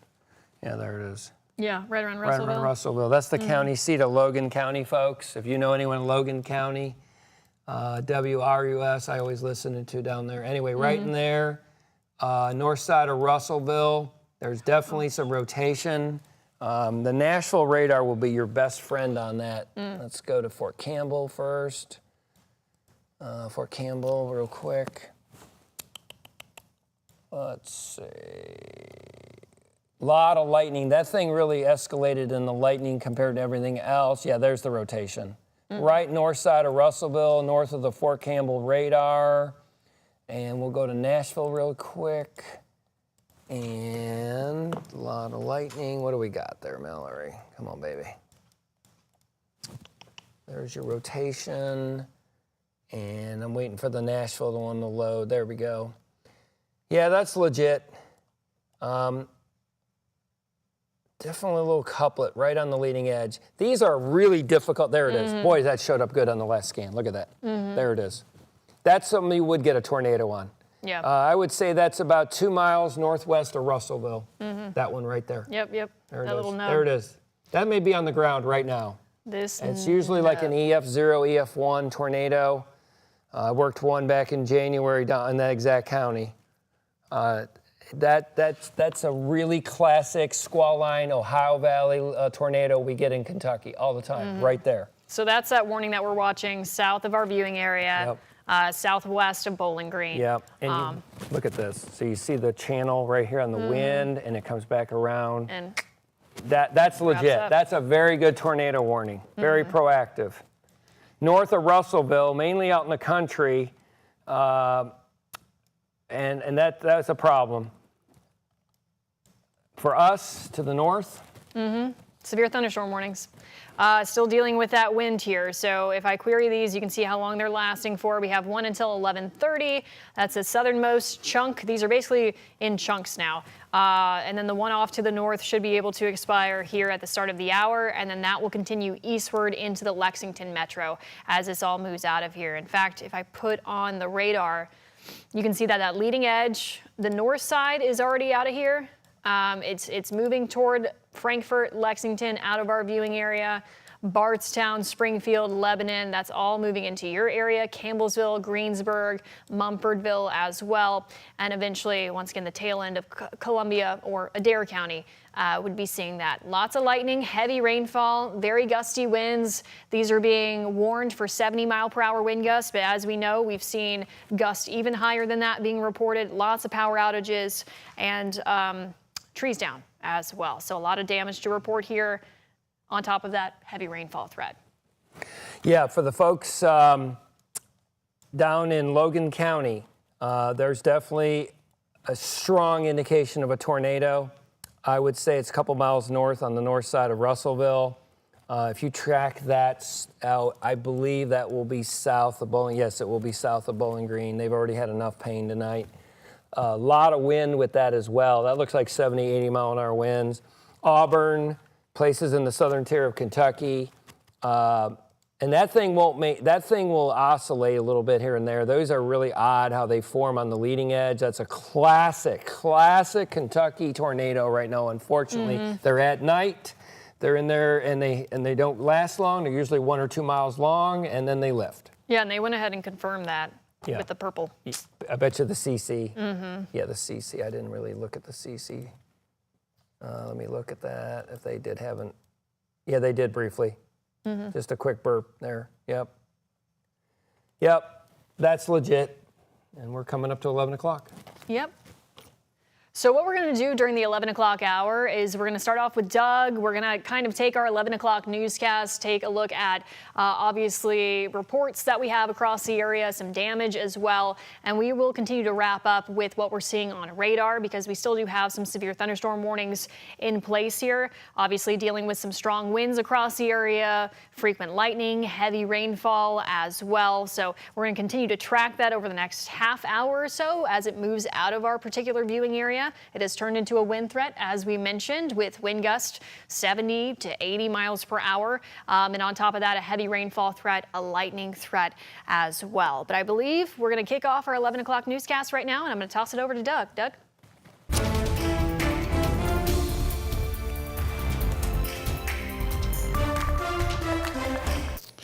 And right now, live here on this very stormy Friday night, this is the WHS 11 team at 11 o'clock. We have had tornado warnings and reported tornado touchdowns all surrounding Louisville tonight. Far to our north, there's significant damage reported near Bloomington, Indiana, according to our station in Indianapolis, plus damage to our west near Evansville. We also have trees down, a lot of tree damage down in southern Indiana, down to South Louisville.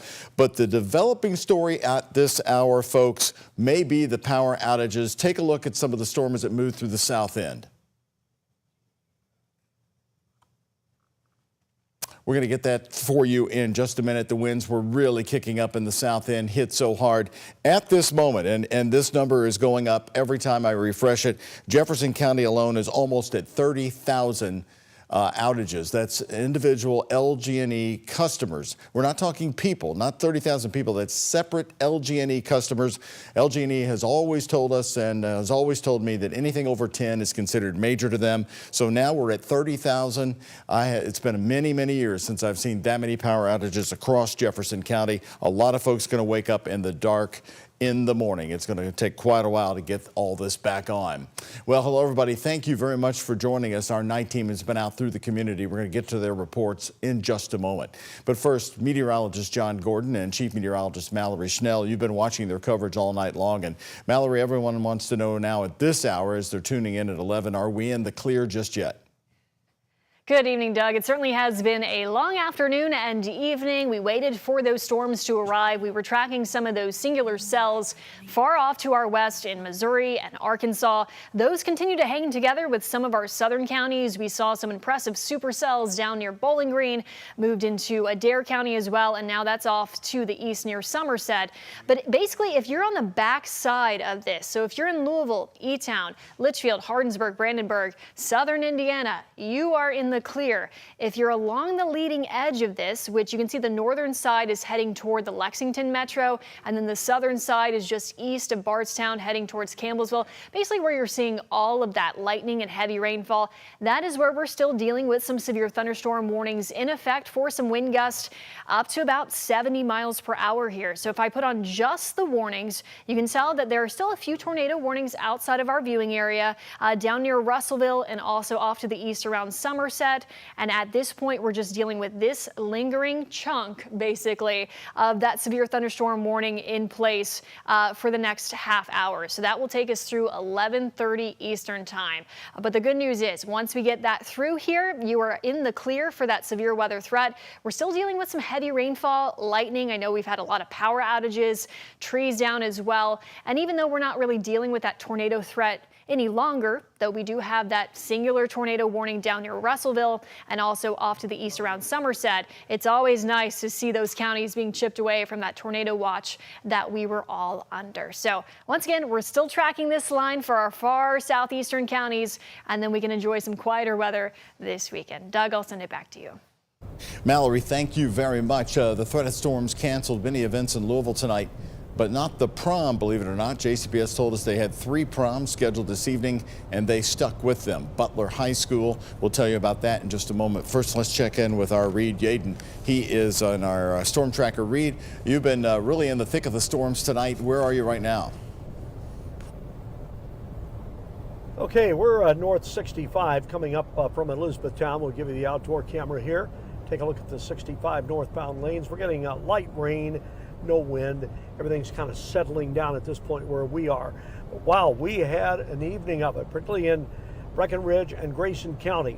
We got under a cell that had been producing tornadoes there. I think maybe we came through underneath a little rotation a couple of times, but we easily had some wind gusts of 65 miles an hour, very heavy rain, and we didn't get that much hail, but we had some. But thankfully, the areas we have visited tonight, we've not encountered any damage.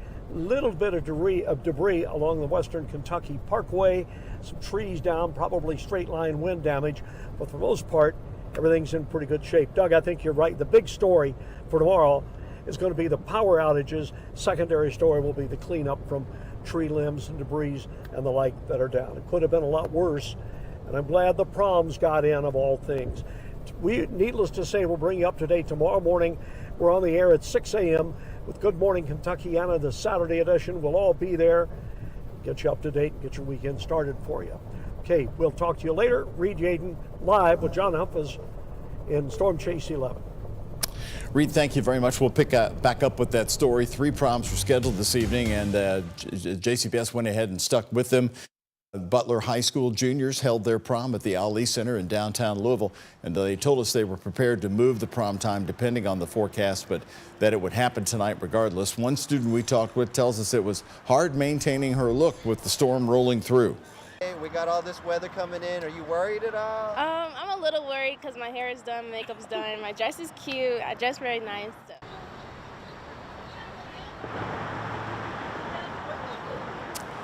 Well, 2 other JCPS schools also had their proms tonight. Iroquois and Southern Senior Prom and St. X High School hosted their graduation indoors instead of the traditional event held on the football field there. They also moved up their start time of the graduation by 2 hours. Looking around Kentucky, the states around Kentuckiana, Missouri was hit hard by this storm system before it got to us. A massive tornado seen from the St. Louis Arch. Now, tragically, officials confirming tonight 4 people have died in St. Louis. The City of St. Louis Fire Department says that 3 people had to be rescued after part of a church crumbled. One of those people died. Meantime, in North St. Louis, this tap room collapsed. Our sister station spoke with somebody who was inside at the time. So we was sitting up front, and owner brother Pig, he told us when he came in, he said he seen the tornado form and everybody go to the back. So we all went to the back, and as soon as we got back there, it hit it and ripped the door open and came up in there and went back out. But it tore all that. You see what happened? Another guy told me the lights just kept flickering. Mounted TVs came crashing. At first, the lights started flickering. Then second time, everything went out. And the third time, that's when the tornado came in. The National Weather Service radar indicated that a tornado touched down near the St. Louis Zoo. The zoo saying that they're closed, but did not reveal the extent of the potential damage. Again, that weather system then moved this way. This weather postponed the opening night of the drive-in movie series at Waterfront Park tonight. Much of the debris and trash is long gone after the flooding last month, but now it's time to repair the damage. WHAS 1119's Clarice Shaley and photojournalist Emma Gefter got a tour of Waterfront Park, still looking to rebound from the flooding. The waterfront, you can't beat that. The calm before the storm. I like coming out here because it's just a really relaxed, a peaceful place to come. Everyone enjoying a warm Friday afternoon on the waterfront before severe weather this evening. It's just amazing to be out here and to see how fast we recovered from this. Just a month ago, much of this was underwater and littered with debris as historic flooding covered the area. Hundreds of volunteers came to clean up the mess. There was enough trash and debris to fill up about 265 dump trucks. We lost some trees, benches, trash cans. Now the park staff is assessing the damage and working to build back. The Great Lawn already starting to look like its original green glory. Our crews got to work on that right away. Multiple electrical transformers need to be replaced, and this wall near Joe's Crab Shack was damaged during the cleanup. I think everyone who was here worked very, very carefully and did the absolute best they could, but this was just a historic flood. I mean, these things happen. This whole kids area was underwater. Sand from this area and the equipment has been damaged. You can see there's still some dried mud here from the flood as well, and equipment in this area has also been damaged. It will cost several thousands of dollars to fix this area and other affected areas in the park. One of the more expensive projects, the marina. Sustained a ton of damage. It's really silted up, so that's going to be a very expensive fix as well. And I know that boaters love to be able to come down here and utilize that. It could be months before it's reopened, but those minor setbacks, It just looks great that it's back and we can be out here. don't take away from sitting. You have a lot of benches you can sit on, relax, feel the amazing breeze. And enjoying the park. At Waterfront Park, Clarice Shaley, WHAS 1119 on your side. Well, also tonight, back to one of the most memorable moments from that flooding. Remember this boat that was left on the waterfront as the water receded. It was eventually taken away by LMPD and hauled to the impound lot where police have still been searching for its rightful owner. A lot of the damage and the cost at Waterfront Park is still being assessed and calculated, but right now it's estimated at $500,000, $500,000, which will be fundraised and will hopefully come as FEMA money.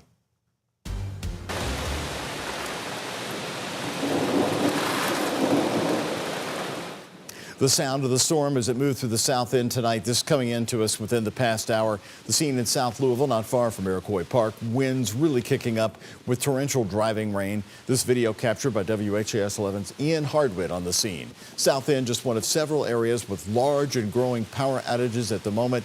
Now knocking on 30,000 LG&E customers in Louisville alone have lost power. Again, that's LG&E customers. That's not people. So we're talking about that may be one house with 10 people inside. And right now that number is huge number that we have experienced in this community, one of the largest I've seen.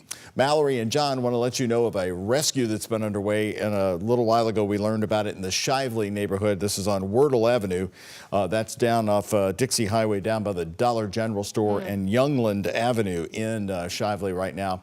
All we're being told at the moment is that a couple of people are being rescued. Don't have any other details on their potential safety or any injuries, but we do have a crew on the way heading to the scene. So I'll be here for a few more moments and we'll get that on if we get to the scene just in time. But I know you want to update the amount of rain coming down out of the area and if we're out of the clear just yet. Yeah, we're almost there. Many of us are in the clear at this time. We're still just tracking the far east side of this as it continues to move out of our coverage area at this point. And with it, heavy rainfall, gusty winds, lots of lightning as well. We have this final severe thunderstorm warning until 11:30. So this is for portions of Nelson, Taylor, Warren, Barron counties as well. You can see all of the lightning that we're dealing with at this point and also the gusty winds as well.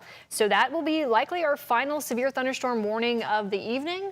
And really on the backside of that, we're seeing much clearer conditions off to the west and northwest as well. So that is some good news there. They didn't cover the far southeast part of Adair. Adair County. So they may have to put out one more for the far corner of the county. But this is really a wind event now.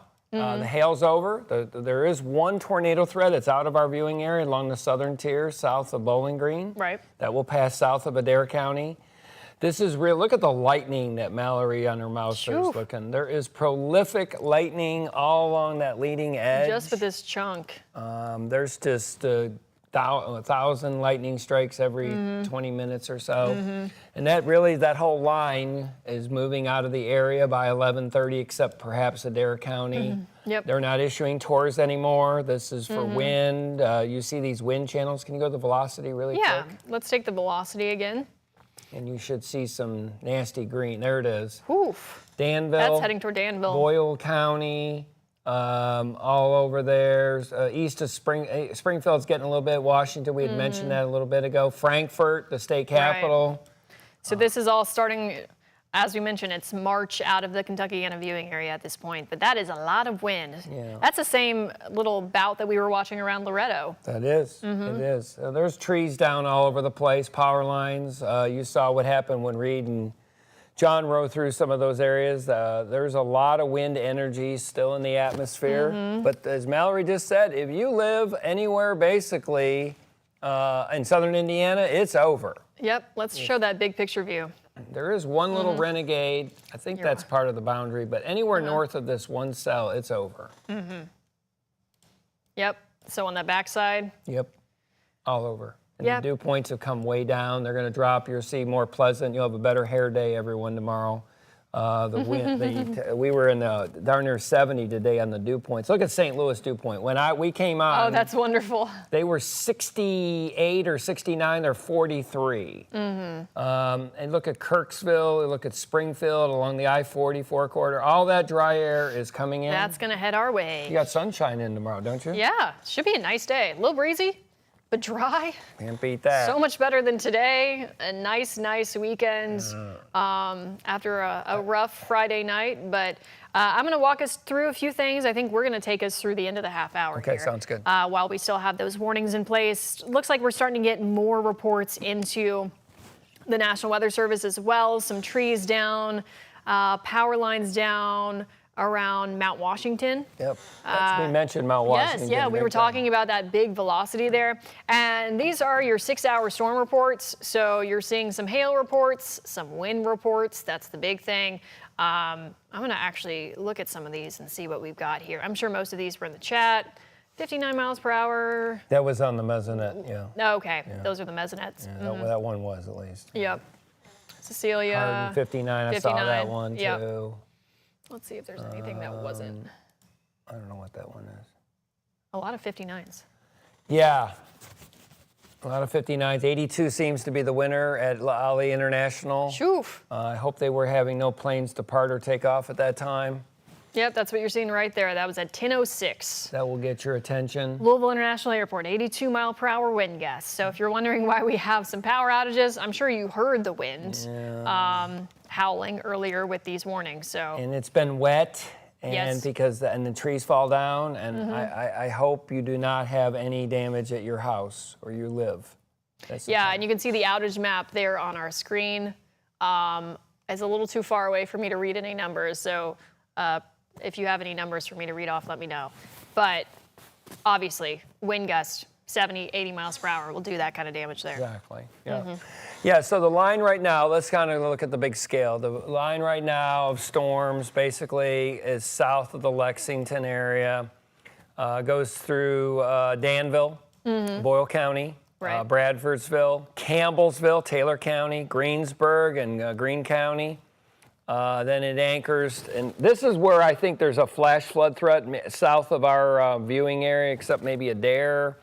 Folks from like Hart southward, some of that stuff is more west to east, and that means it rains over the same area repeatedly. You see that this is the last hurrah for tornado warnings, and it is moving more southeast. You notice that?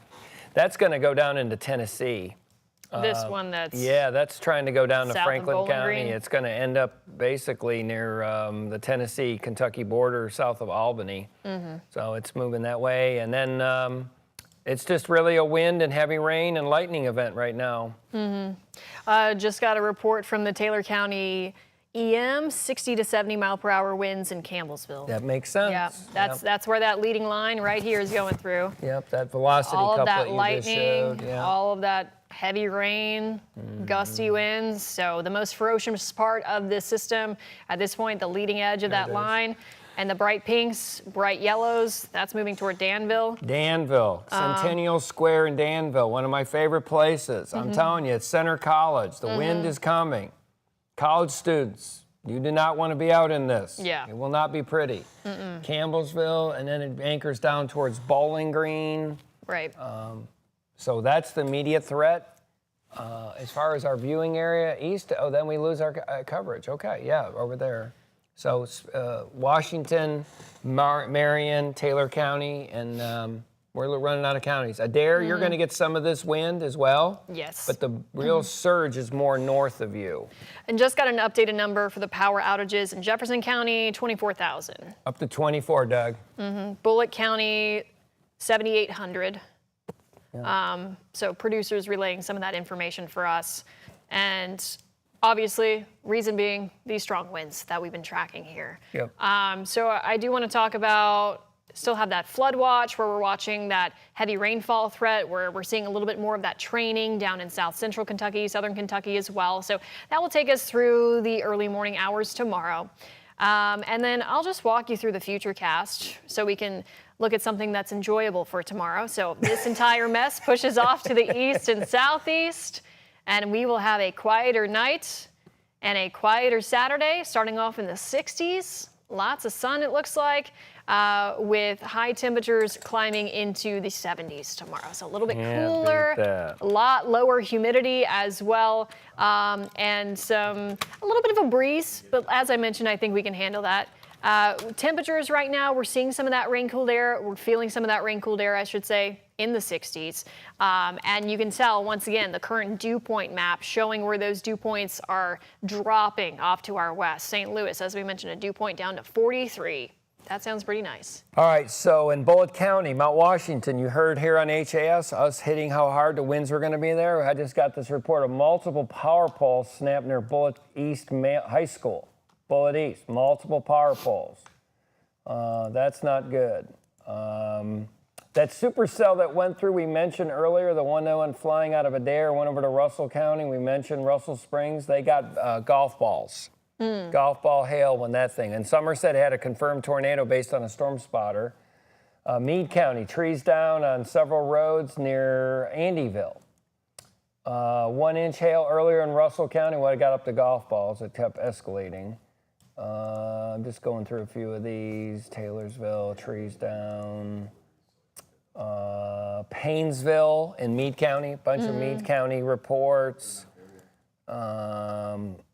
Those are the ones that just came in here.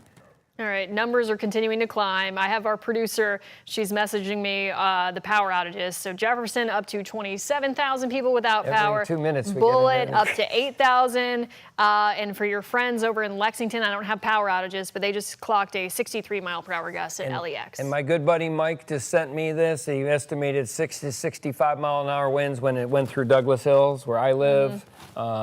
Off on the Middletown area, and he heard some rumors of trees down in Anchorage. So wouldn't be surprised. Would not be surprised by any of that. There's probably a lot of trees I down. think we're gonna get a lot more reports when people wake up tomorrow morning too, and they see all the trees that are down and the cleanup that they have to get through. And I've been saying this for 40 years. If you have trees down, please check with the Better Business Bureau before you get someone to cut down your trees. Never give anyone money for roofers. Never give any money for trees. I've seen so many dishonest people. Always go with a good, reputable person. Please. Yeah, unfortunately, we do see that time and time again. Yes, so that's Hate just to a see little that. tip for someone looking out for you. All right, let's look at the line. Let's go with the velocity. That's the best thing I think we can do for folks. Yeah, so if we pull back up max, you can see this is the radar, and then if we turn on velocity, this lets you know where the strongest, I mean, it's that same There it is. area. This was around Loretto. So this is now east of our viewing area. Still seeing some of those pinks around Campbellsville, Lebanon, Springfield, but yeah, Danville, Center College. By right Perry there. County, Perry National Battlefield, and the Shaker Village. Who doesn't like to go to the Shaker Village? Yep. Lots of wind in there, and look how it's surging. And it's surging to the southeast, and those wind channels. See those little, can you draw a little drawing? So you're talking about these lines, right? In right? the back, those lines. Just draw those lines. That's where the winds are pushing from Well, I the guess west, they're going north. this They're way. going this Yeah. way. There you go. There you go. That's exactly what they're doing. A lot of wind in Boyle County, Shaker Village, Perry National Battlefield, Perryville, all in there. It's just passed through Campbellsville Where you're now. seeing this whole thing. Yeah, it's a mess in there. How's Adair looking while we're our people? All right, let me clear all that off. Yeah. Let's go down to Adair County. Yeah, the radar's so high down there. I would it doesn't still give us a expect good 50 view. to 60 mile an hour winds. Oh, is that, can you do a loop? Yeah. Notice how it's moving. This is interesting. This is why I'm worried about the flash flood threat. If you look from like Taylor northward, it's all moving east-southeast. But if you go to the further south, there's movement to the northeast and to the southeast. So that means there's more heavy rain threat. Yeah. So if you're in... And we still have to wait for all this to pass. That's exactly right. If you go from Edmonson County over southern Hart over there to Barron and Adair County, Greene County, that's a flash flood threat tonight. Yeah. Right in there. And this is how it's elongated in the southern part of that line. Also, did they still got a tornado? Oh, they did. They went right mover. Look at this. Yep. Yeah. Like you said. I thought they would. Heading toward Tennessee. Yeah, it's going to Tennessee. It's going to go down to Tennessee. Yeah, the volunteer state. Look at the rotation. Let's just take a quick look. You want to take a quick look at that? We'll go to Nashville. And when I do this, folks, every time I do this, I have a 10-second delay. There we go. And I see, it's a mess. It is, if you have folks, Scottsville, that's the county seat down there, Allen County, Alvaton, all the way to the state line. That looks like a mess. That's a typical squall line with intermittent rotation and a lot of wind. It's crossing 65 too. John and Mallory, yes. As we head to 11:25 here, I want to start trying to wrap it up here, and let's get the bigger picture for folks. I do want to pass on some new information about the rescue we told you about in Shively. That's on Wordle Avenue. It's down on Dixie Highway, down to the Dollar General there. We were told that a rescue has happened to one person at least, possibly more, after a tree fell onto a house there. We have a crew heading the scene going to cover it. John, I want to pick back up real quickly on what you said about the series of power poles or power lines pushed down. Was that Bullitt County? When you hear something like that, not one, but more than one, several like that knocked down, what runs to your mind about what that could have potentially been there? A tornado or straight line winds? That looked like straight line winds on the radar. The winds were surging from the northwest to the southeast. You saw these little wind channels that Mallory was just pointing out. And when you get 70-mile-an-hour winds, I'm sure there's power poles down in Louisville right now. So Mallory, we are talking about what could potentially be a record high number for many, many years for Louisville on the power outages. It's knocking right at 30,000. That's Louisville alone. Sometimes LG&E is able to flip substations back on real quick, and we'll see these numbers drop down. But what were the peak winds tonight through Jefferson County and Louisville? I'm curious as if they're going to have to be dealing with power poles in the morning. Right. We had an 82-mile-per-hour wind gust at the Louisville International Airport. That's massive. And that was measured, and that's the highest gust we've seen. So once again, we were talking about that was straight line winds. We were dealing with some tornado warnings in some portions of Kentuckiana, but that was due to a severe thunderstorm warning. And that's what we were mentioning earlier this evening, to take just as seriously as you would a tornado warning. Some of these severe thunderstorm warnings with gusts 70, 80 miles per hour. I'd like to talk about the rain totals too, if you all have any figures, because with our ground so saturated and our large trees in Kentuckiana now full of leaves, making them much heavier, these trees can topple over even when the sun is out. And I worry about people going to be out in their yards this weekend and that. You got to be careful with that. We've seen that. We've seen some fatalities happen over the years along Eastern Parkway on a day or two after one of these major storm events. Yeah, I mean, we really have to watch that because, as we know, it's been such an active year and season so far. And you're taking a look at all of those oranges and yellows on the map. So this is primarily south of Louisville because that's where we saw the heaviest rainfall this morning, and that's where we're seeing the training. And also, we do have a flood watch in effect too for those areas down to the south, those same areas that will take us into early tonight. So yeah, saturated ground, winds, not a good combination. Now, when you say training, that means the storm sort of parked, and then what? It just kept rotating over, it didn't move, or just kept going back and forth, wouldn't leave the area? Yeah, when we're talking about repeated rounds. Yes, repeated rounds actually might be the better way to say that.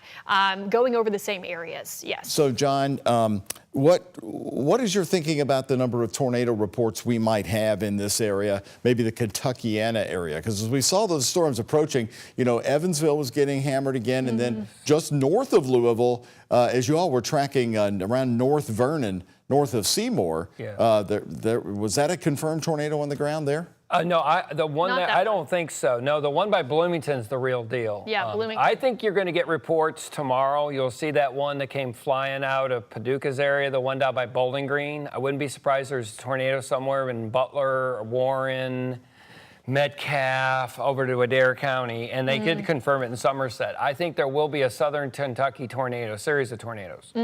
Yeah, and then we were watching some areas of rotation that were coming out of Owensboro, heading towards Breckinridge County as well. That's what we had Reed and John on. Never got that confirmed per se, but we saw it something to on watch. radar near Litchfield. Yeah. So, you know, coming into the city today, I noticed the Ohio River is still a muddy brown. It really hasn't cleared out yet as people, you know, are heading toward Memorial Day, and that's when people like to start the river season and the lake seasons around here. But we may be in for some more flooding with this amount of rain or not. How do you all view that? You know, I didn't really look at all the river stuff. We're still okay, but it's definitely high. I will tell you this. I hate to be a bearer. There's some active weather next week, maybe Tuesday. We'll have to look. I haven't looked at anything. Yeah, we've been taking it one day at a time. I think the plains are going to get hit. Oklahoma, Kansas, big outbreak probably Monday. We'll see how Tuesday plays out. So I guess fortunately, if we had to put a headline on tonight's weather system, we're not even into summer yet. This is another late spring storm. Fortunately, we have no reports of any deaths. We are seeing some rescues once again in Kentucky for different reasons.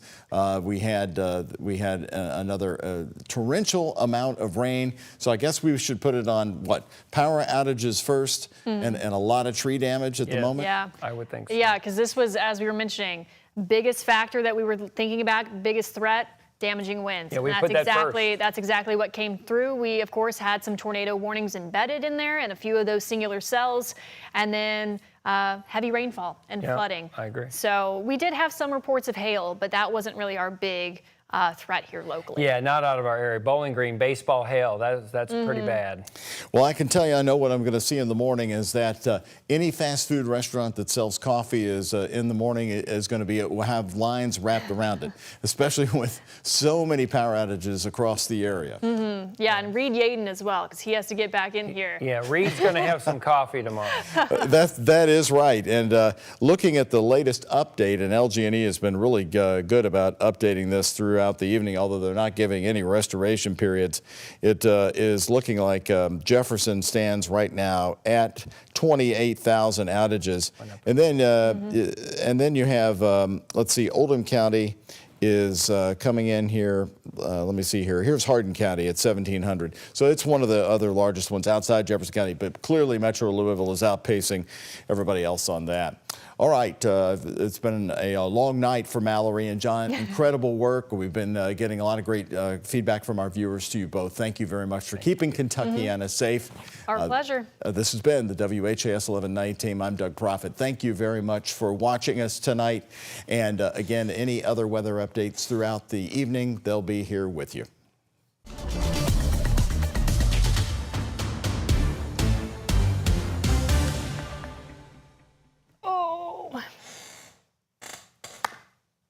Very nice, very nice. What is Reed's deal? Is he on the way?